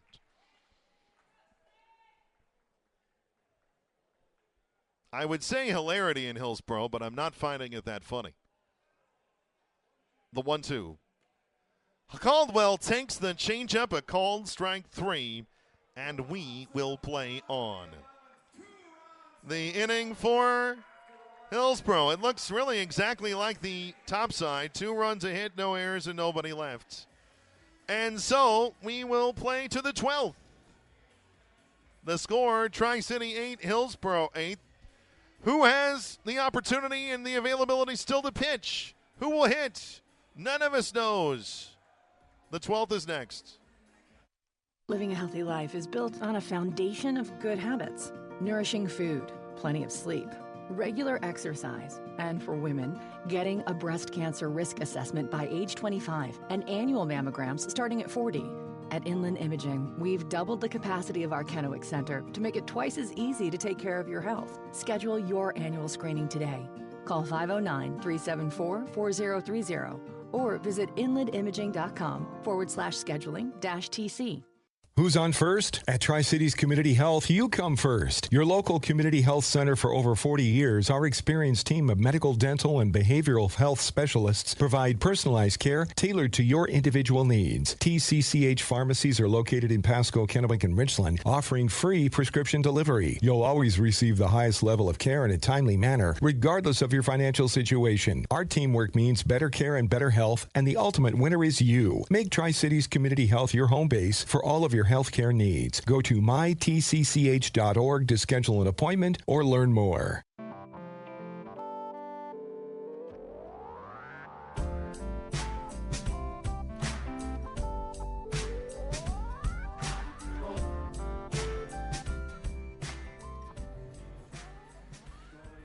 We're all growing a bit delirious here as we go to the 12th inning with the score. Tri-City 8, Hillsboro 8.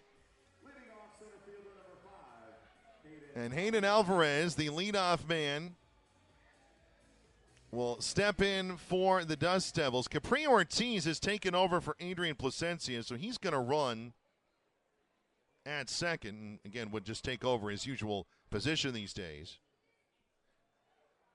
As Augie Mojica continues on, his time is called.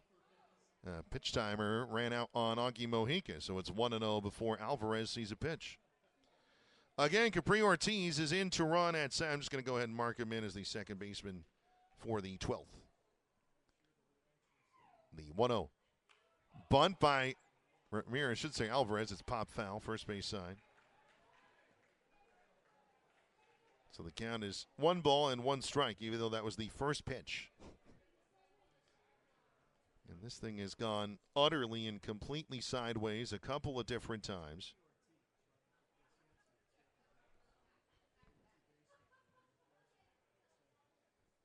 Alvarez, a 2-run homer in the 8th. The pitch fouled, first base side into the Tri-City dugout. So the count now 1 ball and 2 strikes. Also a single. He's 2 for 5 tonight.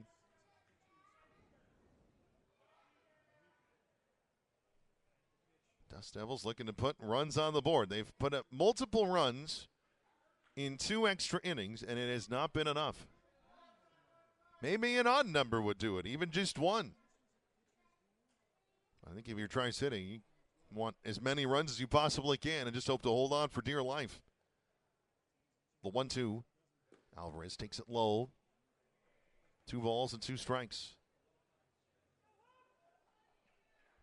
And the 2-run homer for Alvarez, those were the first 2 runs of the night for the Dust Devils. They did not score in the first 7 innings of this game. They have scored 8 runs in the last 4 innings, the 2-2. Alvarez pops it up on the infield. Ortiz having to hurry back to second, and he will do so. No throw. 1 out in the 12th. So the pop out by Alvarez. Not allowing Ortiz to move up. That'll bring Jorge Ruiz, the right fielder, to the plate. An infield single and an RBI in the 10th, part of the 4-run 10th inning. 8-8 in the 12th. First pitch. Lined foul. No balls and a strike.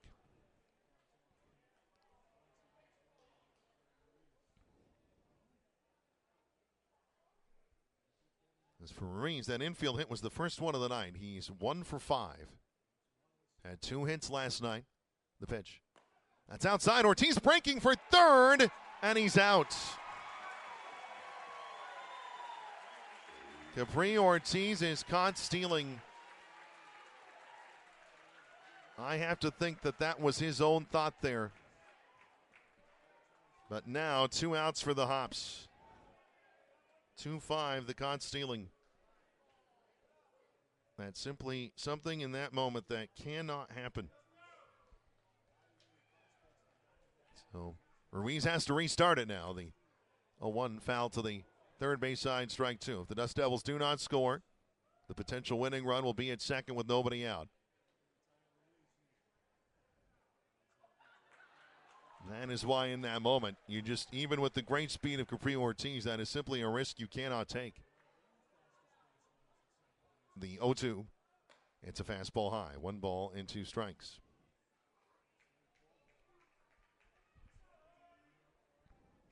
Henry Maduro waiting on deck. Tri-City in the road, gray, navy, white, and gold. They have been all night, the 2-2.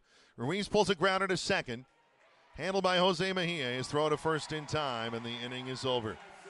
So after scoring 6 runs in the last 2 innings combined, the Dust Devils are unable to score here in the 12th. So no runs, no hits, no errors, and nobody left. And now the Dust Devils must hold the Hops off the board in the bottom of the 12th. 8-8 is the score. Tri-City hoping to keep it that way when we return. Celebrate the history of our national pastime at the National Baseball Hall of Fame and Museum in Cooperstown. See priceless treasures that'll bring your baseball memories to life. Connect with events that have shaped and changed the game and our country. Our stories to tell, your memories to share. Plan your visit today at baseballhall.org.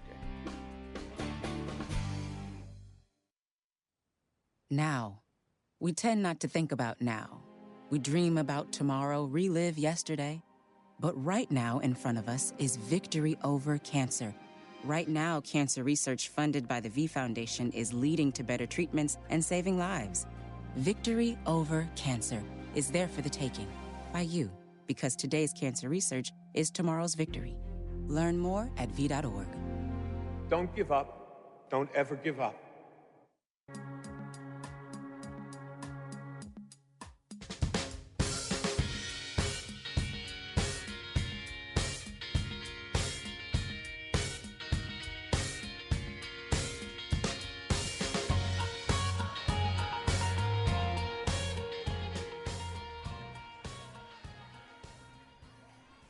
We have somehow reached the bottom of the 12th inning at Hops Ballpark.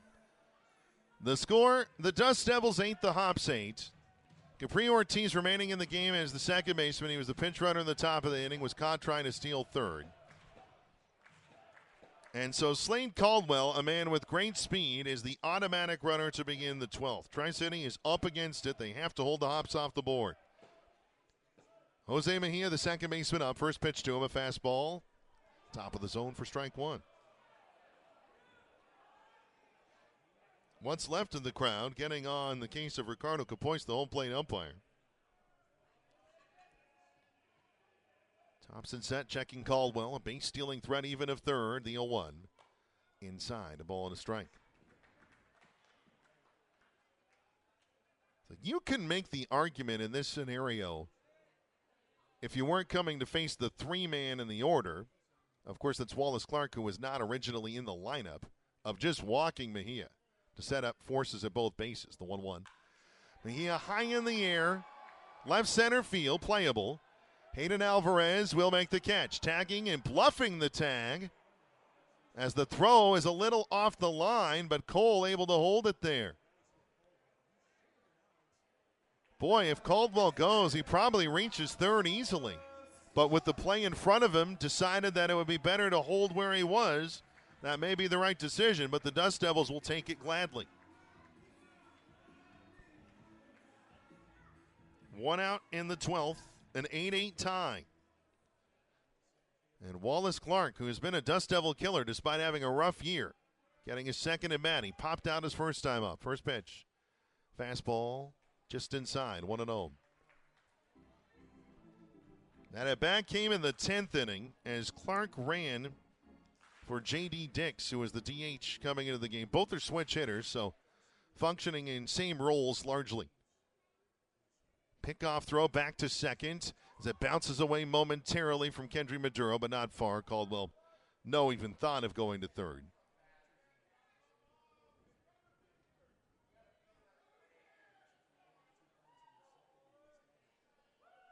As Thompson, for the Dust Devils, is the sixth pitcher of the night. The 1-0. Clark fouls it back. A ball and a strike. And the Dust Devils entirely in danger in this 12th inning because of not scoring on the top side. But it's another situation where if you could get a strikeout or an out on the infield, you're in much better shape. Benny Thompson trying to walk the tightrope. No room for error. The 1-1. Taken by Clark outside. 2 balls and a strike. And Wallace Clark from Tulsa, Oklahoma. Fairly high pick for the Arizona Diamondbacks. 9th round pick in last year's draft. Played collegiately at Oklahoma, then Duke. Finishing as a Blue Devil. The 2-1. Clark takes a fastball just inside, ball 3. 3 balls and a strike. Waiting on deck is third baseman Yacel Soler. Again, a walk is not the worst thing in this scenario. The runner at second, Caldwell, is the only one who matters. The 3-1. Clark pops it foul. Third base side. Strike 2. You still want to get the out at the plate. Don't get me wrong. But it's not as if a walk would add any pressure to the situation. It's already there.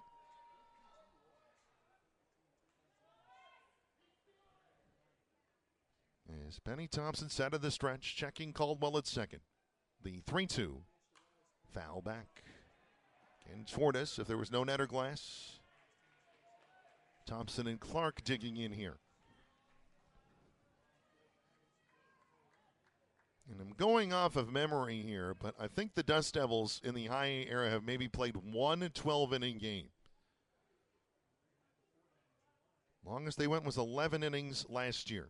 That was the crazy 1918 game at Kisa Stadium. The 3-2. Fastball inside, ball 4. So Clark will walk. Again, that sends up a force at any base. And Slade Caldwell's run is the only run that matters in this scenario.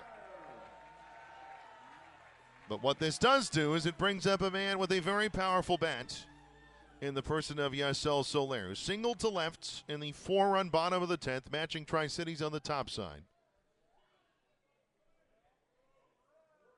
Otherwise, 2 walks, a flyout, and a strikeout. Again, 8-8, first and second, 1 out, bottom of the 12th.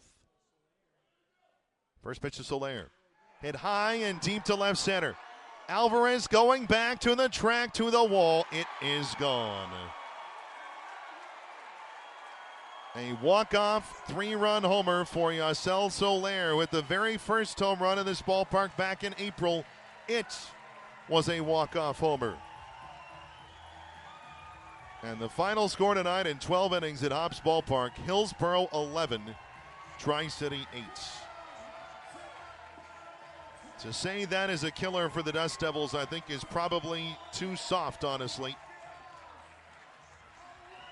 As Soler finishes off the ball game, and the Dust Devils have lost the first two of this series. And this one certainly a game that got away.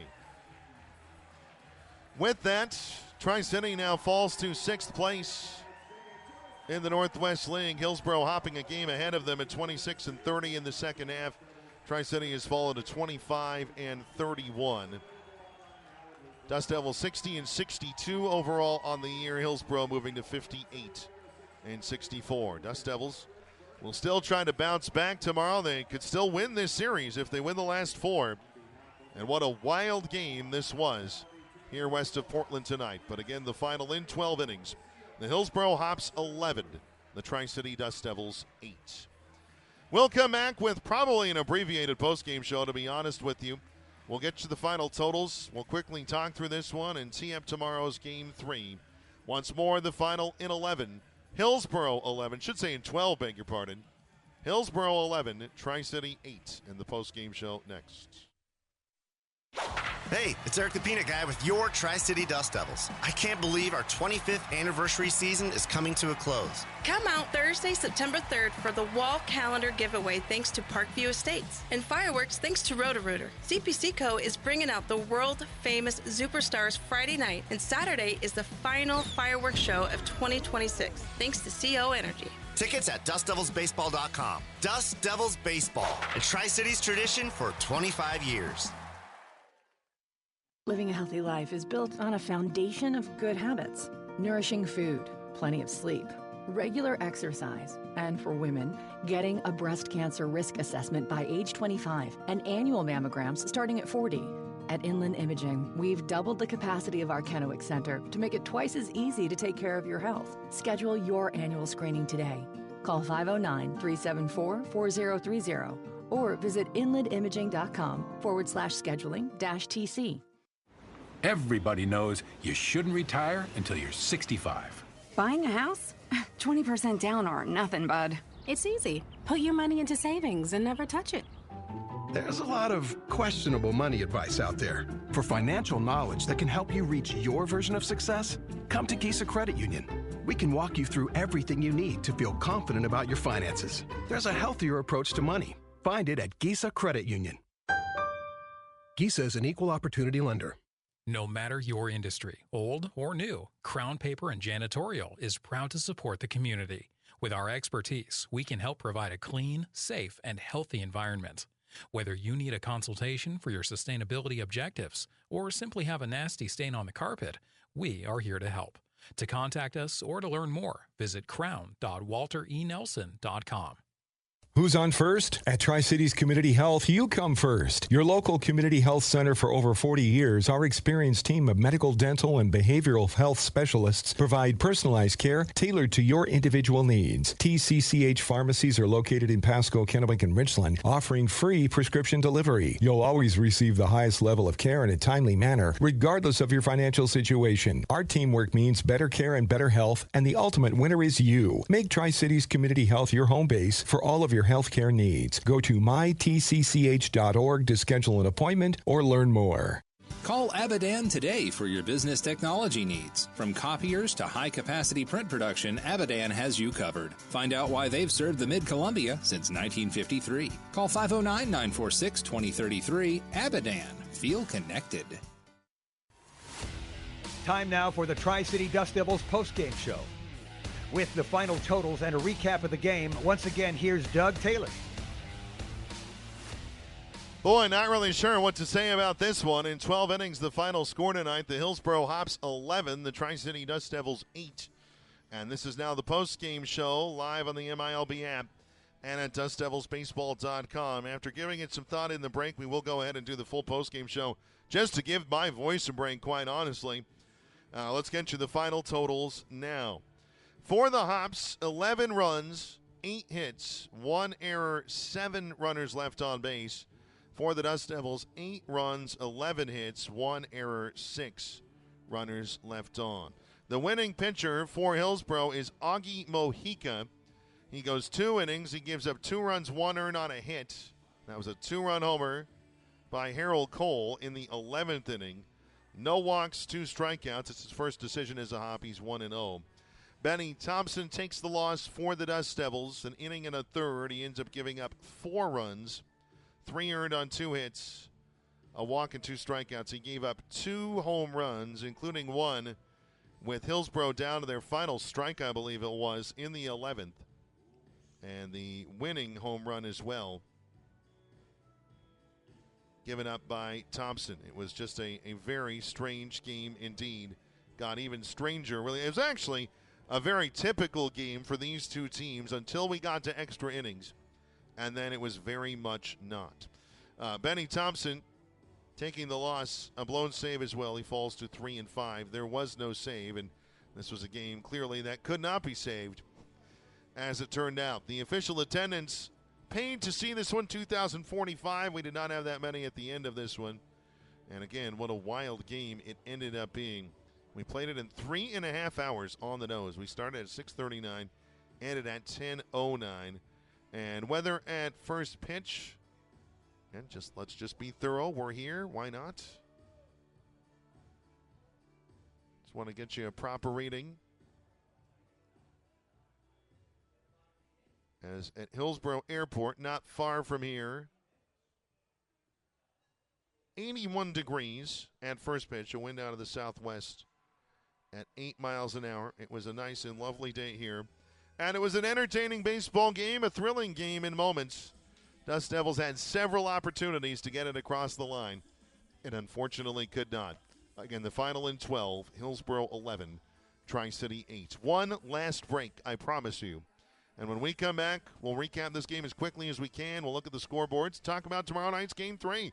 We got more baseball to play here, folks. Hillsboro leads the series 2-0. The Dust Devils could still win this series or grab a road split, as the Dust Devils postgame show continues right after these messages. We're here at Giesa Stadium, and folks, measles is stepping up to the plate, but Benton and Franklin counties are ready with a game-winning pitch, the MMR vaccine. It's a deep drive, and it's out of here. That's how you can help strike out measles and protect your whole lineup, family, friends, and neighbors.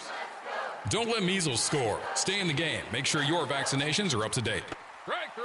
Talk to your healthcare provider today and help the Tri-Cities strike out measles. A message from Benton Franklin Health District, where healthy futures grow together. The Hampton Inn Suites Pasco Tri-Cities Hotel provides a home away from home retreat while you stay in Washington. Wake up to a free hot breakfast after a restful sleep on a clean and fresh Hampton bed. Plan your next adventure using the free Wi-Fi in your room or throughout the hotel, and unwind in their indoor saltwater pool and hot tub. They're close to the track center for meetings, concert, and sporting events. Visit Giesa Stadium to watch the Tri-City Dust Devils. For reservations, call 509-792-1660 or stop by 6826 Burden Boulevard in Pasco. Okay, text from the wedding planner. She's talking about a cake pop mural. Ah, exciting. Ooh, it's $8,000. Oh. I don't know, we're trying to save for a house. Well, you only get married once. Or twice. 3 times tops. There's a lot of bad money advice out there. For knowledge you can trust, come to Giesa Credit Union. Whether it's saving for the wedding or everything that comes after, we can help get you where you want to be. Find a healthier approach to money at Giesa. Most women will never experience breast cancer, but for the 1 in 8 who does, early detection can mean the difference between life and death. Catching cancer early means more options while the disease is easier to treat and cure. If you're a woman over 40, you can schedule your annual exam yourself. It's easy.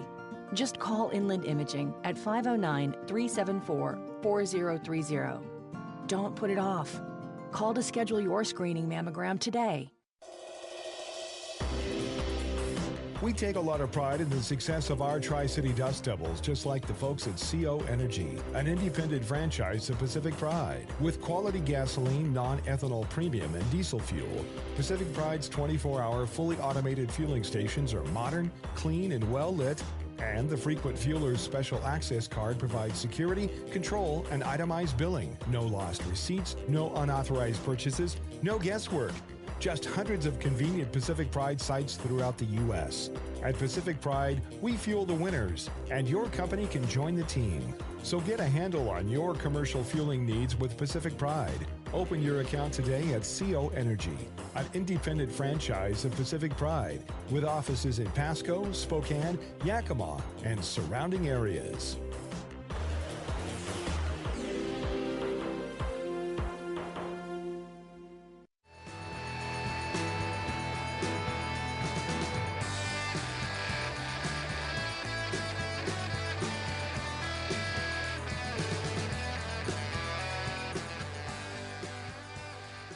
Back one last time at Hops Ballpark on this Wednesday night. It is still Wednesday, I do believe, with the final score in 12 innings.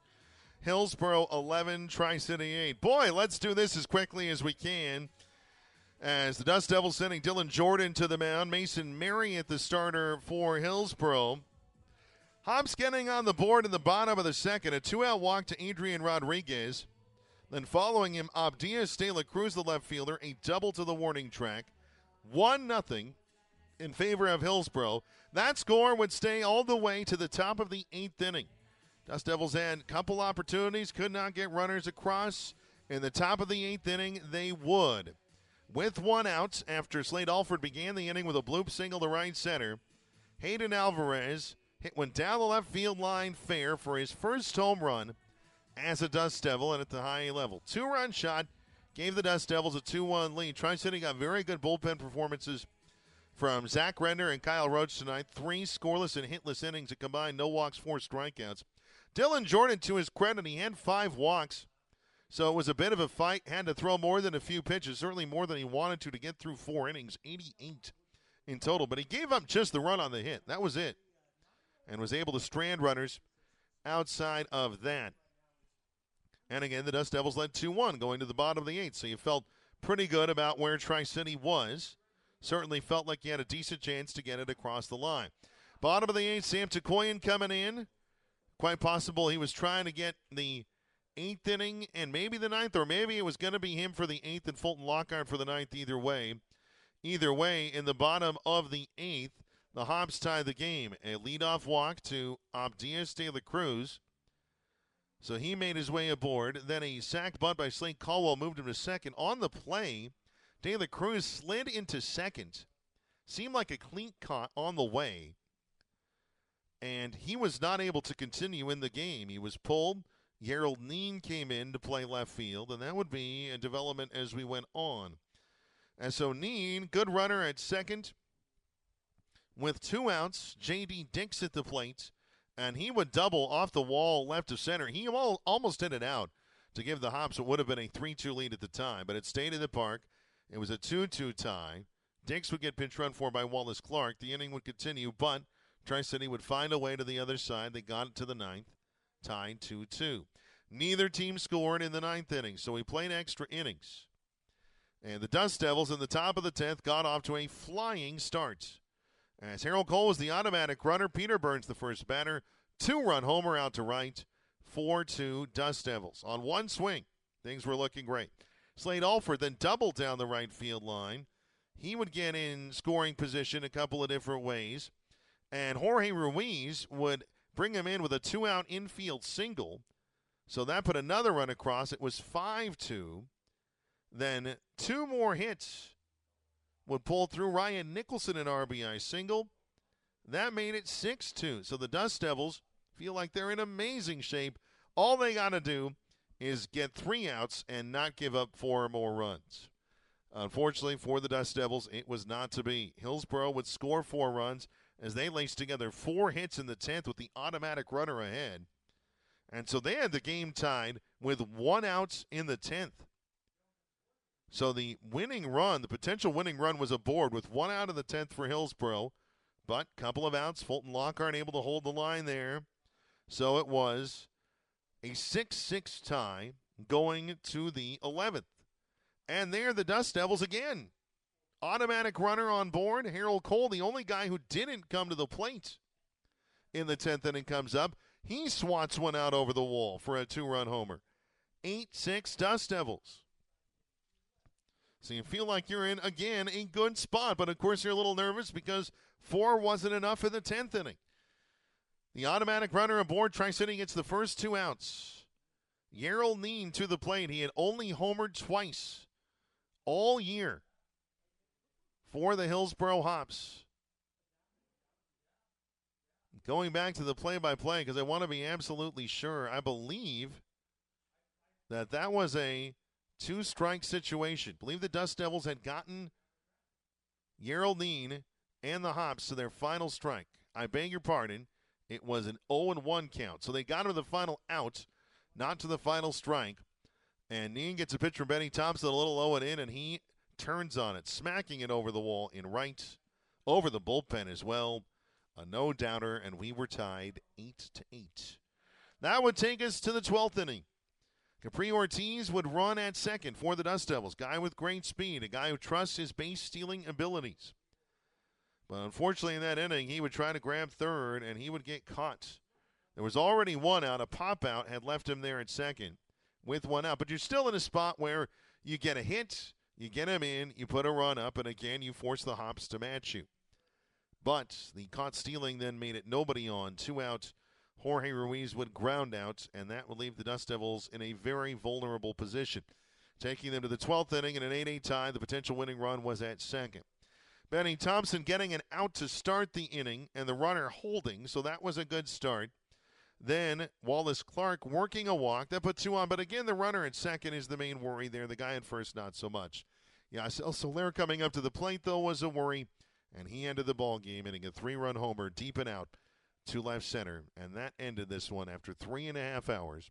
The final score tonight in 12, Hillsboro 11, Tri-City 8. So the Dust Devils have lost the first 2 games of this series, and a great opportunity to, again, try to keep one of our faint playoff hopes alive goes by the wayside. Hillsboro took advantage as they've now skipped the Dust Devils in the standings. Still 4 games to come this week in this series. Game 3 tomorrow night. More on that in a moment. The action is final in the Northwest League. I do not believe that the other games finished before ours, but it was close. As it was 3 hours, 2 minutes at Everett Memorial Stadium, where the Aqua Sox down the Eugene Emeralds 11-6. It was an 11-0 game. The Emeralds scored 6 runs in the top of the 9th inning, but that game started at 7:05 and ended at 10:07, so it ended 2 minutes before ours. Everett wins 11-6. Spokane would hold on to beat Vancouver 5-3. So the Dust Devils did not actually lose any ground in the second half playoff race. But, of course, they missed a golden opportunity to gain ground as they remain 6 back now with 10 games remaining. They started at 7:07. It took 3 hours and 11 minutes to play that one. They both played 9-inning games. All 3 games in the Northwest League over 3 hours tonight. Well, that's something we got to look into because that doesn't seem right. But Spokane wins it 5-3. So the standings now at the moment look like this. So to make sure we get the refresh and everything looking right. Okay. So Eugene remaining at the top of the second half standings. So again, take them out of the equation. Vancouver at 31-25 leads the second half playoff race. Everett with their win is 3 back. So the Aqua Sox are still alive. And they gain ground tonight. So do the Spokane Indians, 4.5 back. Harder climb for them, but again, it is still there. Hillsboro 5 back now with 10 remaining. And the Dust Devils remaining 6 back and are now in the basement in the second half. Kind of hard to believe with the way that the Dust Devils, after they had come back, after that 10-game losing streak, they'd won 5 in a row. They had put themselves back in the mix to find themselves where they are now. It just seems a little difficult to believe. But here we are, and 10 games remain. The best the Dust Devils can do now is get to 35-31. If they were to win the last 10, they would get to 35-31. Vancouver took a loss tonight. Tri-City would need Vancouver to win no more than 3 of their next 4 games. They would need to win all, and they would need help. Again, we're starting to talk about astronomical odds, but still possibilities, even if not remote, even possibilities. But just doing the math on it for you, it is still alive for the Dust Devils. But obviously, with each day, and especially with a loss like this tonight, it is harder and harder to see a way there. But the way is still there nonetheless. And the Dust Devils have to keep playing, trying to keep winning, and see what happens. At bare minimum, trying to finish the season as strongly as you can. Because there are other things on the line. The Dust Devils are at 60 wins. Last year in the high A era, they set their record for wins in a year at 61. So can you beat that? There are a bunch of different things to consider in the midst of the second half playoff race as it sits now. In the Angels system, again, Tri-City, the only team to lose tonight. In fact, I beg your pardon, I got to go back. Looking at the box score before, I told you Rocket City had one hit Birmingham. Maybe they went back and looked at the scoring and changed a hit to an error, because now Rocket City is credited with a no-hitter. And I don't have any idea what that is about. Because the box score I loaded had one hit, now there are no hits. So a hit was changed to an error.